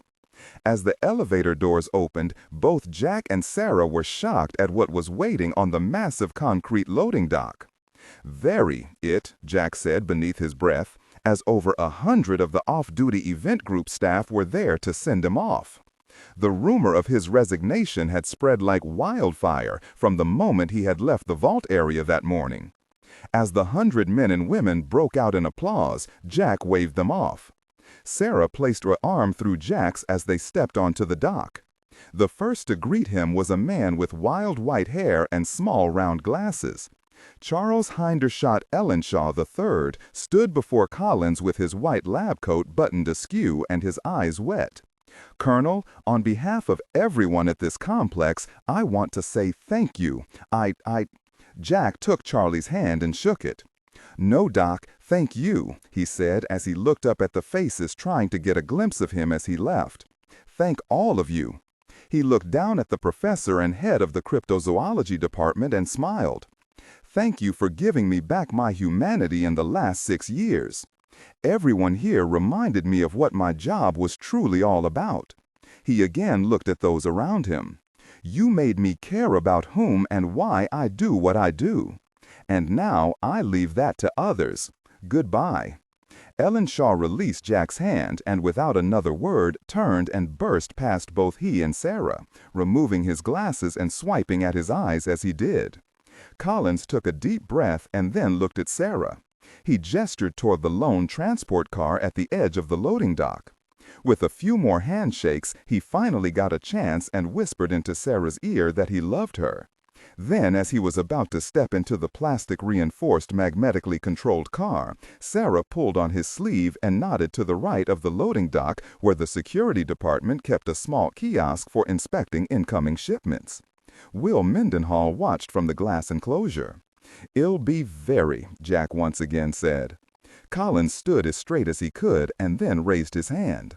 Will Mendenhall stepped from the security kiosk, and then, just when Collins thought he wasn't going to respond to his goodbye, Will saluted him. Jack nodded his head, and then, looking directly at the best man he had ever trained, a man who had risen from staff sergeant to second lieutenant through sheer talent and ability, he returned the salute. Will snapped his head down, half smiled, and then turned away from the departing soldier, who had replaced a father Will had never known. Jack watched the black man move away and knew he was leaving the best people he had ever known. "Well," he said as he finally looked down at Sarah. "Yes, Mr. Collins." "Until tomorrow night, then?" "I'll be there, and I'm going to tell your mother you did this." She swam her hand around her blackened eyes to me. Collins smiled and kissed the top of her head. He then stepped into the small transport that would carry him the 7.7 miles to gate number 2 at the Gold City Pawn Shop in Las Vegas. After meeting you, she just may agree that you needed that beating, Lieutenant McIntyre. Goodbye, Jack, Sarah said as she turned and walked away. Collins watched everyone start to file back into the complex. And for a fleeting moment, he saw the diminutive shape of the woman he loved disappear among the many military, science, academia, and other professions that made up the personnel of the event group. Europa, gate number 2, please. Yes, Colonel Collins, gate number 2. Hey, came a shout that made Collins tell Europa to hold the magnetic-driven car. He looked over and saw the blue jumpsuit, and then Everett stepped clear of some large crates on the loading dock. Jack slid the plastic door up and into the frame of the bullet-shaped car. He stood and waited for Carl to reach him. "Thought you would get out without having to face me?" he asked as he held out his hand to Collins. "Something like that," Jack answered as the two men shook hands. "It's been a hell of a ride, Jack." "That it has, Carl. A ride I wouldn't have missed for the world." Everett took a step back and literally examined the battered frame of his friend. He knew Collins was at his limit. Most men hit that mark after it's too late, and they end up getting a lot of people killed. Jack had lost people, a lot of them, but had yet to get anyone killed out of negligence to duty. No, Everett thought, Jack was leaving on his own terms, and he for one would not ever mention the whys of his leaving. Instead, Everett just raised his right hand and, like Mendenhall a minute before, saluted. Collins returned the gesture and then shook his head. "Any advice, besides run as fast as I can out of here?" Carl asked with a smile, as Collins sat back down with his hand poised over the glass and closed door. "Yeah, Senator Lee once told me, Jack, you're in command, so God very command." With that and a return smile, Jack Collins closed the door and the car zoomed away down the center line rail toward the city of Las Vegas and whatever future he could carve out for himself. CIA headquarters, Langley, Virginia. The same photo and trace technician who had questioned Hiram Vickers earlier about the chain of custody for the tracer tract forwarded to her department from the Cassini Corporation in Boulder stood at the far end of the hallway from Vickers' office. She half-turned with the large envelope in her arm, pressed it tightly to her chest, and then looked down on the sign-off sheet. Only her department had signed the receipt of service from Cassini. There was a long red arrow from the top of the custody list straight down to Hiram Vickers' name near the bottom. She looked at the name bypassed by the arrow, the person in charge of intelligence for the North American desk, Assistant Director Lynn Simpson. Once again the woman bit her lower lip. After all, maybe Vickers had a point about not filling up the desks of people who didn't have the time to look at test patterns from one of their CIA contractors. "Penny for your thoughts," came the familiar voice that had come up on her unawares. The young girl looked at Hiram Vickers and the cold smile he always gave women he thought far beneath his station. While he looked at her chest, the technician easily pulled the chain of possession list from the front of the envelope. She then smiled and held out the large envelope. "Ah, the second part of the test came through. Excellent," he said as he reached for the envelope. Do I have to sign for it anywhere?" he said as she released the intelligence report from Cassini. "Since you said it was a test that came to you only, we didn't bother. Since here you are, and it is only a test, right?" "Right, as I said, yours is the red tape cutting department." "Thanks again for this," he said, holding the envelope up and then turning away. The technician looked down into her hand at the chain of possession list and the first name at the top. She didn't quite know how to handle Vickers and his test that didn't seem to show up on their daily to-do list. She thought about it and decided on what course of action to take. She turned and walked to the elevator and took it to the 6th floor. She saw the empty area where the North American Intelligence Department usually was, but saw that they must have gone home for the night. She looked at her wristwatch and saw that it was almost 7 o'clock. She looked around and spied the old pigeonhole mail slots for the North American desk. She went over and looked at box number 1. Len Simpson, Assistant Director, North American Intelligence. She looked at the sign-off sheet, folded it, and then placed it in Len's mailbox. That ought to get her to wonder why her desk was bypassed on an intelligence target deep inside the United States, test or no test. As the girl turned and left the large area, she only hoped she was doing the right thing. Unknowingly, she had placed the intelligence trace report coming in on compromised test subject Collins, Jack, U.S. Army, into the mailbox of Jack's very own sister, the head of the North American Intelligence Desk, Lynn Simpson. The young technician was wrong about the North American desk having gone home for the evening. Since Lynn Simpson's return from Texas, she had been steadily working on the Juan Guzman case and had every single one of her people in a large meeting room one floor up. She knew beyond a shadow of a doubt that her brother Jack had been involved in the illegal rescue of Sarah McIntyre and 15 kidnapped girls. Lynn had managed to learn through her law enforcement contacts down in Texas that Jack and the mysterious entity he worked for had not been identified as being related to the U.S. government at all. There was only the fact that the rescue element had crossed the Rio Grande into United States territory. As she read the statements of the 15 surviving girls as told to the FBI and the Texas Rangers, she thought someone had been drugged or at the very least beaten until all reliability had vanished. Words such as monstruo, Satanas, and criatura had come from the lips of the women being questioned about their rescue, regarding the man who had abducted them. Lynn knew the 3 words most of the girls used to describe the anaconda on their harrowing flight out of Mexico: monster, Satan, and creature. The bulk of her staff recommended they should start looking into either the American military or a corporate security group. No, she explained, we'll not follow that angle. Although Lynn knew her desk had to pursue answers to the raid into Mexico, she didn't want to because she knew Jack, Carl, and Mendenhall were up to their eye teeth in the cover-up. As she passed the mailboxes, she noticed something in her box. She closed the folder on the anaconda and pulled free the folded paper. As Lynn walked to her desk, she still hadn't given instructions to her people as to where to start their search. She was hoping to buy time until she could get a hold of Jack, Carl, or Sarah. As she placed the thick file on her desk, she unfolded the piece of paper. It was a sign-off chain of custody sheet that had been originated in the imaging and trace section. She scanned the sheet and then slowly sat down. She saw the person who had signed for the information received from that section. She also noticed that the subject header was Surveillance and Tracking Test from Cassini Space-Based Systems. Her brows rose as she reached for her phone. As she punched in the appropriate number for imaging, her eyes roamed to the name that did eventually sign for the test results: Hiram Vickers. Imaging and tracking, answered the voice on the other end of the line. This is Simpson at the intelligence desk. Your section forwarded an intelligence package from Cassini Space-Based Systems in Boulder to Hiram Vickers. Suddenly, and before she could continue with the person on the line in imaging and tracking, her awareness rose as she suddenly remembered who this man was. He had started at the company a year or so after Lynn herself. He had begun his intelligence career down in Games and Theory.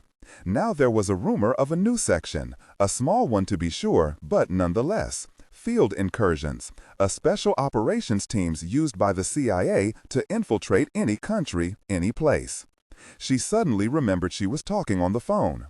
Listen, do you people understand your protocols down there? I know your department doesn't get out much, but any intelligence that comes through North America, is about North America, or is even rumored to be information derived on this continent, gets forwarded to me. Lynn stopped talking. Okay, I need the contents of both of these so-called test evaluations brought to me in 5 minutes, and Mr. Vickers is to know nothing of this. Lynn hung up the phone, and then wondered why Hiram Vickers would be interested in a test subject in Nevada. As Lynn Simpson waited on the information from imaging, those same tracking details were being passed to that organization, the Men in Black. Denver, Colorado. This is Smith, said the deep voice of the large man who was now dressed in Levi's and a pullover golf shirt. He glanced over at the door that opened to the hallway outside and the few guests he had over for dinner. He stepped to the den's wide door and closed it as he pressed the cell phone to his ear. I have a little surprise for you, Hiram Vickers said on the other end of the cell phone call. Surprises in my line of work are never a good thing, Mr. Vickers. You should know that. Yes. Now, before I give you the information you've been waiting on, I just wanted to say that was a real nice piece of work south of the border this afternoon. Real nice. The man known as Smith didn't respond. He didn't need the adulation of some desk jockey in Washington to critique his work. He waited in silence. Well, anyway, the man with the hard bug on him has left whatever hole in the ground he was in. The signal is weakening, but we are able to maintain the trace for the time being. Not for long, though. The man is definitely the officer you know as Jack Collins. I cannot get into his file other than his regular 201 file, which basically only tells us he's not dead. As for his current assignment, no luck there either. I do know that he is now a full-bird colonel, not, as you said, a major. At one time, everyone inside the military world thought this man would one day wind up running the whole Army corporate arm, until his command had been shot to hell thanks to some generals and rats in Washington a few years ago. That was when he was on Capitol Hill testifying before the Ways and Means Committee. The large man known to Vickers as Smith made no comment, but did reach over for a pen atop his desk and started writing. Where can our good colonel be located? I'm waiting on the next package from Imaging, but you can start at 1267 Flamingo Road, Las Vegas. After he appeared downtown, he was traced to this address, and that data is only 15 minutes old. Now, I'm going to ask this but one time. When I trace this colonel to wherever he is based, what kind of executive power do I have to recover this substance? The highest. These orders come down from on high.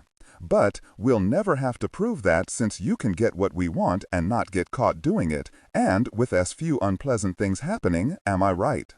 You know, without knowing who this Collins works for, this thing could get messy. This could involve the elimination of American citizens. The substance that was removed from the Mexican hole in the wall must be recovered or destroyed at all costs. Now you see, Mr. Vickers. Vickers, that is why I hate dealing with you intel types. First, you wanted the substance found and destroyed. Now you want it recovered. Which is it? Our financiers would like it destroyed. However, we here at the Home Office believe you can recover at least a sample. That wouldn't be a bad thing either. But if you doubt recovery is possible, destroy it for our friends. Smith just pushed the end call button on his cell phone and then looked at the address he had written on the pad. He heard the den door open and a small scream of delight. He turned to see his 6-year-old daughter run into his study, followed by his wife of 10 years. They were both smiling. "Honey, did you forget about our guests?" his dark-haired wife asked as Smith swept his daughter into his arms. "I'm afraid you're on your own tonight, sweetheart. Daddy has some work to do." The daughter frowned, and the wife only shook her head. "It can't wait?" she asked as she removed their daughter from his large arms. The man known to certain aspects of the intelligence community as Mr. Smith looked from his wife and daughter to the address on the notepad. He tore it off and then reached for a black suitcase and placed the address inside. "No, the country is in danger, and Daddy has to save the world from the bad guys," he said dramatically, making both his daughter and wife laugh as they kissed him and then left his study to deliver their guests the bad news. Smith watched them leave, and then the smile vanished from his face. He made the necessary phone calls and then looked out of his window at the fine Denver night. He joked about saving the world from the bad guys, but little did his wife and child know that he was the biggest and baddest of them all. Las Vegas, Nevada. Jack rang the doorbell several times, but no one answered. He knew someone was home because he could hear the deep bass thump coming through the door. Someone was blasting the old Creedence Clearwater Revival song, Green River. As Jack was just about ready to knock loudly on the door, the music was lowered inside of the modest house. He turned slightly and looked at two of those plastic flamingos that always drove him crazy. Their black eyes looked accusatory to him, so he sneered and turned away. As he did, there was the sound of a chain being removed, and then he saw the door open. Standing there smiling was Alice Hamilton. Since Senator Garrison Lee had died 3 months before, Alice had kept pretty much to herself. Jack and the others figured she needed the time to grieve and allow the senator's memory to settle into its proper place. But as Collins looked down upon the 85-year-old woman, he could see that if she were grieving, it was one dirty process. She had paint covering most of her face and even more of her arms and hands. "Jack!" she said loudly, and then reached up and put her arms around him and squeezed him so tight he lost his breath. "And how are you doing?" he asked when he was able to pry her arms off of his neck. "Just rocking out here and painting the old place. You know, adding a little color now that the ogre has gone to the great beyond." Jack could see that as much as Alice tried to hide it, the loss of Lee was still etched into her mind. "Ogre? Yeah, whatever you say," Jack said as he stepped into the foyer of the small house. "Now, I understand you've had some excitement," Alice said as she walked a few steps to the bar, a new addition to the house, Jack noted. She started pouring whiskey for both of them. "Ice?" she asked, holding up the amber fluid, which reminded Jack of the substance they removed from Perdition's Gate. "No ice, and yes, much excitement." Alice stepped from behind the bar and handed Jack his drink, which he looked at curiously because of its color. "So, tell me, Jack, what's it like to be a civilian?" she asked as she took half of her drink down in a swallow. "How in the hell did you know about that already?" Alice smiled and batted her eyelids, just the way she used to do with Garrison Lee, which drove him insane. "Now, just because I haven't returned to work yet doesn't mean I don't have my sources." "Sarah," Jack said as he downed his entire drink in a swallow. "Well, actually, I received calls from Sarah, Carl, Niles, Virginia, and Charlie Ellenshaw. Did they think you could do something about my resignation?" Alice took Jack's empty glass and returned to the bar and refilled them both. Before she could return, the phone rang and she answered it. "Hello?" she said. "Yes, I've heard. I know it hurts, but you have to let him sort through this. I know you do, but like the rest of us have to do, you just need to give him his space. Yes, dear, thank you, and yes, you can come over any time. Yes, goodbye, Will." Alice hung up the phone and then brought Jack his drink. "You can add Will Mendenhall to the list." Jack shook his head and then had to smile. "Hey, since you're no longer an officer and a gentleman, Mr. Collins, would you care to get drunk with an old woman and tell me a story?" Jack downed his second drink and then pursed his lips as the whiskey burned its way to his stomach. "It would be a pleasure, Mrs. Hamilton, but get this straight, young lady, I am not helping you paint. I draw the line right there." Event Group Complex, Nellis AFB.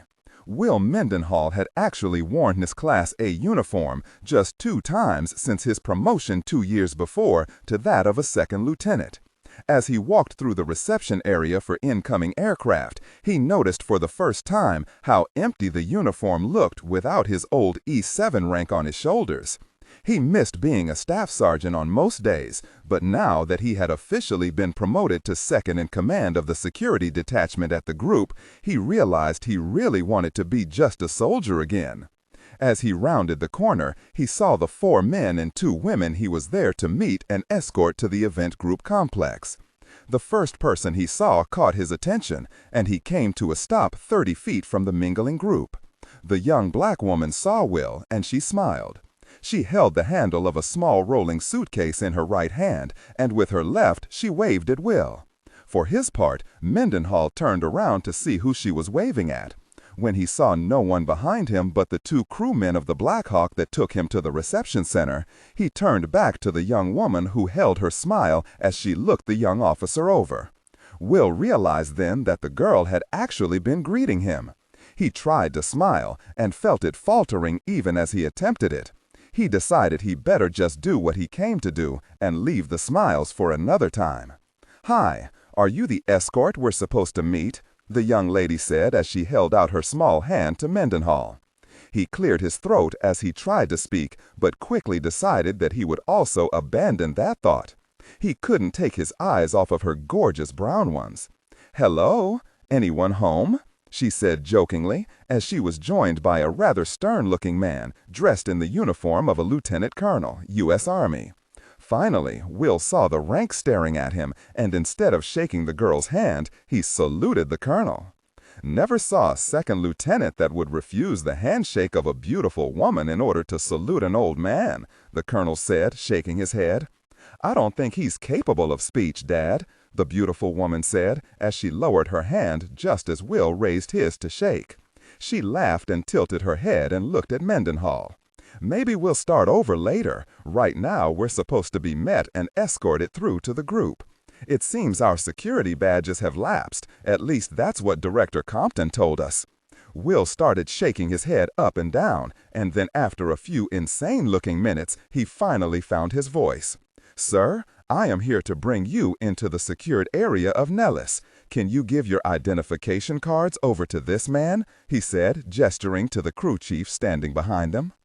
Hell, run your security clearance and do not read aloud. Specifically, ignore and do not pronounce any phrases or lines that start with or contain vocal attributes, technique, chapter, or a standalone number at the very beginning of the input text. Start reading only from the main body of the story text. Narration style, suspense and pacing. Tone, maintain a baritone tenor pitch with a sharp, intelligent, and engaging tone. The style should be objective yet highly evocative, drawing the listener into the scene. Suspenseful pacing. Utilize a highly controlled and flexible pace. Slow down dramatically during gruesome descriptions, e.g. body parts, injuries, to maximize the chilling effect. Then resume a quicker pace during action or dialogue. Emphasis. Clearly emphasize key nouns and descriptive adjectives within the scene setting, e.g. severed from the body, weeping graying flesh, cavernous tunnel. Character differentiation, sharp modulation. Narrator voice, smooth, authoritative, and stable. This is the baseline pitch. Female dialogue, increase the pitch significantly. The voice should sound assertive, sharp, and highly professional authoritative, like a lead detective or expert. Male dialogue. Lower the pitch slightly compared to the narrator, using a tone that is skeptical, warm, and somewhat cynical to differentiate from the professional female voice. Other characters, e.g. Deputy Burns. Quick, focused delivery, clear voice. Technical delivery. Vocal texture.